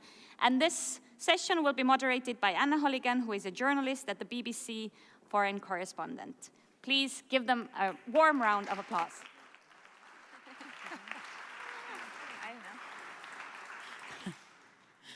This is why they wanted us in a different... Okay, sorry. We should change? I see that we had the numbers wrong. Okay. Hello, everyone. It's so good to be here. Usually I'm traveling around the world telling these stories about these kinds of panels and discussions. Panel, should we say? Female panel? So it's really nice to be part of the conversation, and especially with such a pioneering panel here of women who are really leading the digital sphere. I'm going to introduce our panel in a moment, and we are also going to hear a special video message. But first, we just wanted to get to know you a bit. So first of all, I'm going to ask if you could raise your hands, please, if you are involved or have been involved in any policies, products, or panels which are designed to elevate women in terms of the digital realm. A few hands. And how about those of you who believe that diversity is important when it comes to Europe's competitiveness in technology and the digital sphere? Great, okay. Well, in a moment, we will be coming to people who have lots of experience in this. But first of all, we will have a message from Dr. Christina Cinemas, who is the Hessian Minister for Digitalization and Innovation. Summit in Tallinn. I'm really sorry that I'm not possible to take analog part. But in times of digitalization, I'm happy to join you virtually. And it is a great pleasure to speak to you, even, as I said, I'm not personally with you. I'm very happy that we today launch the initiative of the European Women Power. We will bring together the leaders of the high level and the leaders of transforming Europe to a leadership of women. AI are key drivers of Europe's future. They are transforming our economy, our society, and the way we work. But still, as I said, women are underrepresented in these fields. That's what we want to change. Therefore, I initiate, together with my colleagues, this idea of bringing the European power of women together as a leadership power of Europe. This is not only about fairness or equal opportunity, it is also about innovation and competitiveness. Europe cannot afford to miss the talent, creativity, and leadership of women. If we want to be strong in AI, if we want to be strong in digital technologies, if we want to be strong in the digital future of Europe, it's necessary that women be a key of this change. And therefore, women must be more visible and influential. We need to have a better network. That is why I welcome this new European initiative, and I will send a strong signal to hopefully the world. Women leaders are joining forces across borders, building networks, sharing knowledge, and shaping the digital future together. In Hess, we are working on the same direction. We have our own program, Women Go Digital, and support in a more focused area, women in building digital skills and career opportunities. But it is also about visibility, mentoring, and networks. Our experience shows when women have the access to networks and the knowledge, they build careers, start companies, and become role models. Startup role models, digital role models, leadership role models. We need more individual projects. We need a strong ecosystem that supports women in research, startup, companies, economy, and politics, even in Europe. Diversity is a strategic factor in artificial intelligence. If only a small group develops the system of the future, those systems will be based on limited. More women in AI research means more quality, more responsibility, and more relevance for society. Ladies and gentlemen, especially the women, the ladies, Europe faces big challenges in the digital transformation. and we have a unique chance to shape this future. That we can only do together. And there, strong women in leadership should have a visible place. Making Europe more digital, more diverse and stronger means bringing more women in a visible network. And that's what we want to do today. And therefore, thank you. And all the network partners, even the one who, together with me, today start this network. And I'm really sorry that I'm not with you. But in my heart, I am. And therefore, I wish you inspiring discussion in Tallinn. Maybe this initiative grow, build bridges, and encourage many more women to take leadership in shaping Europe's digital future.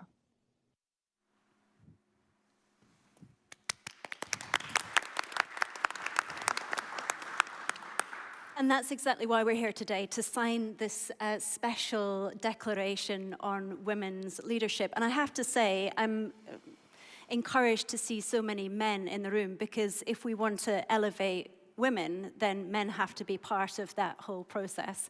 So let's get to our important trailblazing panelists now. You will be familiar with many of these faces.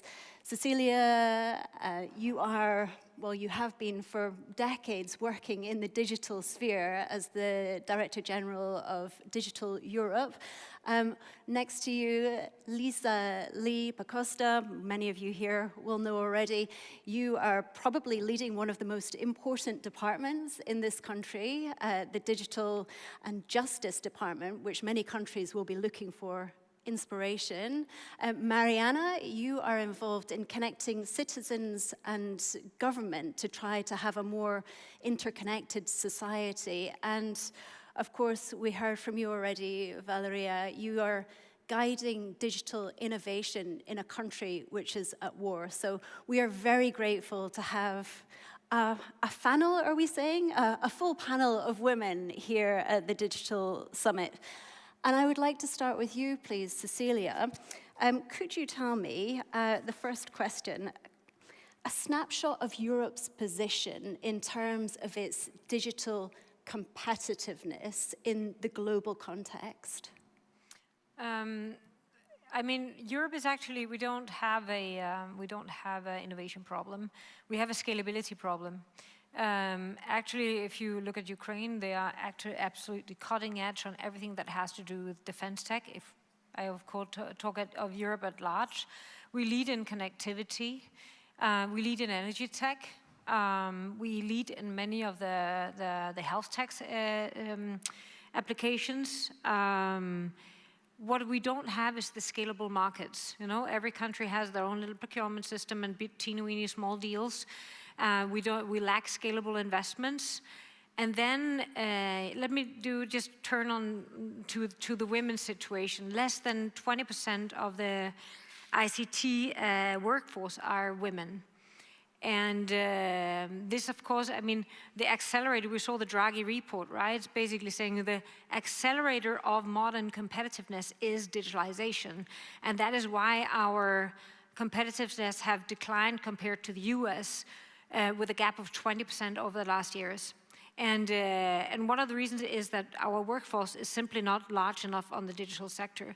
So if we are not including the whole female workforce into the most defining sector for accelerating our competitiveness, then we will never do the catch-up. What we've seen in Ukraine now is that the share of women active in defense and defense tech has gone up by 20%. You've just launched a new female drone interception unit.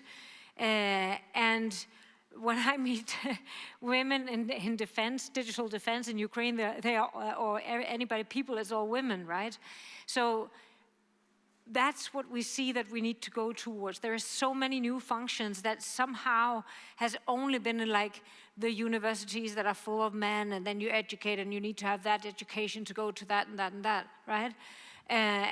But we need to change that. In fact, there was a study just done that says if we had the same share of female entrepreneurs as we did male entrepreneurs, we would be able to generate 250 billion in added value yearly in Europe.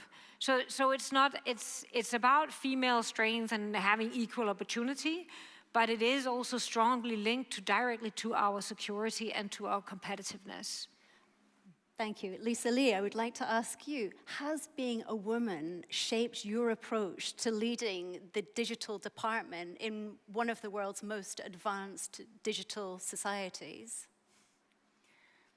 Let me give you just one story. It was 1997 when I received a Swedish IT prize for digital innovation, 1997. And then I went to get the prize, and the Swedish king offered a dinner in tables that were 12 people around a round table.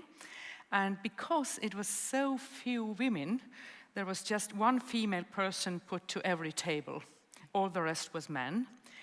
And it was served like 12 courses, a king's dinner, yeah. And I was coming from under Russian occupation. I didn't know actually all these manners, how to eat there. I didn't know how to start, but they started serving always from a female person. So I had to say every time, no, thank you, no, thank you. So I left very hungry. And I thought after that, nope, this picture has to change. We need more women around these tables. And this has been a passion that, as you said, Cecilia, very rightly, there is so much potential. So we need to get all these bright sides from both men and women, and this is the resource we have to use. And Mariana, what does Europe have to gain? What do European companies have to gain by ensuring that women are represented in the highest levels of policymaking when it comes to the digital transformation? Well, I think we've already tapped into that a little bit, that it's not just about women, but it's about what we can achieve if we gather both genders around the tables, making products and services that are better, basically, that are serving more needs, and that are driven by perspectives and different experiences. And I think coming from, for example, a ministry in Norway where we are a female minister and 2 female state secretaries, and visiting a lot of like top leader meetings, for example, is very similar to what you say, that we have a lot of men around the table, and we are often like the female part of that. So I think we need more women, but it also means that we, as kind of tech leaders or female leaders within tech, need to be role models and to step up and join in on conversations and be present on stages and be present in the media and stuff to encourage other females within tech to also take leader positions as well. Because even though we have increasing numbers of female choosing technology education or roles, we still are lagging behind very much on leadership. And even I think according to Forbes, the numbers has decreased since the 80s. So we need to take some measures, and this kind of initiative here is a good initiative to bring the numbers up. Exactly, and part of this declaration is about inspiring role models. And I think, Valeria, one of the things that was so remarkable about what you've done is that you're steering the digital transformation while your country is at war. Could you just give us a snapshot of what that has involved, the challenges and the opportunities you now see for Ukraine? Thank you. Well, actually, I would complement also what Cecilia said, because it's true that in Ukraine we see more and more women which are engaged into IT, tech, defense tech, but of course for obvious reasons, because we have the full-scale Russian invasion and the war is ongoing already for the 4th year. But I would say here that, I agree with absolutely all speakers, but I think that there are 2 very important things to mention. The first one is role models and visibility. If there are no role models, if there are not enough visibility, then young women don't understand, how they can grow and what can wait for them in the future. What are the hates, how to move. And the second thing is that there is actually, though it's like lots of different communities, but there is not enough opportunities to receive the knowledge which is not shared by default. So my personal story is that I joined the ministry in 2019, and then you remember 2020, 2021, it was COVID, and then the full-scale Russian invasion started in 2022. And basically, I got my child in December of 2021, so he was 2 months when the full Russian invasion started, and I had to work as a deputy minister, but at the same time, I was a young mother. And I could say that there is nothing more difficult in this world than raising a child and doing work. And you have just so many questions. You need so many, not just support, you just need a lot of expertise. And there is not the knowledge that you would, take in MBA course or somewhere. And at the same time, we see how many great role models we see here. There are great leaders who have, 2, 3, 4 kids and still are doing really great jobs. But we don't hear a lot of these stories. We sometimes just see good pictures, but we don't know how the real life looks like and how to manage it. And I think it is very important not just to show the way and not just to show, who you can be, but also what will wait for you on this path and have the opportunity to share this experience. It's crucial for a young generation. That's very inspiring. And I think it would be interesting for everyone to understand, if we could very quickly do a kind of lightning round, what was it that you've given your path, Valeria, but for each of you, what was your path to the kind of these top levels that you've reached now? If we can quickly give people a very brief idea of how you achieved this level of success as a woman to be here on the stage today. In approximately 1 minute. Oh God. Well, I think I just believe a lot in the things that I do. I'm super passionate about it. Do I think it has been easy? I have a long, could talk on it for hours. No, it's not been easy.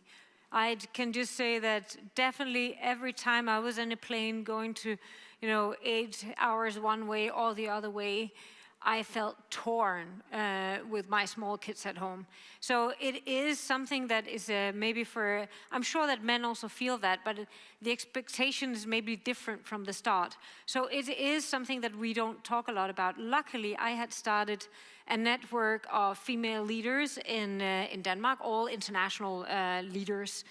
And we had developed this kind of group, and we were 12 women, and we could talk about this. What do you do about this, and what do you do about that? But again, there is no free lunch. You can't be part-time and then still have an international role and grow your business across 5 countries, right? You make super difficult choices. And I totally agree, it's not something that we talk a lot about. Maybe we can actually inspire to give a kind of a manual on how it can be done or not be done, but I totally also respect people who are not taking that choice, man or woman, by the way, of not having a career like mine. When that is said, I also say there has been zero development. I started this journey when I was the president of the Danish Association, and we looked at how many female at different levels. At that point, it was 30, 4 levels down. Then it was 22, 3 levels down. Then it was 8 on the second level, and on CEO level, it was 5. It was between 4 and 6%, like going like this. Right now, the number is 5.5. So there's been zero development, which is really interesting. And just saying female leaders, what does that mean? I mean, you're a real techie, you know how to do drones and stuff, right? I kind of know some tech, but I'm really a business leader. I built businesses, I built organizations, and I know that you are a doctor. You have really like a deep technical knowledge. I don't know your background, but it's also there are different paths for different women. It's not just saying like female leadership. And I think that's what we need to show, that there are different paths, different competences, a different type of role models, but also that there are choices that are super difficult. Lisa Lee, your meteoric rise, if you can make it 30 seconds. 3 things. First, how the understanding of child raising had changed in Estonia throughout 100 years. And I found out that in every 10 years, there is a totally different understanding of how it is right to raise kids. So I made a quick conclusion. I will decide my own, how I raise my kids, and I will trust me, myself, and I. And I have 5 kids, by the way.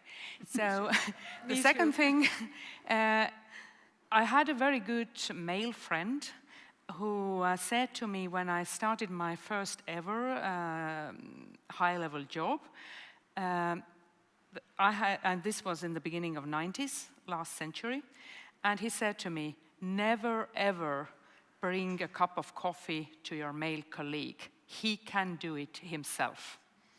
Never ever take the writing of protocol into your hands, because also your male colleagues can do this. I think this was very good advice. Men and women can do the same things, and there shouldn't be gender roles in this way. And the third thing is that actually the support of other women to each other is essential. We know from studies that men support each other very well. They praise each other.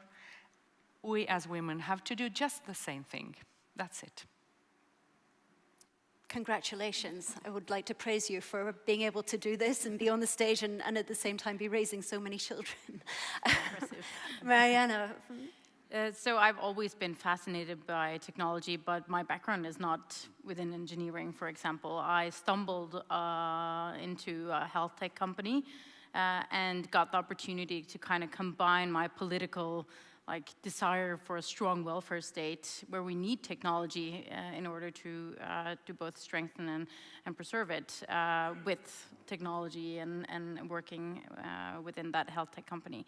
And I proceeded from there to another SaaS company, so working a lot on expansion and scaling and a lot of the challenges that was mentioned here earlier. Today I'm fortunate to be in the Ministry of Digitalization and also be responsible for that part. But I must say that I feel like as a politician, we're often also challenged within this domain as if we are supposed to know everything. But I am no expert. I work with technology and I come from, have technology background, but now I make data center strategies or AI regulations or a lot of different stuff. So that's why we need forums like this, the summit, where we can get together multi-stakeholder. That's why we need to go out, meet businesses, people, to get input on what we as politicians should prioritize and how we can solve some of our challenges. Thank you. Finally, Valeria, what's your ambition for this declaration of European women in the digital field? I really hope, that this initiative, it will have its continuity and sustainability, because this initiative has a great long-term potential. And if it will last and it will be active for many, many years, we all would be amazed how many women, how many potential this initiative will unlock. So I'm extremely grateful to Cecilia, to Minister Pakosta, to Marianne, to you for the opportunity to actually launch this initiative, for this initiative and for starting this very important path. Thank you, Valeria. I hope this session has given you some ideas and inspiration. I believe now we can have a table brought to the stage with a declaration. I think it's here, the table. No, Oh, we already have the tape. We already one step ahead. So I would like to invite each of you. I'm just going to come around and have a look at who is first on the list. I believe it may be Lisa Pacosta, first to sign this very special declaration. And I would say we have... Elevate. We want to elevate all women, all girls into tech and tech leadership. And as a mother of a 9-year-old girl, I think one of my aspirations would be that she can look at a stage like this and expect to see women, and that we don't have to say, hey, look, we have an all-woman panel, that it's just as common as it is to have an all-male panel. That's one of my ambitions for the future. For initiatives like this, Cecilia, please. Thank you so much. I hope that all the fathers in this room are also going to teach both their sons and daughters how to code and use AI. Code and use AI. Right, please come forward, Valeria. Thank you.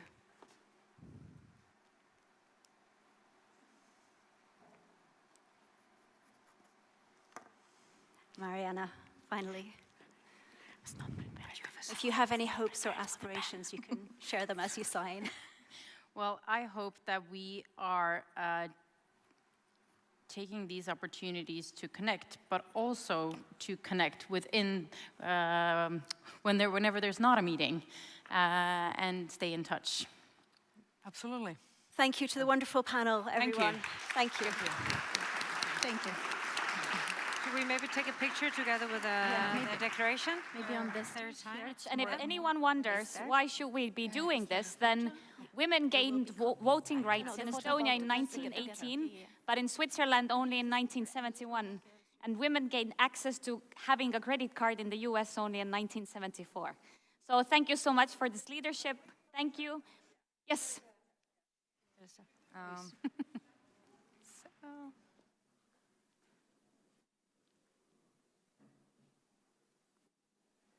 Coffee break.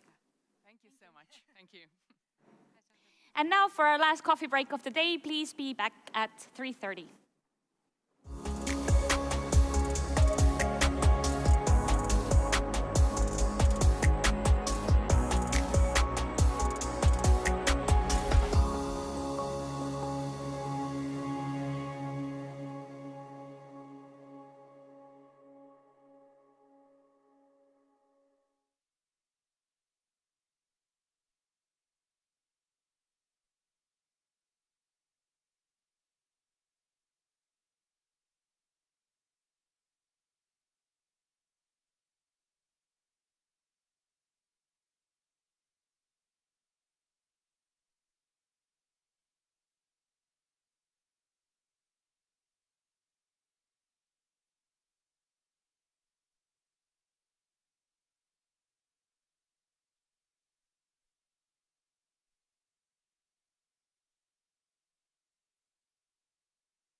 Dear guests, the program of Tallinn Digital Summit is about to continue. Please find your seats. We will start again in 5 minutes.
Dear guests, the program of Tallinn Digital Summit will continue now. Please be seated. Thank you.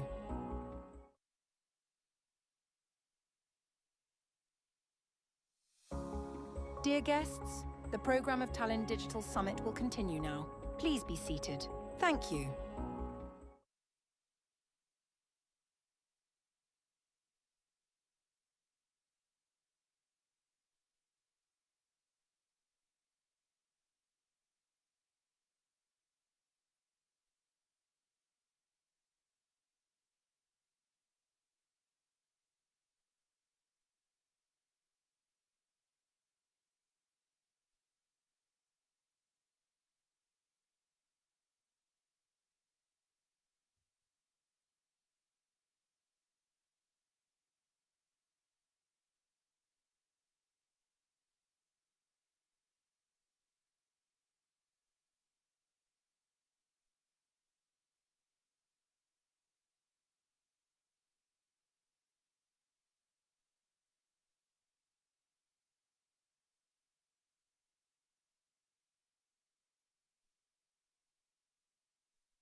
Welcome back, everyone. This is a very Estonian room. You know, in Estonian classrooms, normally people sit at the back, and wherever you can, people don't sit at the front. So welcome to Estonia.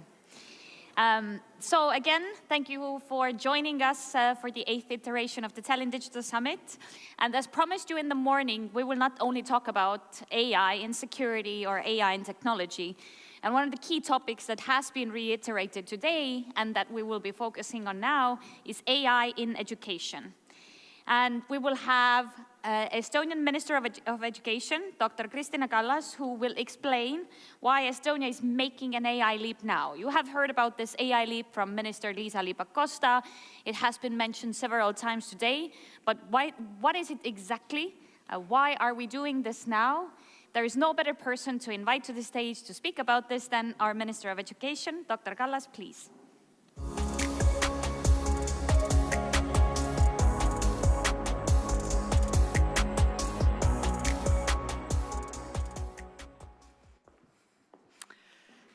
Good afternoon. I'm very glad that some of you are interested in the big question, and I think it's one of the biggest questions is how is the appearance of LLM models into everybody's phone affecting our next generation and affecting actually our education systems. And that's why my title is called Redefining Education, because I strongly believe that this technology, this technological leap from just a technology that we had before 2022 and that we have now on the phones, this technological leap has a very, very significant impact on the education systems, how we teach and what we teach. In 2022, when every kid had the possibility to download large language models, mostly at that time it was ChatGPT on their phones, I think most of the education systems and teachers in the classroom, ministers, policymakers were taken by the surprise, by the question, what now? I mean, if there is a click button away of the full knowledge that usually these children acquire years in school, they have to memorize, they have to relearn it, we control whether they know it, we recontrol whether they know it, they apply it, and now it's just 15 seconds and they have this knowledge. They might not know now how to use it and how to apply it, but the creation of knowledge and generation of knowledge creates very fast. And for many of the teachers, this was a very big question, like, what do I do now? I mean, how do I teach and what should I be teaching? And we had this question in the ministry going on for a year before we started actually making a move, thinking that we have to do something with the education, because allowing AI to be in the school, in the classroom, without any pedagogical guidance means that we see the risk of de-skilling and cognitive offloading of children happening, especially in the older age groups. So what we did in Estonia is something that I will tell to you today. We are at the very early stages of introducing AI into the classrooms, but there is a pedagogical philosophy behind it, what we are doing. And this pedagogical philosophy is something that I want to just discuss with you on this stage. It's not the presentation about technology. It's not the presentation about the specific things that we do in education. It's about the philosophy, like how do we introduce AI into learning process in education and what impact does it have. But the fact that AI will have a significant impact on the capacity of, especially cognitive capacity of children was nothing new, because I just try to remind ourselves probably that back in 2017, OECD already analyzed the skills levels of humans, at that time of a working age population, where they found out that 2/3 of workers in OECD countries had literacy, numeracy, and digital problem-solving skills that were below of what the computers at that time could do. So literacy, numeracy, and problem-solving skills is something that is a basic skill that we give them in education systems. If our education systems provide the basic skills below what the technology is capable of doing, then we obviously are not keeping our education system on the modern level, so it's not relevant for the time of these people entering labor market. And only 13% of the workers had a literacy and numeracy skills that were above at that time of the computer level. Now, with the entrance of the AI, that became even more severe problem, because the numeracy and literacy and problem-solving skills of this technology is much higher than was the technology back in 2017. The question, I mean, for humans, in relation to that technology is, let's face it, it's a very big question of our evolutionary leap. Whether we are capable of outpacing computers in our capacity, cognitive capacity of thinking, capacity of analyzing, problem solving, communication, whether we are capable of going above what the computers are capable of doing, or we are not. And this evolutionary pressure comes exactly from the technology. Humans have been through evolutionary pressures before. This is not the first time in human history when humans have to go through the evolutionary pressure. But this time, it's not a physical pressure. It's not that we have to stand up on our 2 feet. It's the different type of the evolutionary pressure. And it's evolutionary pressure for our cognitive capacities. Our cognitive capacity of the brain in terms of, are we capable of evolving into the species that are capable of thinking faster and thinking much more systematically than before, and more creatively. So this is the challenge that we have. So where do we find this capacity of being thinkers, our development as a humans to be better thinkers, more systematic thinkers, more creative thinkers, more analytical thinkers? Our brain is a main apparatus, of course, which is our cognitive machine. So human brain has evolved over the millions and millions of years cognitively, very significantly. And this leap that we are taking now is a leap in 2 different types of cognitive capacities. So human brain is operating in 2 levels of cognitive levels. You might know it. It's something that in pedagogy teachers know. There are lower cognitive processes and higher cognitive processes. Lower cognitive processes are memory. Let's memorize quickly something. Let's repeat what we have memorized, and this repetitive stereotyping behavior without much thinking next time you use this knowledge. Once you learn it, you repeat it. For example, learning to ride a bicycle is a knowledge that our brain acquires, and we keep repeating it without relearning it every time we use a bicycle, right? So it's something that is repetitive thing. Or learning to swim, or learning to skate. These are the things that we learn, and this is not that we need to relearn it again. So this is a lower level cognitive process that happens in our brain, and sometimes we do it without thinking. Stereotypes regarding certain people, cultures, we learn it one time and we apply it every single time next time we are in this situation. This is a lower cognitive process in our brain. We don't rethink, we don't relearn, we don't change of the perceptions that we have. Higher cognitive processes are something that we have to constantly keep actively relearning all the time. Our brain does not apply already previously applied knowledge the same way. It generates a new knowledge in the situation from the previous knowledge and learning in the new environment. And it's much more complicated process. Human brain is most of the time operating in a lower cognitive processes. Why? Because it takes much less energy. Our brain is our biggest energy consumer, so it works always on the energy-saving mode. It's easier to actually use your lower cognitive processes rather than higher cognitive processes. If you use higher cognitive processes, it's very tiring. Sometimes you probably notice yourself, you did a lecture in a completely new topic in front of a completely new audience, your brain had to go into this higher cognitive processes. By the evening, you are dead tired. You want to sleep. You quite often want to sleep after exams because this is really a challenging higher cognitive processes.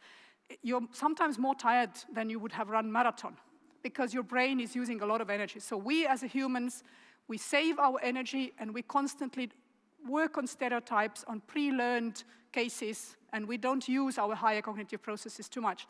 Now, the challenge is, with the technology that in the world where we live, with the new technology, it pushes us constantly to be much more time of our awake time on a higher cognitive processes. Much more often we have to use much more energy in rethinking, systematically thinking, reanalyzing, creating new knowledge in a new situation, readapting to the new situation.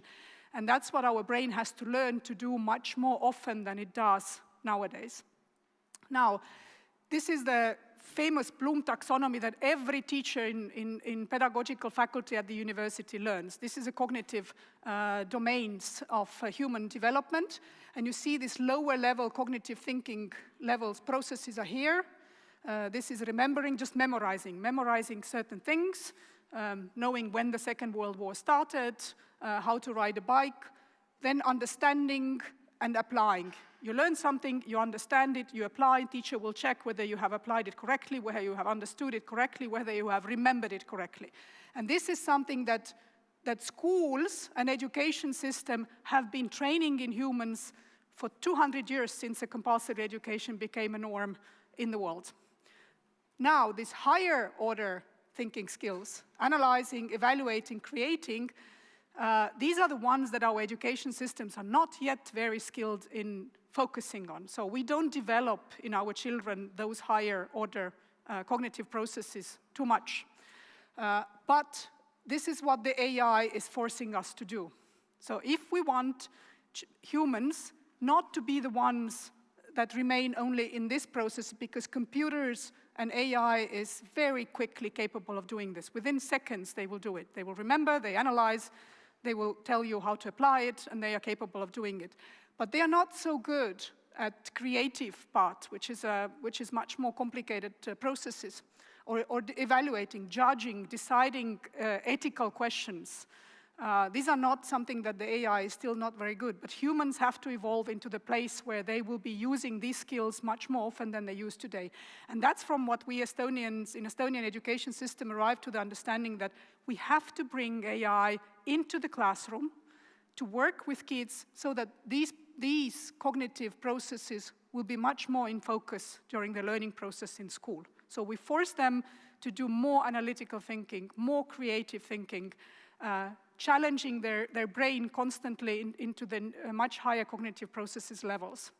So this is a philosophy behind what we think that AI, how it impacts humans and how it impacts our cognitive development as humans. So education systems have to redo the learning process and teaching process in school because these things here, analyzing, evaluating, creating, have to be developed already not at the university level for PhD students, because that's what you learn when you're doing a PhD. It has to be already taught at the grade 7, minimum, at the grade 7 when kids are 13 years old, 14, 15. That's the age when you have to start doing it. And what we do in Estonia is that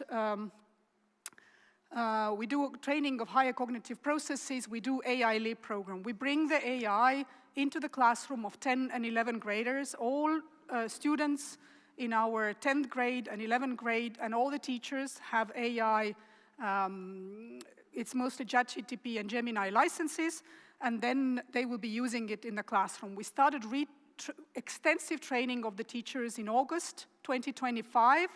We have a scientific board of developmental psychologists and neurologists, brain neurologists, who are designing the learning course for the teachers, how they introduce this AI into the learning process. And it's not only about specific subjects, it's all subjects in school. It includes sports, it includes art, it includes music.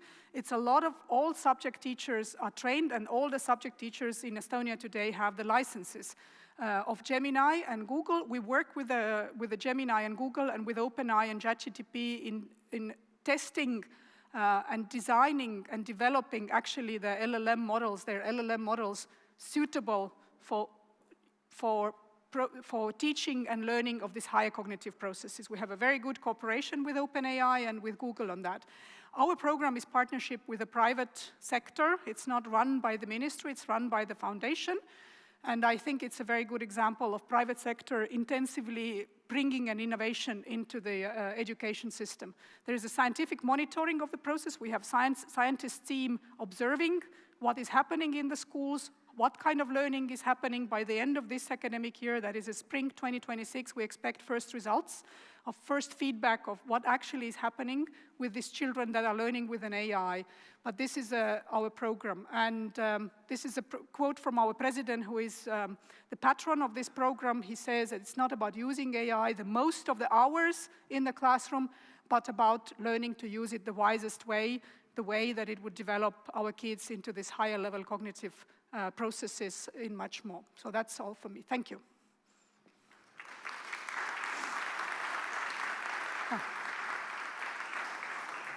Thank you so much. This was the most informative, and I apologize to all other speakers, the most informative presentation we've heard today. Does anyone have any questions? There's one question over there. Please wait for the mic. Yes. Thank you so much, Minister, for a very interesting, and I truly say this, presentation. I'm Carlos Esteso, Deputy Head of Mission of the Spanish Embassy. I would like to, I completely agree with your presentation. What would you think about the latest reports that they're raising concern about the students too many focus on their mobile phones, and some countries that they are taking action in restraining the use of AI and mobile phones at the school? Because it's true, we have to raise to this higher level of education, but if the pillars are not well funded, and then those latest reports are raising concern on the lack of attention, the lack of analyzing like carefully and with time, like reports or just they are found in more difficulties like ads to focus, to really write, and to think carefully about before writing or texting. So what do you think about the use of mobile phones? Only to answer that. Yes, I could have a separate lecture on mobile phones in education system, because that's another topic. To me, and in Estonia, we approach the mobile phones or any digital devices in education with this approach. It's the same like with a knife. When humans invented knife, that gave humans a huge developmental leap, because you could cut things and build things that you were not capable of doing before, but you could also kill another human being with that knife. So with a mobile phone, it's the same. You can actually destroy human brain and humans with this technology, but you can also use it for the advantage of the human brain development. And that's what I've presented now. This is what we think that we should do in order to use this technology for the advantage of the human brain development, rather than destroying this brain. And we are very much afraid that if we don't do this, if we just ban it, the result is that this human brain will be killed, because the kids will be using it anyway. There is no way that we can completely ban it.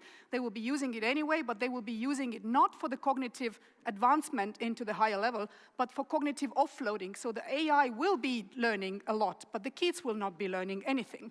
So, and that's why it has to be pedagogically guided process. There are teachers who are in charge of the way the AI is used in the lessons, not the kids using AI secretly under the table by doing the lessons that teachers give without any concern about the AI. So there are lots of learning practices that teachers need to cancel because it doesn't make sense to do them anymore. Because their AI will do it, and kids will do it with an AI, and there will be no learning happening for the children. So you have to redo all the assignments that you used to give to kids, and rethink how you put AI into this process, rather than expecting children to cheat and then controlling them for cheating. Perfect. Thank you so much, Minister. So what we're doing in Estonia is we're changing the 200-year-old educational system with the AI Leap. It's a very simplistic summary of this panel. Thank you so much. Okay.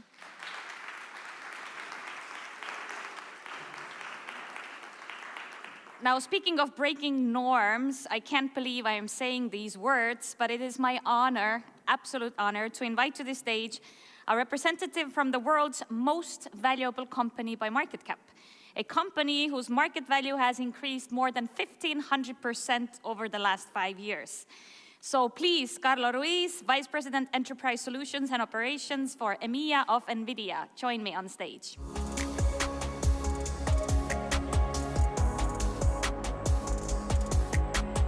Good afternoon. It's such a pleasure to be here with you today. And yeah, as said, I'm heading up the enterprise solutions business in Europe, Middle East, and Africa, and I've been doing that for a while. So I've been in this business for almost 11 years. And maybe it's good to start with yeah, a little bit of honesty here. I can truly say it's hard to keep up, right? If you see what all the developments are out there, all the announcements, all the technology breakthroughs, it's going super fast. I hope you recognize that. And so I'm saying, if you feel a little bit overwhelmed, it's okay, it's okay. So in this session, what I wanted to do is to take a step back and look at the fact, why do we think AI is important? What are the components of sovereign AI? But also look a bit at the fantastic examples that we already have in Europe and across the world, and see if we can learn of some of these case studies. And so let me pull up here the vision that we have at NVIDIA for sovereign AI and the components. But to be honest, it feels as well that we have been talking about all of this for quite a while. So why do we need to spend energy in this? Why are some countries very advanced in this, and should others really care to keep up? Well, Europe faces many big challenges. We have industries that have challenges to compete on a global level. We see productivity stalling in some places. There's pressure on public sector services. I'm sure you recognize some of that. And then also items like energy management. How do you do that in a smart way? And yeah, as a European myself, I think it's fair to say that sometimes we can take a little bit of a negative approach, right? Or maybe let's say it in a more positive way. We can be a little bit cautious. So in this section, I thought, let's look at those same challenges and then also focus a bit on the solutions and the tools that we can bring in place to address exactly those challenges. And for that, I think it's also good to pull up a little bit from our history, because today we live in geopolitical, very complex times. And I think sovereignty becomes a center topic for all of us, also here in technology. And at NVIDIA, we strongly believe that every country needs to own the production of their own intelligence. What are you going to do with your data? What are you going to do with your cultural values? You want to have that in your country, be master of your destination there. And that's not unlike the leadership position that we have seen in Europe before. For example, during the Industrial Revolution, where technological advancements resulted in critical infrastructure being available. So think of steam engines, think of the ability to produce electricity, to have manufacturing capabilities. So critical infrastructure. And as we move into this new industrial revolution around AI, we see a new form of critical infrastructure. The new factory is that of an AI factory. And it's not coals and steam, but it's actually electricity going in. It's your data going in.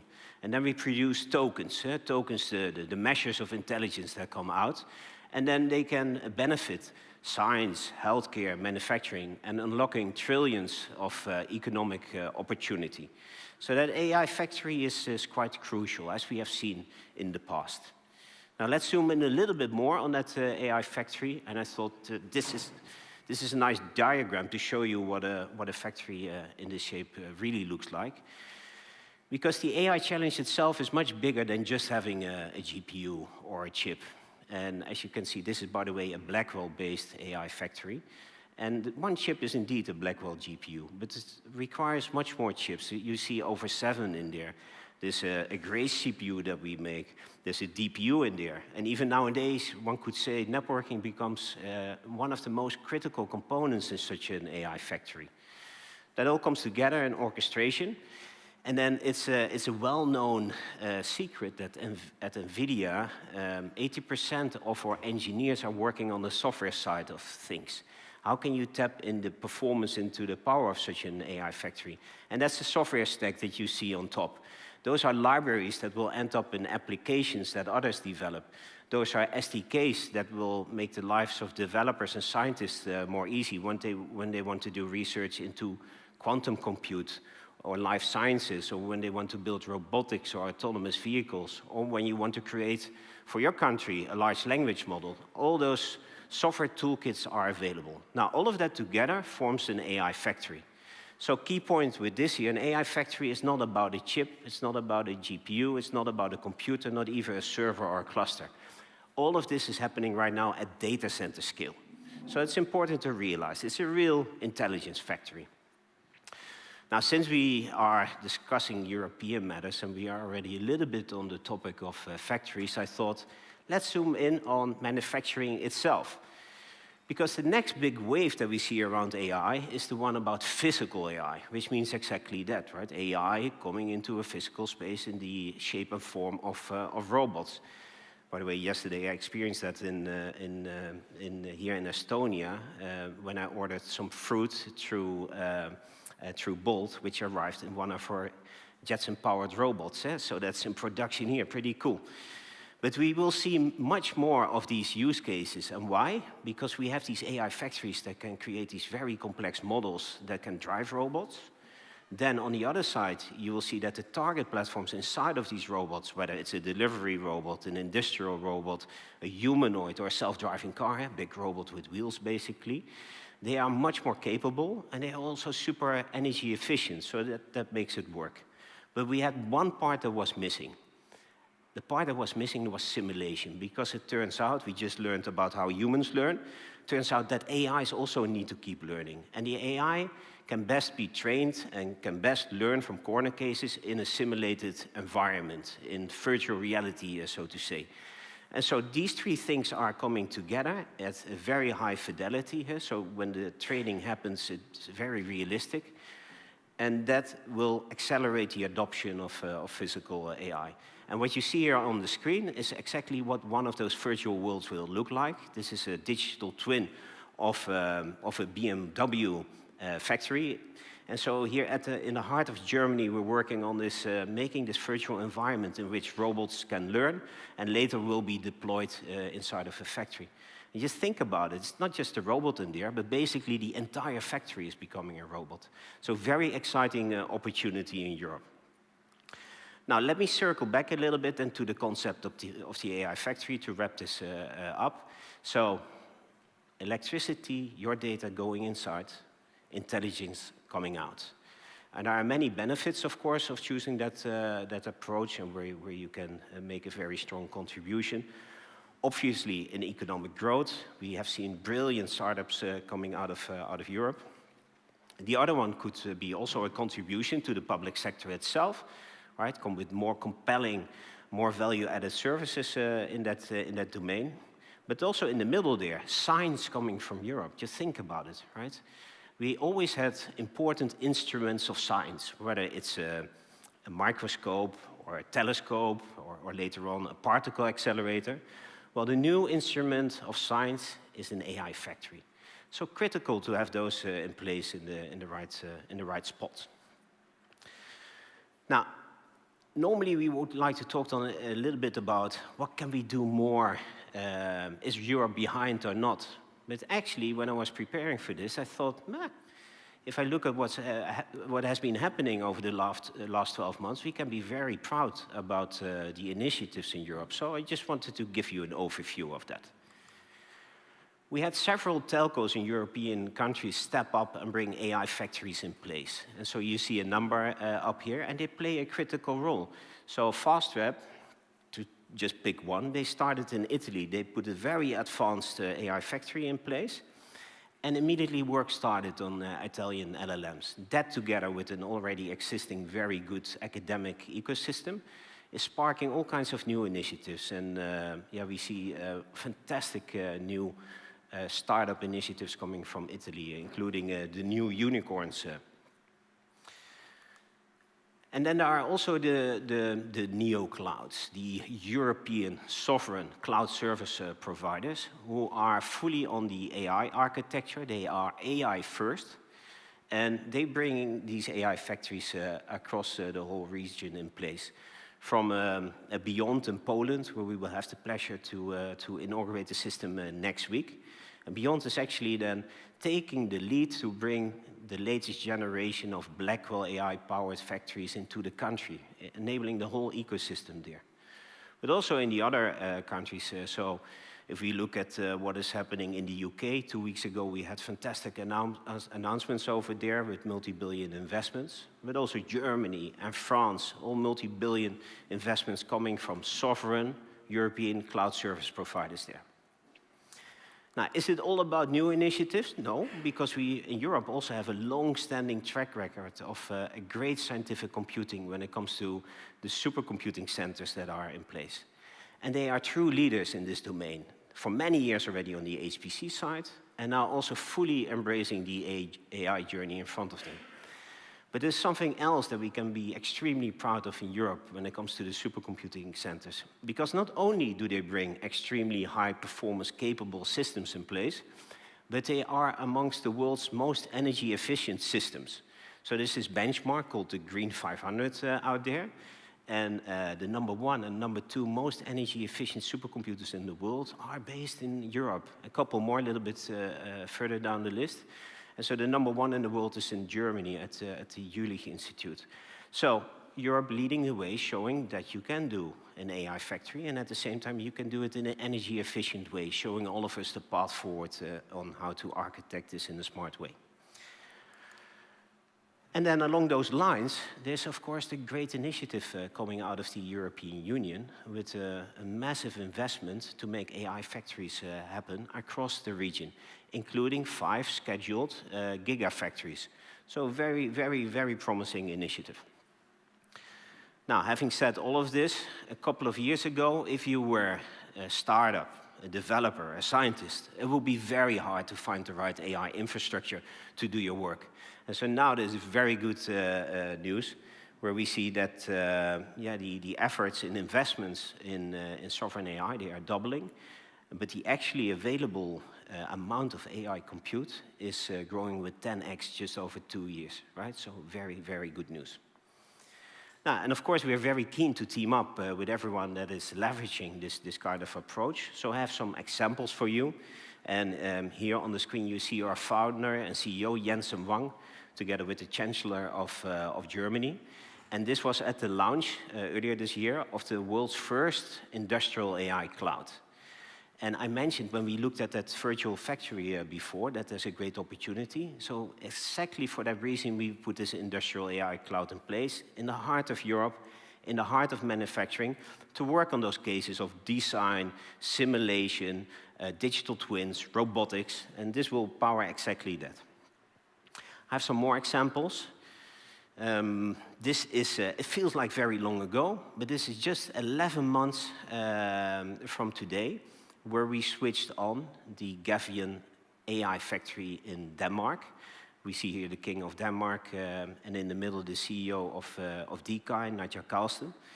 And this system is already deliver an incredible contribution to simulation of quantum computing, work in life sciences, and also making a contribution to climate change. So great initiative underway there, thanks to the investment of the Novo Nordisk Foundation and the Danish Investment Fund. Now, I mentioned UK before. We talked a bit about Germany. But also in France is a very strong program in play. So this is a 109 billion investment plan for 2030. And we wanted to make a contribution to that as well. So at the VivaTech Technology Conference in June, we announced that we are partnering up very closely with Mistral in a multi-billion investment project to stimulate that national program. Now, the last example that I wanted to bring to you is a little bit further away, with an emphasis on also the cultural aspect of a sovereign AI program. And this is what we have done in India with Reliance. And a similar AI factory was brought in place, but immediately the work started on a foundational model for India, covering the many languages that we have inside of the country. So making an immediate contribution to capturing the culture over there. And also there, it sparks the ecosystem because we see many other great initiatives. And India is one of the leaders as well of bringing AI into the judicial system and helping to take care of the tremendous workload that we see over there. Okay, and with a topic like this, it's you can talk for a long time. If only one thing, if you think it's going very fast, if you feel it's very overwhelming, that's right, you're not the only one. So keep the faith, make sure that you accelerate, don't fall behind. And we have great European AI initiatives in place. If you need help, if you need ideas, if you need blueprints, we're very keen to team up with you and make a contribution to the ecosystem. With that, thank you so much.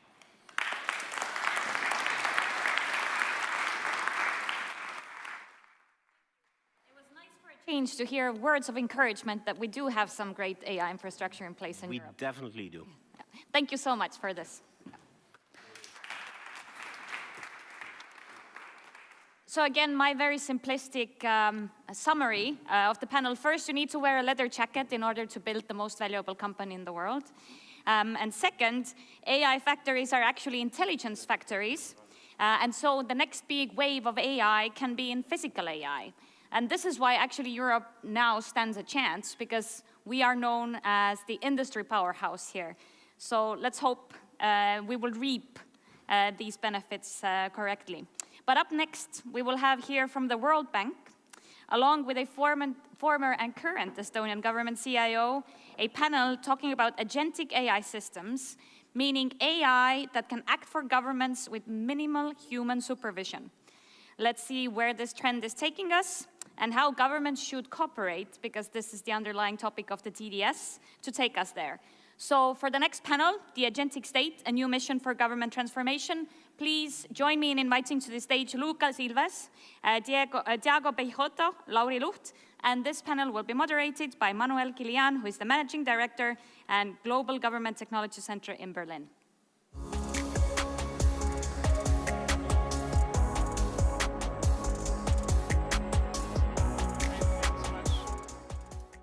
We brought some slides, which I hope we're going to see in a second.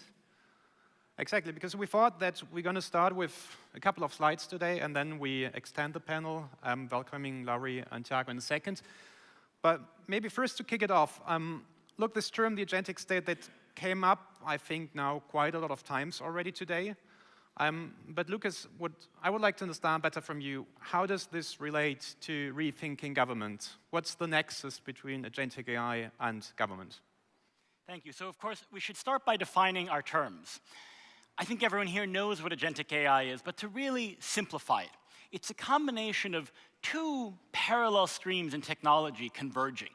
The first is what we call the brain. You know, what algorithms can do, in particular, the massive development and capabilities we've had from large language models and generative AI in the last 3 and 4 years, but also before that, deep learning and other kinds of learning models that are being developed right now that can do analysis, that can generate content, that can predict things. But then combining that with digital tools, with APIs, with the applications that we've all been building for the last 2 decades. And when we put the brain of LLMs and generative AI together with the tools, the digital tools we have, We create software that can perceive, reason, and act in the virtual and in the real physical world with relatively little human intervention beyond setting goals and defining parameters. And why this is valuable when we turn to government is that government today, well, it needs agentic AI. I mean, what is government? Let's break it down. Today, it's a bundle of workflows. You know, benefit claims, procurements, HR, licensing, rulemaking, all the things that we do, the processes that today are slow, reactive, episodic, and that move at the speed of bureaucracy. You know, that look like forms and audits, annual updates, review processes. And so the capability that agentic AI brings to basically bring a whole bunch of machine coworkers next to our human coworkers and a whole lot more intelligence, but also action to the table, is really, really critical if governments want to speed up how they work and meet the demands of the 21st century. Great. So look, that thought about governments are a bundle of workflows. I mean, that's I think it's an exciting thought. That's novel. But I think we have something more exciting to show today, which is the following. Look, so today we launched, and I'm incredibly proud that we can do this today here, the Agentic State Vision Paper. So right now, this is, I would call it, the most comprehensive public resource about how governments can make best use of agentic AI. We've done this with a group of authors. Lucas, you authored it. I had the pleasure of authoring it together with 3 further co-authors, and 21 digital government leaders around the world, from 15 different countries, ranging from Estonia, Ukraine, Singapore, Australia, UK, Germany, Brazil, a couple of further, to really pick the best brains together to have a good understanding of what agentic AI can do for government. So feel free to scan the QR code. Feel free to visit the website. The paper is now online. And look, I just wanted to pick like one central thought in the paper, because I think that's really central, and you can build on this in a second, which is, I think governments are really focused on doing the right things, doing things correctly, you know, focusing on the process. The workflows. The workflows, exactly. So this is where we're coming from. And I think the big shift that we're going to see with agentic AI is that we can move from doing things right, doing things correctly, to doing the right things. And this idea of doing the right things, this outcome-driven idea, that's really central to what we can do with agents, and how this may look in reality is something that you will now show us. That's right.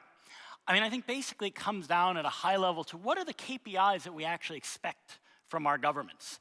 And so the numbers you see here, they're not hypothetical. These are numerical targets that some of the more advanced governments today are trying to hit in the next couple of years by using agents in government. So really taking the entire gamut of public services and automating those end-to-end so that you can complete any service interaction in less than a minute.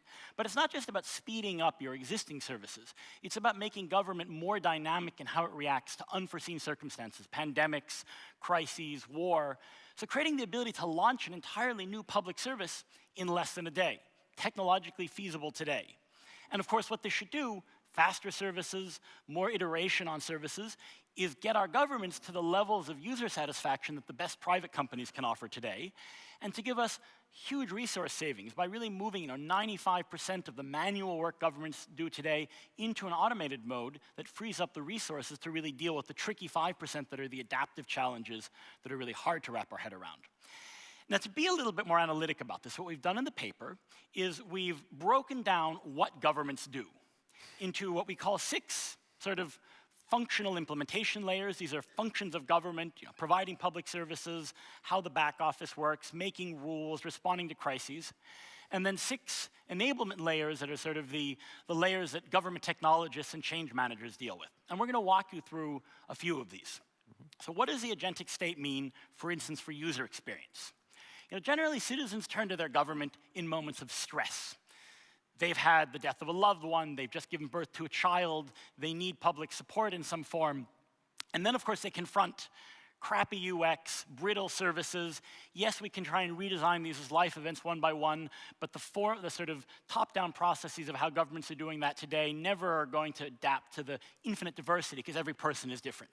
But we can have an agent that goes and picks on all the public resources, brings those to you as you personally need, communicates to you in your chosen language, your chosen modality, and basically removes the entire friction of interacting with government services out of the picture to help you with your current circumstances. Or let's go to the back office. What we're seeing today is that the fastest moving companies, especially those that have been really created in the last couple of years, AI native companies, they run circles around most organizations in things like human resources, marketing, finance. They can be 10 times faster and more effective with 1/10 of the people. This kind of organizational transformation is coming to all organizations. So government should be no different. At the end of the day, most of what we do under the hood is no different between the public and the private sector. But let's also talk about some functions that are more specific to government, because UX, back office, that's all organizations. Let's talk about the regulatory state. A critical function of any modern society, because we want to have clean air and well-behaved companies and companies that pay tax, but the overhead, the administrative burden of the regulatory state is something like 3 to 5% of GDP today. Massive amounts of filling in forms, submitting data, huge compliance burden. Well, agents will allow regulatory bodies to go to companies and give them the permission to just run an agent, a certified agent, on their internal enterprise data and generate a continuous, green light, yellow light, red light, are you compliant with the rules or not? And by the way, the only information, if I'm running this agent, that I as a company have to pass back to the government is the assessment, green, yellow, red. And so all these difficult questions of how much data should a company give to the regulators, is it sensitive, what's the burden, that goes away. Or let's take something that anyone here who's ever been in the public sector really hates, which is procurement. 10 to 12% of GDP, a massive drag on efficiency, but also effectiveness in the public sector. Well, today we're seeing in the private sector, companies are starting to actually have agentic buying. And this isn't using AI to prepare your procurement. This is actually going to the AI and saying, go and find me the best offer and negotiate with the AI on behalf of the seller. And we can use agentic buying in public procurement to get better public value, better compliance with the rules, but get our procurements done in hours instead of weeks.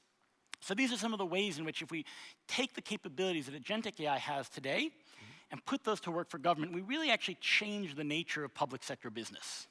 Yeah, and I think you're perfectly right in saying solving public procurement in a way would lower, I think, the headache just in this room dramatically, but I think also outside of the room. We know that that's a process that's very burdensome in public administration. And yeah, what we've did with the implementation layers now, Lucas, where you just sketched, I think, the snapshot of the scenario, which is in the paper, we further outlined what I would call implementation dynamics. Right? So there are a couple of forces at play that will shape the outcome for every implementation layer. And we try to be very specific in the paper to really make it tangible of where we can move in the future. What we also did, I think what's very important, is that we sketched out what's already out there technologically, commercially working, laid this on a system of different levels of autonomy to show where are we already moving towards an agentic state. We quite deliberately took examples both from the private sector and from the public sector to really show where do we stand with the technology and moving forward, and what can government learn from this. And then I think most importantly, every section in the white paper ends with questions, right? So I think we were also quite honest to things that we cannot answer right now.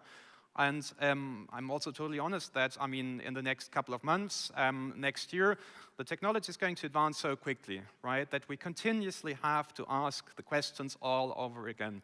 And that's, I think, also our duty, our responsibility to do this. As said, we put them into the paper, and we'll continuously going to try to answer them. And now, as we move through the implementation layer, Lucas, can you give us some insights into what we mean with the enablement functions that you can see below? That's right. These are functions that today a government CIO or change manager deals with, but the nature of that work is going to have to change. So governance, transparency, accountability. People worry a lot about AI governance, but this isn't just about governing the AIs. This is about how do we achieve public sector transparency using AI. One of the nice things with reasoning models is you can actually follow the reasoning trace. And we compare that to the black box of human decision making. We can actually argue that the AI will give us more accountability in public sector decisions than we have today. but there's a lot we have to get right for that to work. But let's talk about the tech stack. You know, I think over the years in TDS, we've talked a lot about digital public infrastructures, about public sector technology components. These are going to have to change to support Agentic AI. Just to give you an example, identity, a crucial component of any digital government. Now today I want to know, am I interacting with Manuel, or am I interacting with the company? Are they who they claim they are? But when we bring agents into the picture, it's not going to be enough to know the identity of the agent. I'm going to need to know whom are they representing, with what kind of delegated authority, what kind of liability is Manuel taking on if I engage in a contractual negotiation with his agent. And we think that governments have a really important role to play in providing the overall infrastructure in the way they do today for identity to make that agentic identity work and actually allow all of society to use agents productively. And finally, probably the hardest part of all of this is not a technological challenge, it's a change management question, it's the people.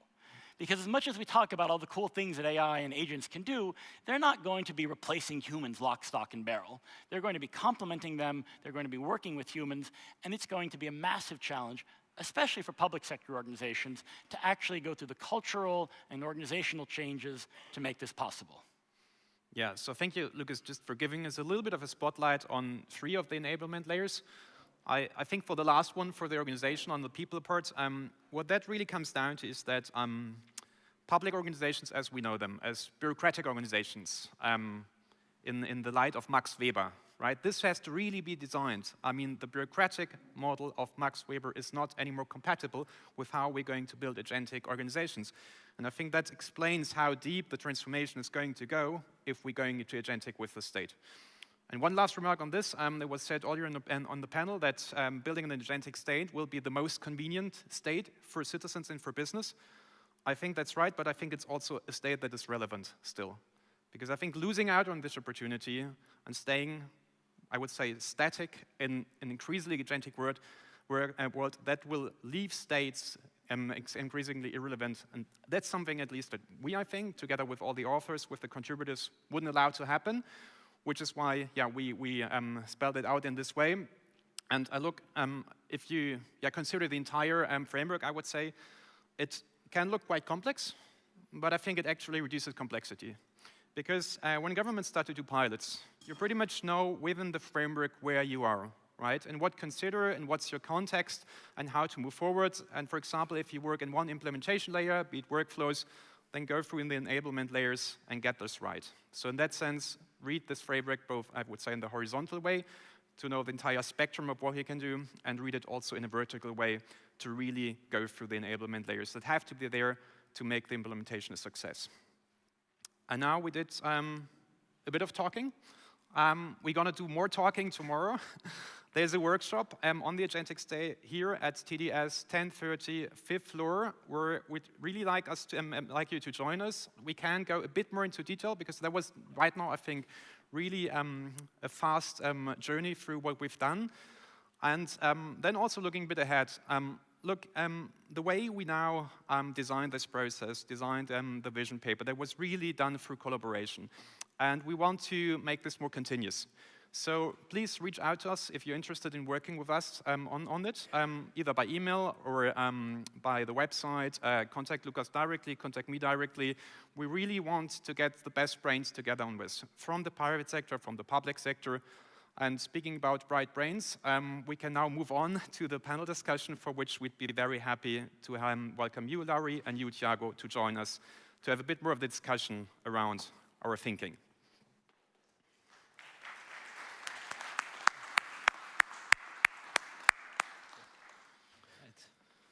So, Larry, first, belated congrats for your new role as government CIO of Estonia. Thank you. Can you maybe walk us a little bit through the evolution that Estonia has taken towards building agentic capability, and where you sense where you stand right now? Mm-hmm.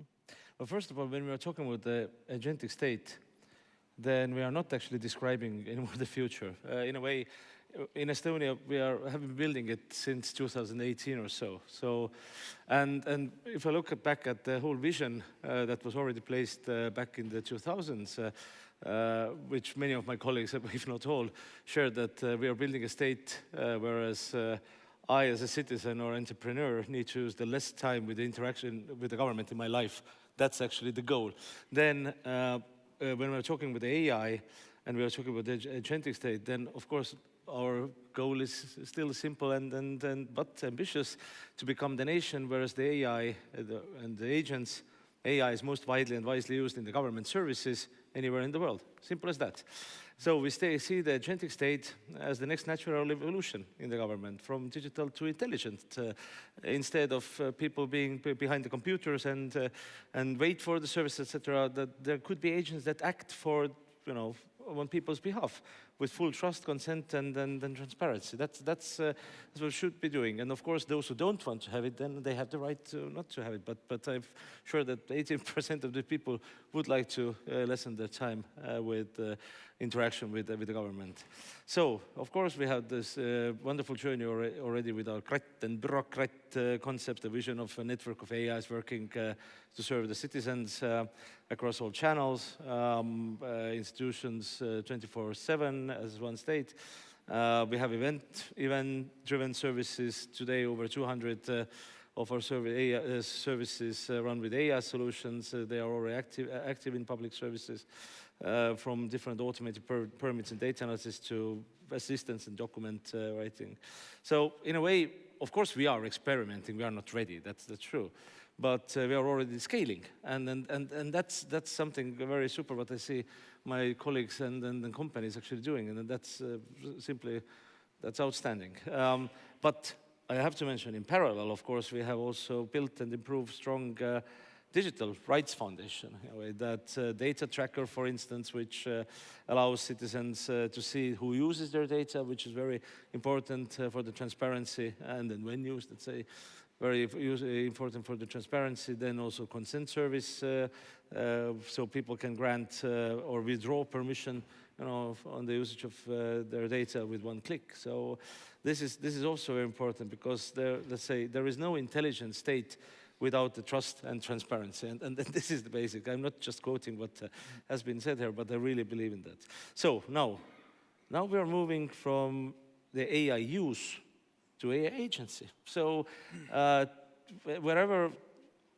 whereas in a state where a person will have several digital agents working for them, for those who want, either it's in education, it's taxation, justice, name it, securely connected, interoperable, and also explainable.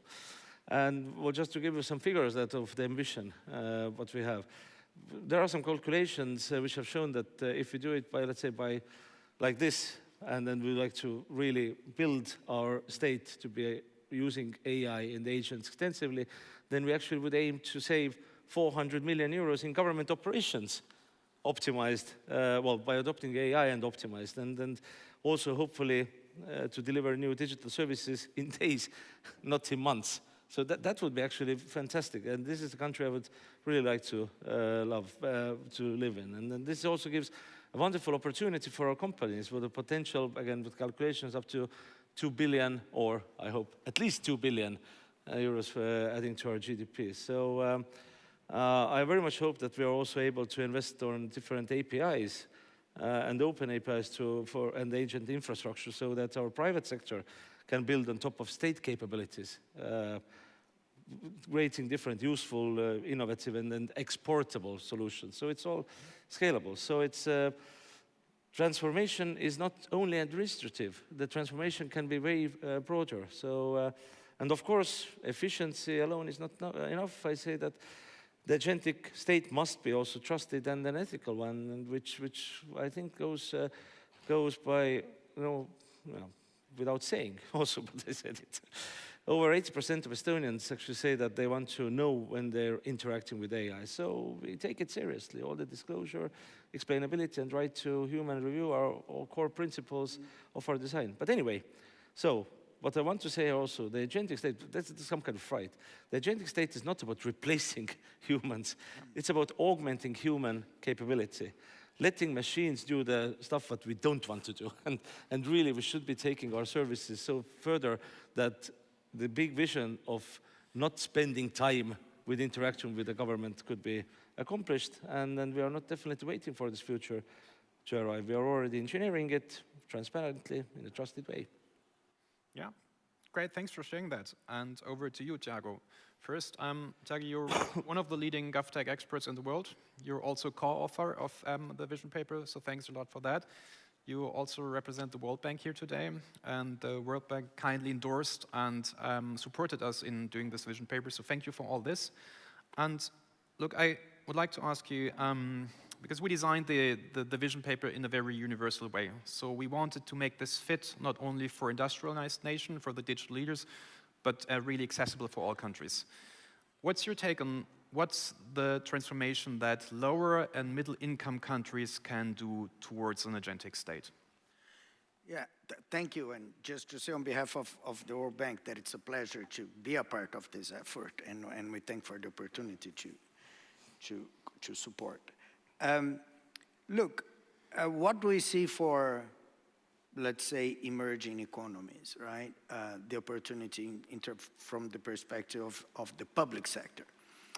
Agentic state sounds like a bit like a buzzword, right? But agentic state is fundamentally, it asks a question, given the current state of institutions and given the current technological affordances that we can do, how can you do more with less? I think that's a fundamental question that it tries to question. And emerging economies, they are particularly more constrained to be doing more with less, right? So that's one I would say, one opportunity that we see there for them. The other one is that if you read the agentic state, you see that it's about institutional change and to some extent moving beyond the typical Weberian bureaucracy model, right? Towards an agentic model of bureaucracy. And sometimes for good, sometimes for bad reasons, but one thing that we see is that in terms of institutional experimentation, emerging economies, they're quite flexible to start things from zero and so on. Estonia is a great example of that. In a moment of transition could rebuild the state, right, towards more efficient.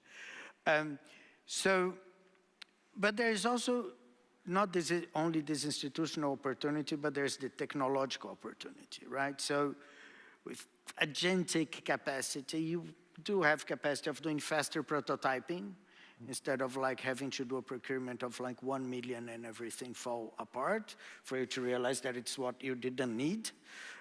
So you can do like faster prototyping, and the other thing is lowered upfront investments in some cases, of course, right? And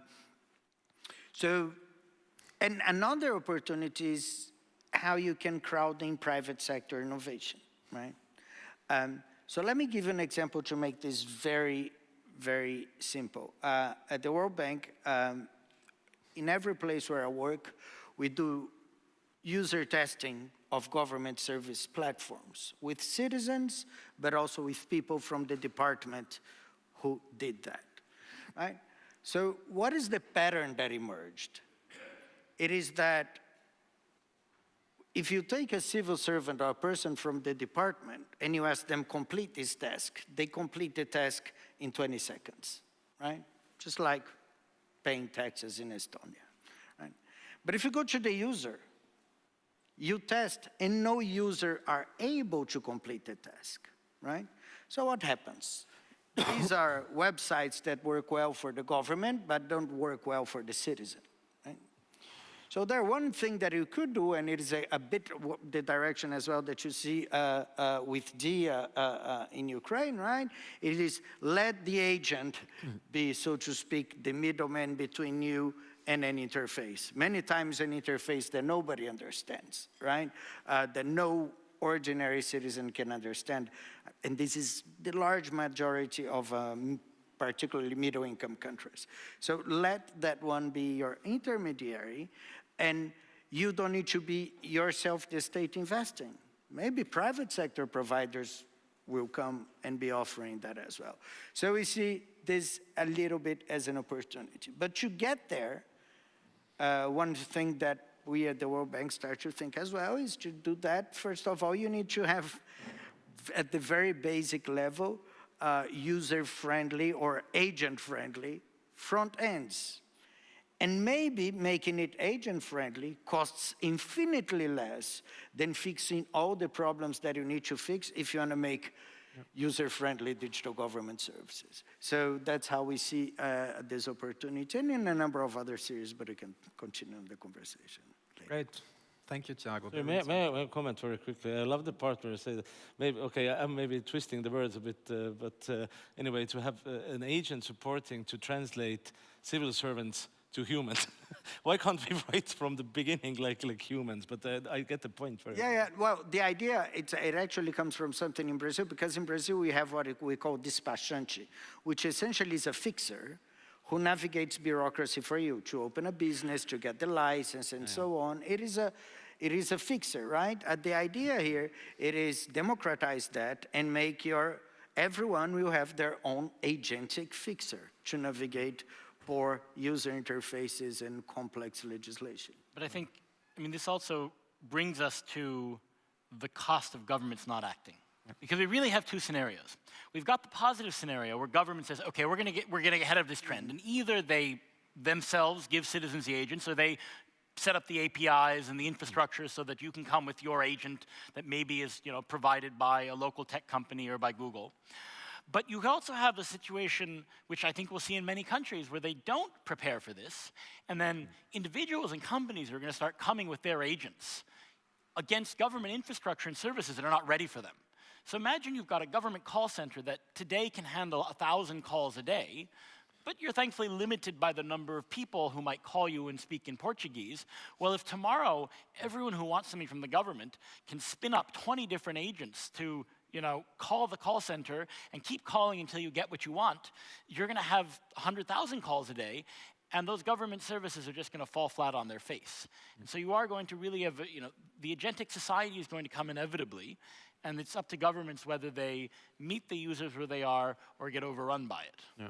And I think that links nicely to what we said before, that for states to remain relevant, they have to go agentic, right? Because, it's happening anyway. So the question is like, what's your right to play in that world, and what do you do right now?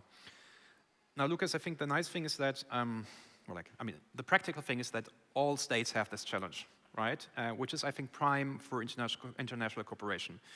If you look at how cooperation worked the last 10 years in GovTech and what we need to make different to optimize this cooperation, what would be your take on that? Well, look, frankly, governments have failed in the last generation at doing technology collaboratively. Each and every one of us sort of went into our corner and sort of figured out, well, how are we going to digitize our government, and tried and build that itself, with some common components, but mostly turning to their own IT companies with their own specifications, their own standards. And the result has been a whole bunch of reinventing the wheel, a whole bunch of wasted time. The rare examples of countries that didn't do that, Ukraine, for instance, very consciously copied elements of what Estonia did, and now Estonia is copying some of the things that Ukraine has done, saved a huge amount of time, saved years and massive costs.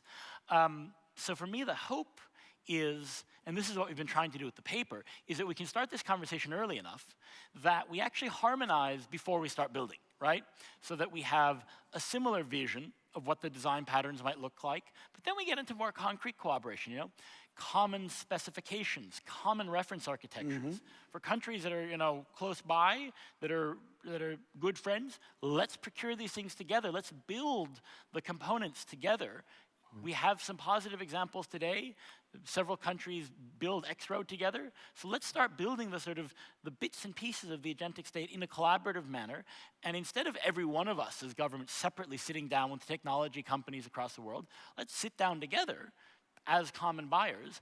And the point there is, first of all, to accelerate this whole process, to make the horizontal learning faster, and to go from learning that itself is at the level of, panels and experience sharing, all of which is nice, to sort of actually, copy-paste machine speed learning, and then building a common infrastructure. Very good. And maybe, Thiago, if you might add something to what can the World Bank play as a role, in strengthening this international cooperation? Because, it's an international organization, and to smooth this out and to make it viable, that what Lucas sketched out actually can work. What do you think would be the optimal role of the World Bank? Yeah, look, I think our strategic interest on this comes from two angles, right? One is the bank is one of the largest, if not the largest, funder of digital public infrastructure in low and middle income economies.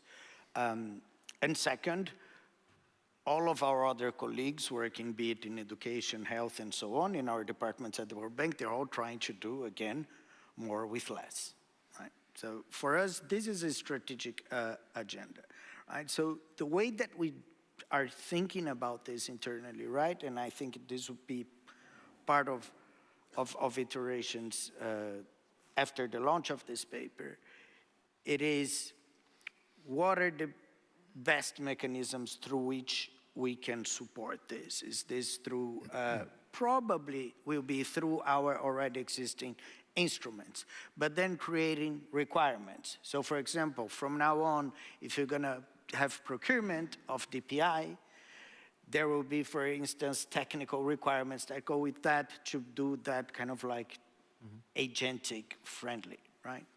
So that's one of these things, making like requirements, bringing guidance in terms of procurement to that. And the second one, it's a bit of like some regulatory policy things that we think might start to become important. One of them being context portability, right? Because if you have your citizen interacting with the state through one model, and when you move to another model, you lose all the context, the service becomes bad all over again. So the idea of like citizens being able to carry their context with them, particularly to interact with the state, seems to be one of the reforms that are seeking to pursue. Okay, great. And now back to you, Laurie. Imagine we all roll up the sleeves and say, we do the agentic state in Estonia in 1 year. Accomplished. And you have the assignment to do this. What does it take? What would you need to succeed? What are the assets that have to be in place to really move forward with high pace? It's not so alone, yeah. I don't believe that the government can work in isolation. We have to open then the government, the way of thinking as we do for even more open innovation. We have to learn more from the market. We have to take and embrace, let's say, the technology. We have to test, prototype test. We can't wait then, if 1 year, if we can't do those, there's a classical development of having 2 years of business analysis, 3 years of development, 2 years of beta, and then the life has passed. Then we need to be for, let's say, up to more agile testing and developing of our prototypes, and that comes together with the market. There is absolutely no other option, because, those who encapsulate, they start to marginalize. So being open has been always our strength, and then this should be even more expanded then. Mm-hmm. Okay, so test, iterate, be fast. Absolutely. Learn from each other. Lucas, I'm going to ask you for a closing statement, combined with one question. We were, aligned today in the morning when we say like the agentic state. It's already happening. It's just unevenly distributed. Future is always already present. As you've done a lot of work with different governments around the globe, maybe you can pick a little bit of what already works in what kind of country first, and then I'd like to ask you to say, like, after we publish the paper today, what's next? How can we accelerate this into implementation? Or as Laurie said, test. Look, what we see from the countries that have contributed this to the paper is that quite a few of them today are starting to do pilot deployments of agents. There's some interesting stuff that we're waiting to see from Brazil that I'm pretty excited about. But the one that I know the most about, besides Estonia, is Ukraine. So Ukraine has already, Deputy First Vice Prime Minister Fedorov has said Ukraine's goal is to build an agentic state. And a couple of weeks ago, we launched our first agent in DIA AI, so the first sort of very practical service. It does something very simple. It has a conversational interface that will deliver an income statement to either your citizen app or your email. But what's interesting is in the back end, there's an MCP server. And once we validated that this one agent works, we have the interoperability framework that we can start throwing in dozens and dozens of different agents for different public services, really in no time. And so we're already, I hope, going to see in the next year that we go from 1 to dozens, maybe more agents. And then the really interesting question is, do we open it up to agents accessing from outside the periphery of government? So I think, Ukraine is one of the countries that's going to be doing really fast piloting, but it won't be the only one. And I think the hope we have is that we can take the governments, the administrations, the people that are working, for the public good, that want to move fast, and bring ourselves together in a sort of very close-knit collaborative group so that we don't learn individually, but we actually do the learning process together. And this is really the call to action also, once again, come to our workshop tomorrow, because what we want to discuss with the collective intelligence we have here in Tallinn today and tomorrow is what can we learn from how we've done collaboration between governments, but also with industry over the last couple of decades. How can we do that better? Because what's at stake is if government is as slow in this change and as far behind enterprise as we've been for cloud, for Web 2.0, it's not just going to be a question of inefficiency, it's really going to be a question of failing at many of our public tasks. And I think what's motivating us is to not fall into that trap, to really speed up the ability of governments to adopt Agentic AI. And we're excited about the potential, but there's a lot of work to do. Great. Perfect statement to conclude. See you tomorrow at the workshop. If you want to read more about MCP servers, read the paper. Thanks for having us. It was very nice. Thank you. Right. Great. Thank you, Laurie. That was fun. Thank you. Thank you. Thank you. Oh, yeah. Thank you. Thank you, Manuel. Thank you so much. So Ukraine will be one of the first ones, and I hope really not the first one to use agentic state systems, because as we've learned in governments, it's only when a few governments adopt new systems that others will follow. In Estonia, as was mentioned also, we have been looking at this proactive state or proactive government for I think more than a decade now, and this could be a perfect example of how we can use the agentic systems to build the state which enables such AI deployment. But now, throughout the day, we have been speaking how cooperation between private and public sector is the key. And this means I'm very, very proud to invite to this stage a company without which I can say in full confidence the Estonian digital state wouldn't be what it is, because we have fostered really this public-private partnership. So we will speak about the anatomy of government efficiency, and there will be proposed a maturity model with a practical roadmap on how to achieve it. So please join me in inviting to the stage day one closing keynote, Government Efficiency in the Age of AI. Please, Andres Raieste, Senior Vice President and Global Head of Public Sector Industry at Nortal.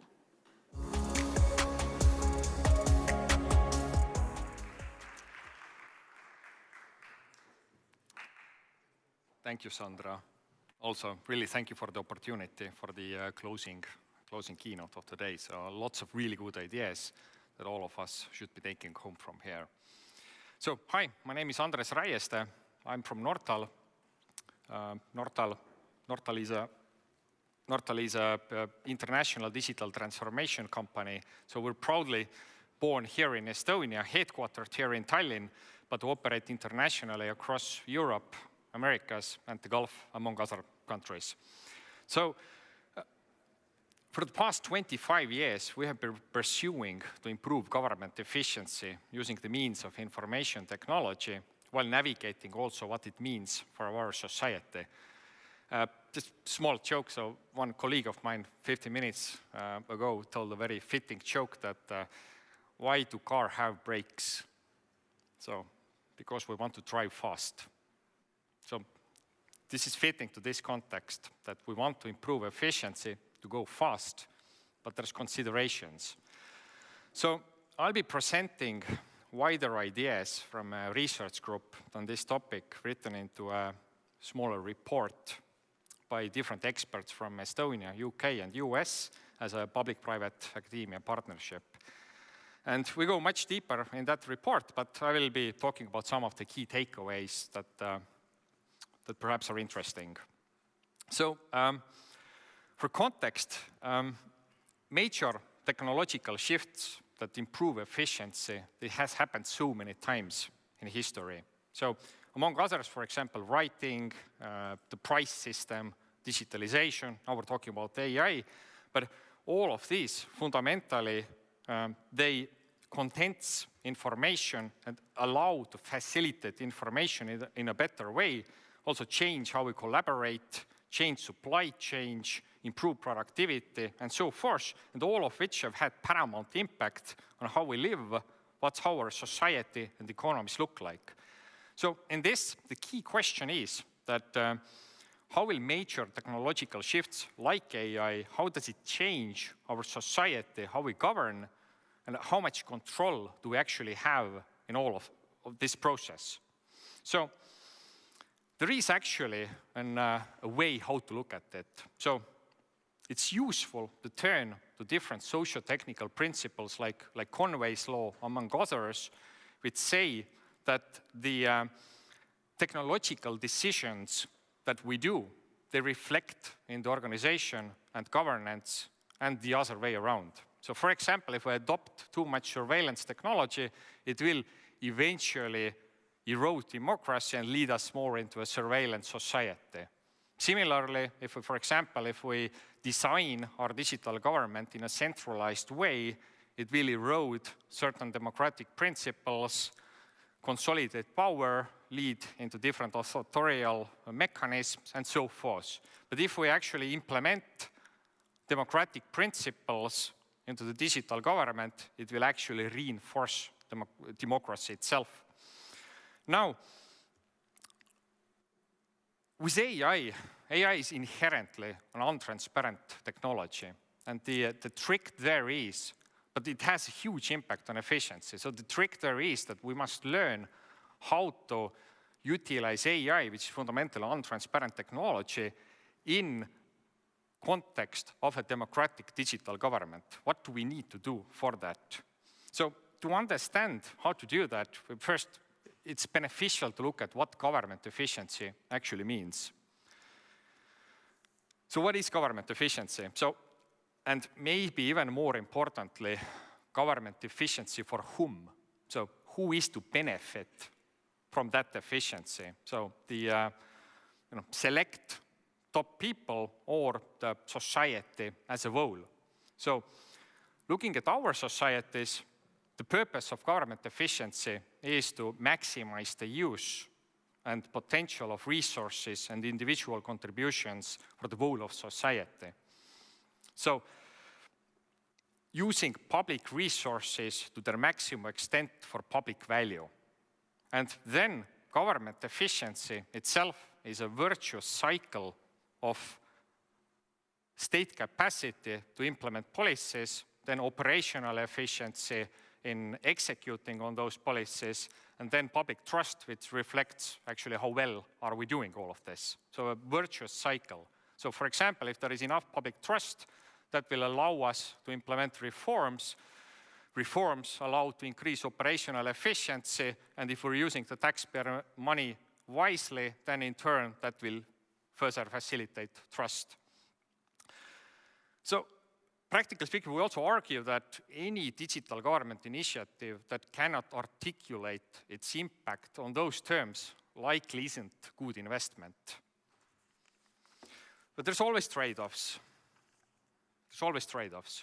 So in implementing any digital government program, we must always navigate the short-term and long-term benefits.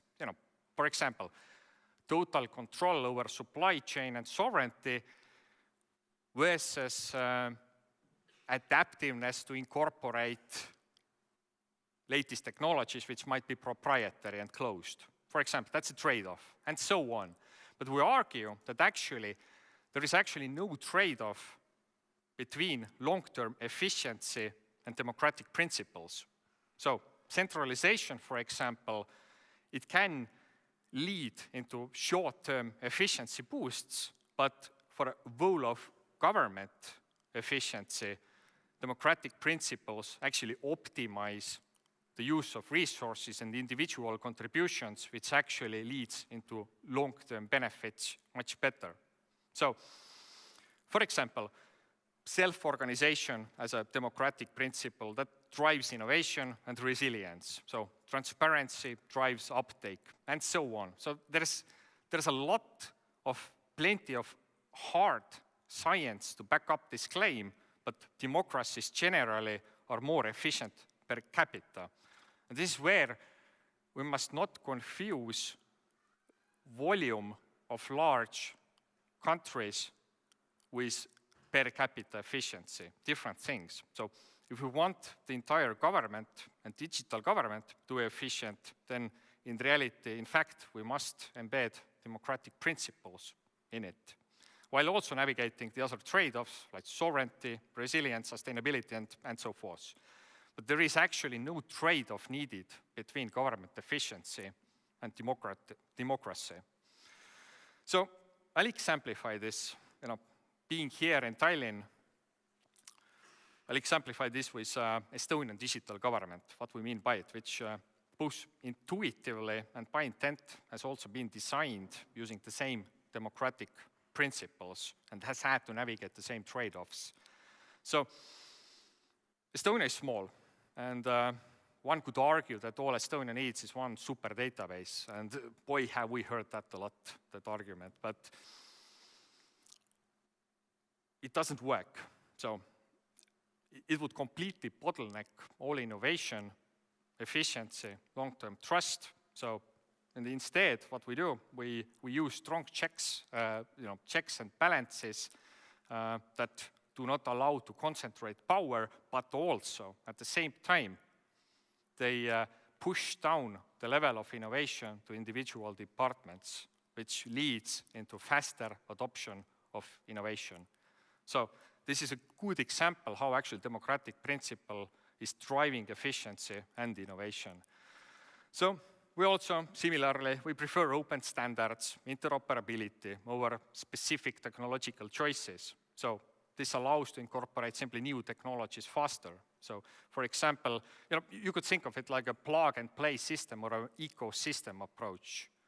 So we prefer bottom-up innovation over top-down hard choices, which are later on hard to adapt. So everything should have redundancy, interoperability, multiple choices that drives competition and innovation. So naturally occurring innovation, bottom-up, not top-down. And all of this contributes to efficiency outcomes that means longer term, like faster justice, better healthcare, higher state revenue, so forth. So that's what efficiency means for us.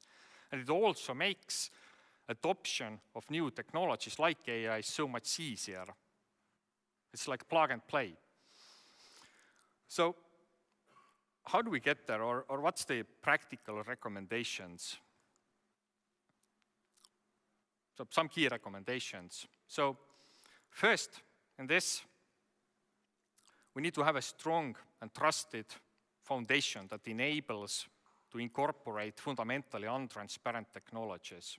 Some technologies are transparent, they just are, but they still produce value. But we need to have a strong and trusted foundation to incorporate into our democratic system. So this, of course, it comes down to regulations, checks and balances, but also digital public infrastructure. So for example, citizens should have real-time access to how their data is being utilized, if checks and balances still work, and based on what data AI is making its decisions. These sort of things.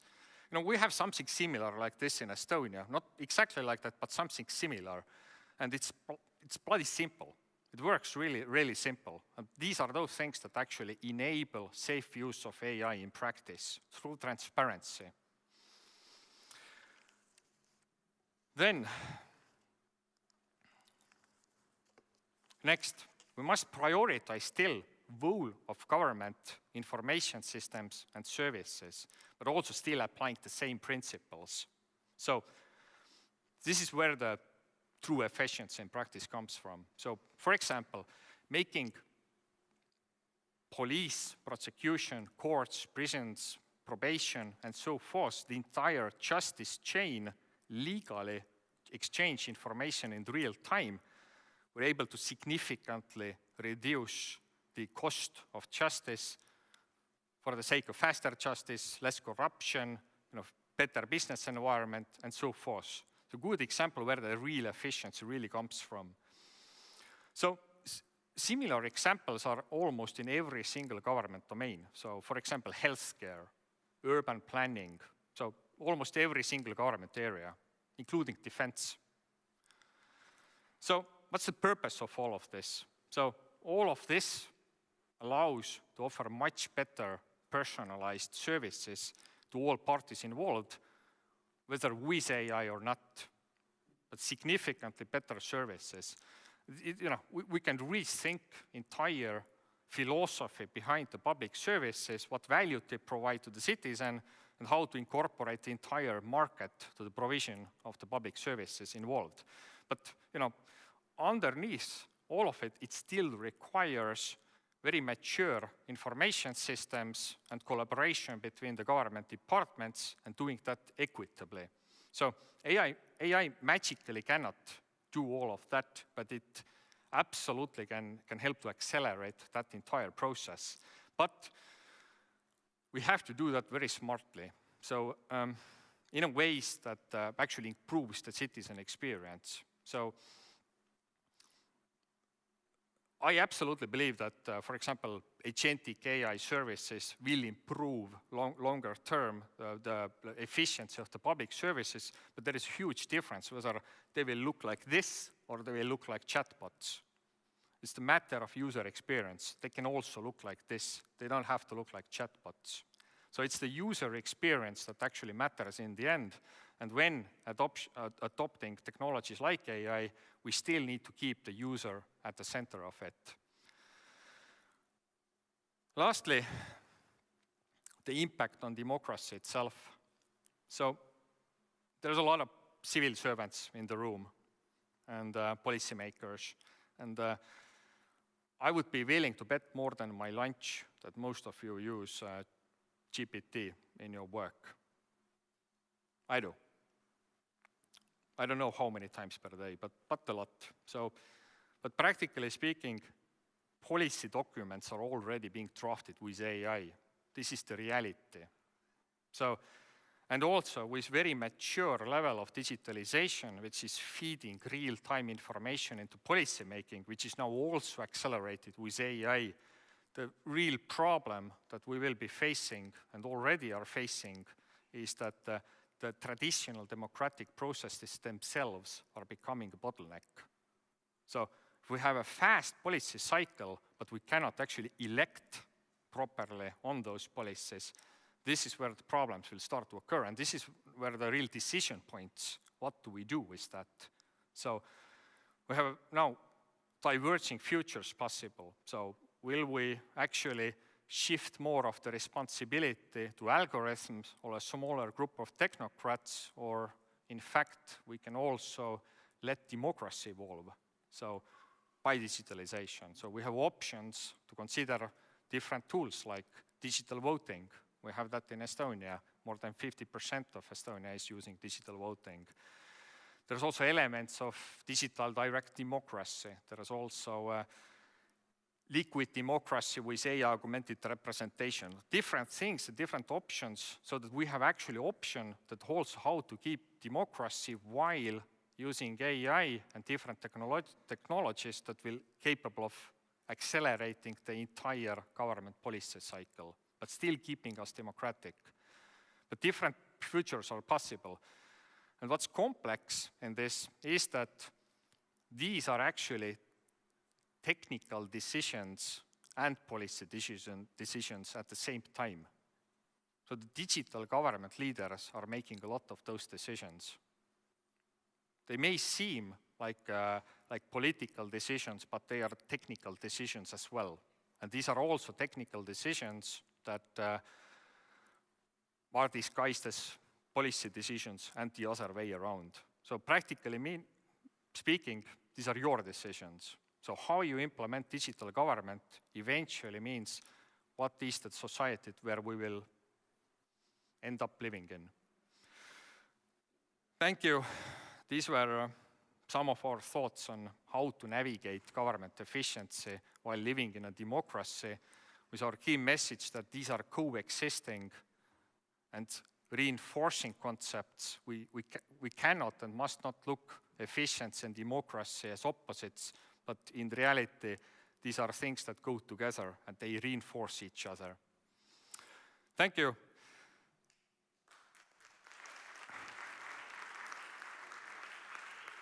See you later at our lounge. Thank you so much. So it has been one intense day of keynotes, of panels on resilience and efficiency of using of AI, from security to education. I think we can all agree on one thing. We have to look at not what we can do for the technology, but what the technology can do for us. But I won't keep you any longer. This is the wrap of day one. Some important announcements. As was mentioned, we have an AI mixer, networking and drinks at Nortel Lounge, next to the main entrance now. It's the possibility to continue our previous talks. The Summit Brew is available in the lobby, served by Põhjala Brewery. Go and enjoy a drink. And the official meeting point for the after hours of this event is at Põhjala Tap Room. Find an Estonian for you, and they will take you there. Thank you so much. That's a wrap for day one.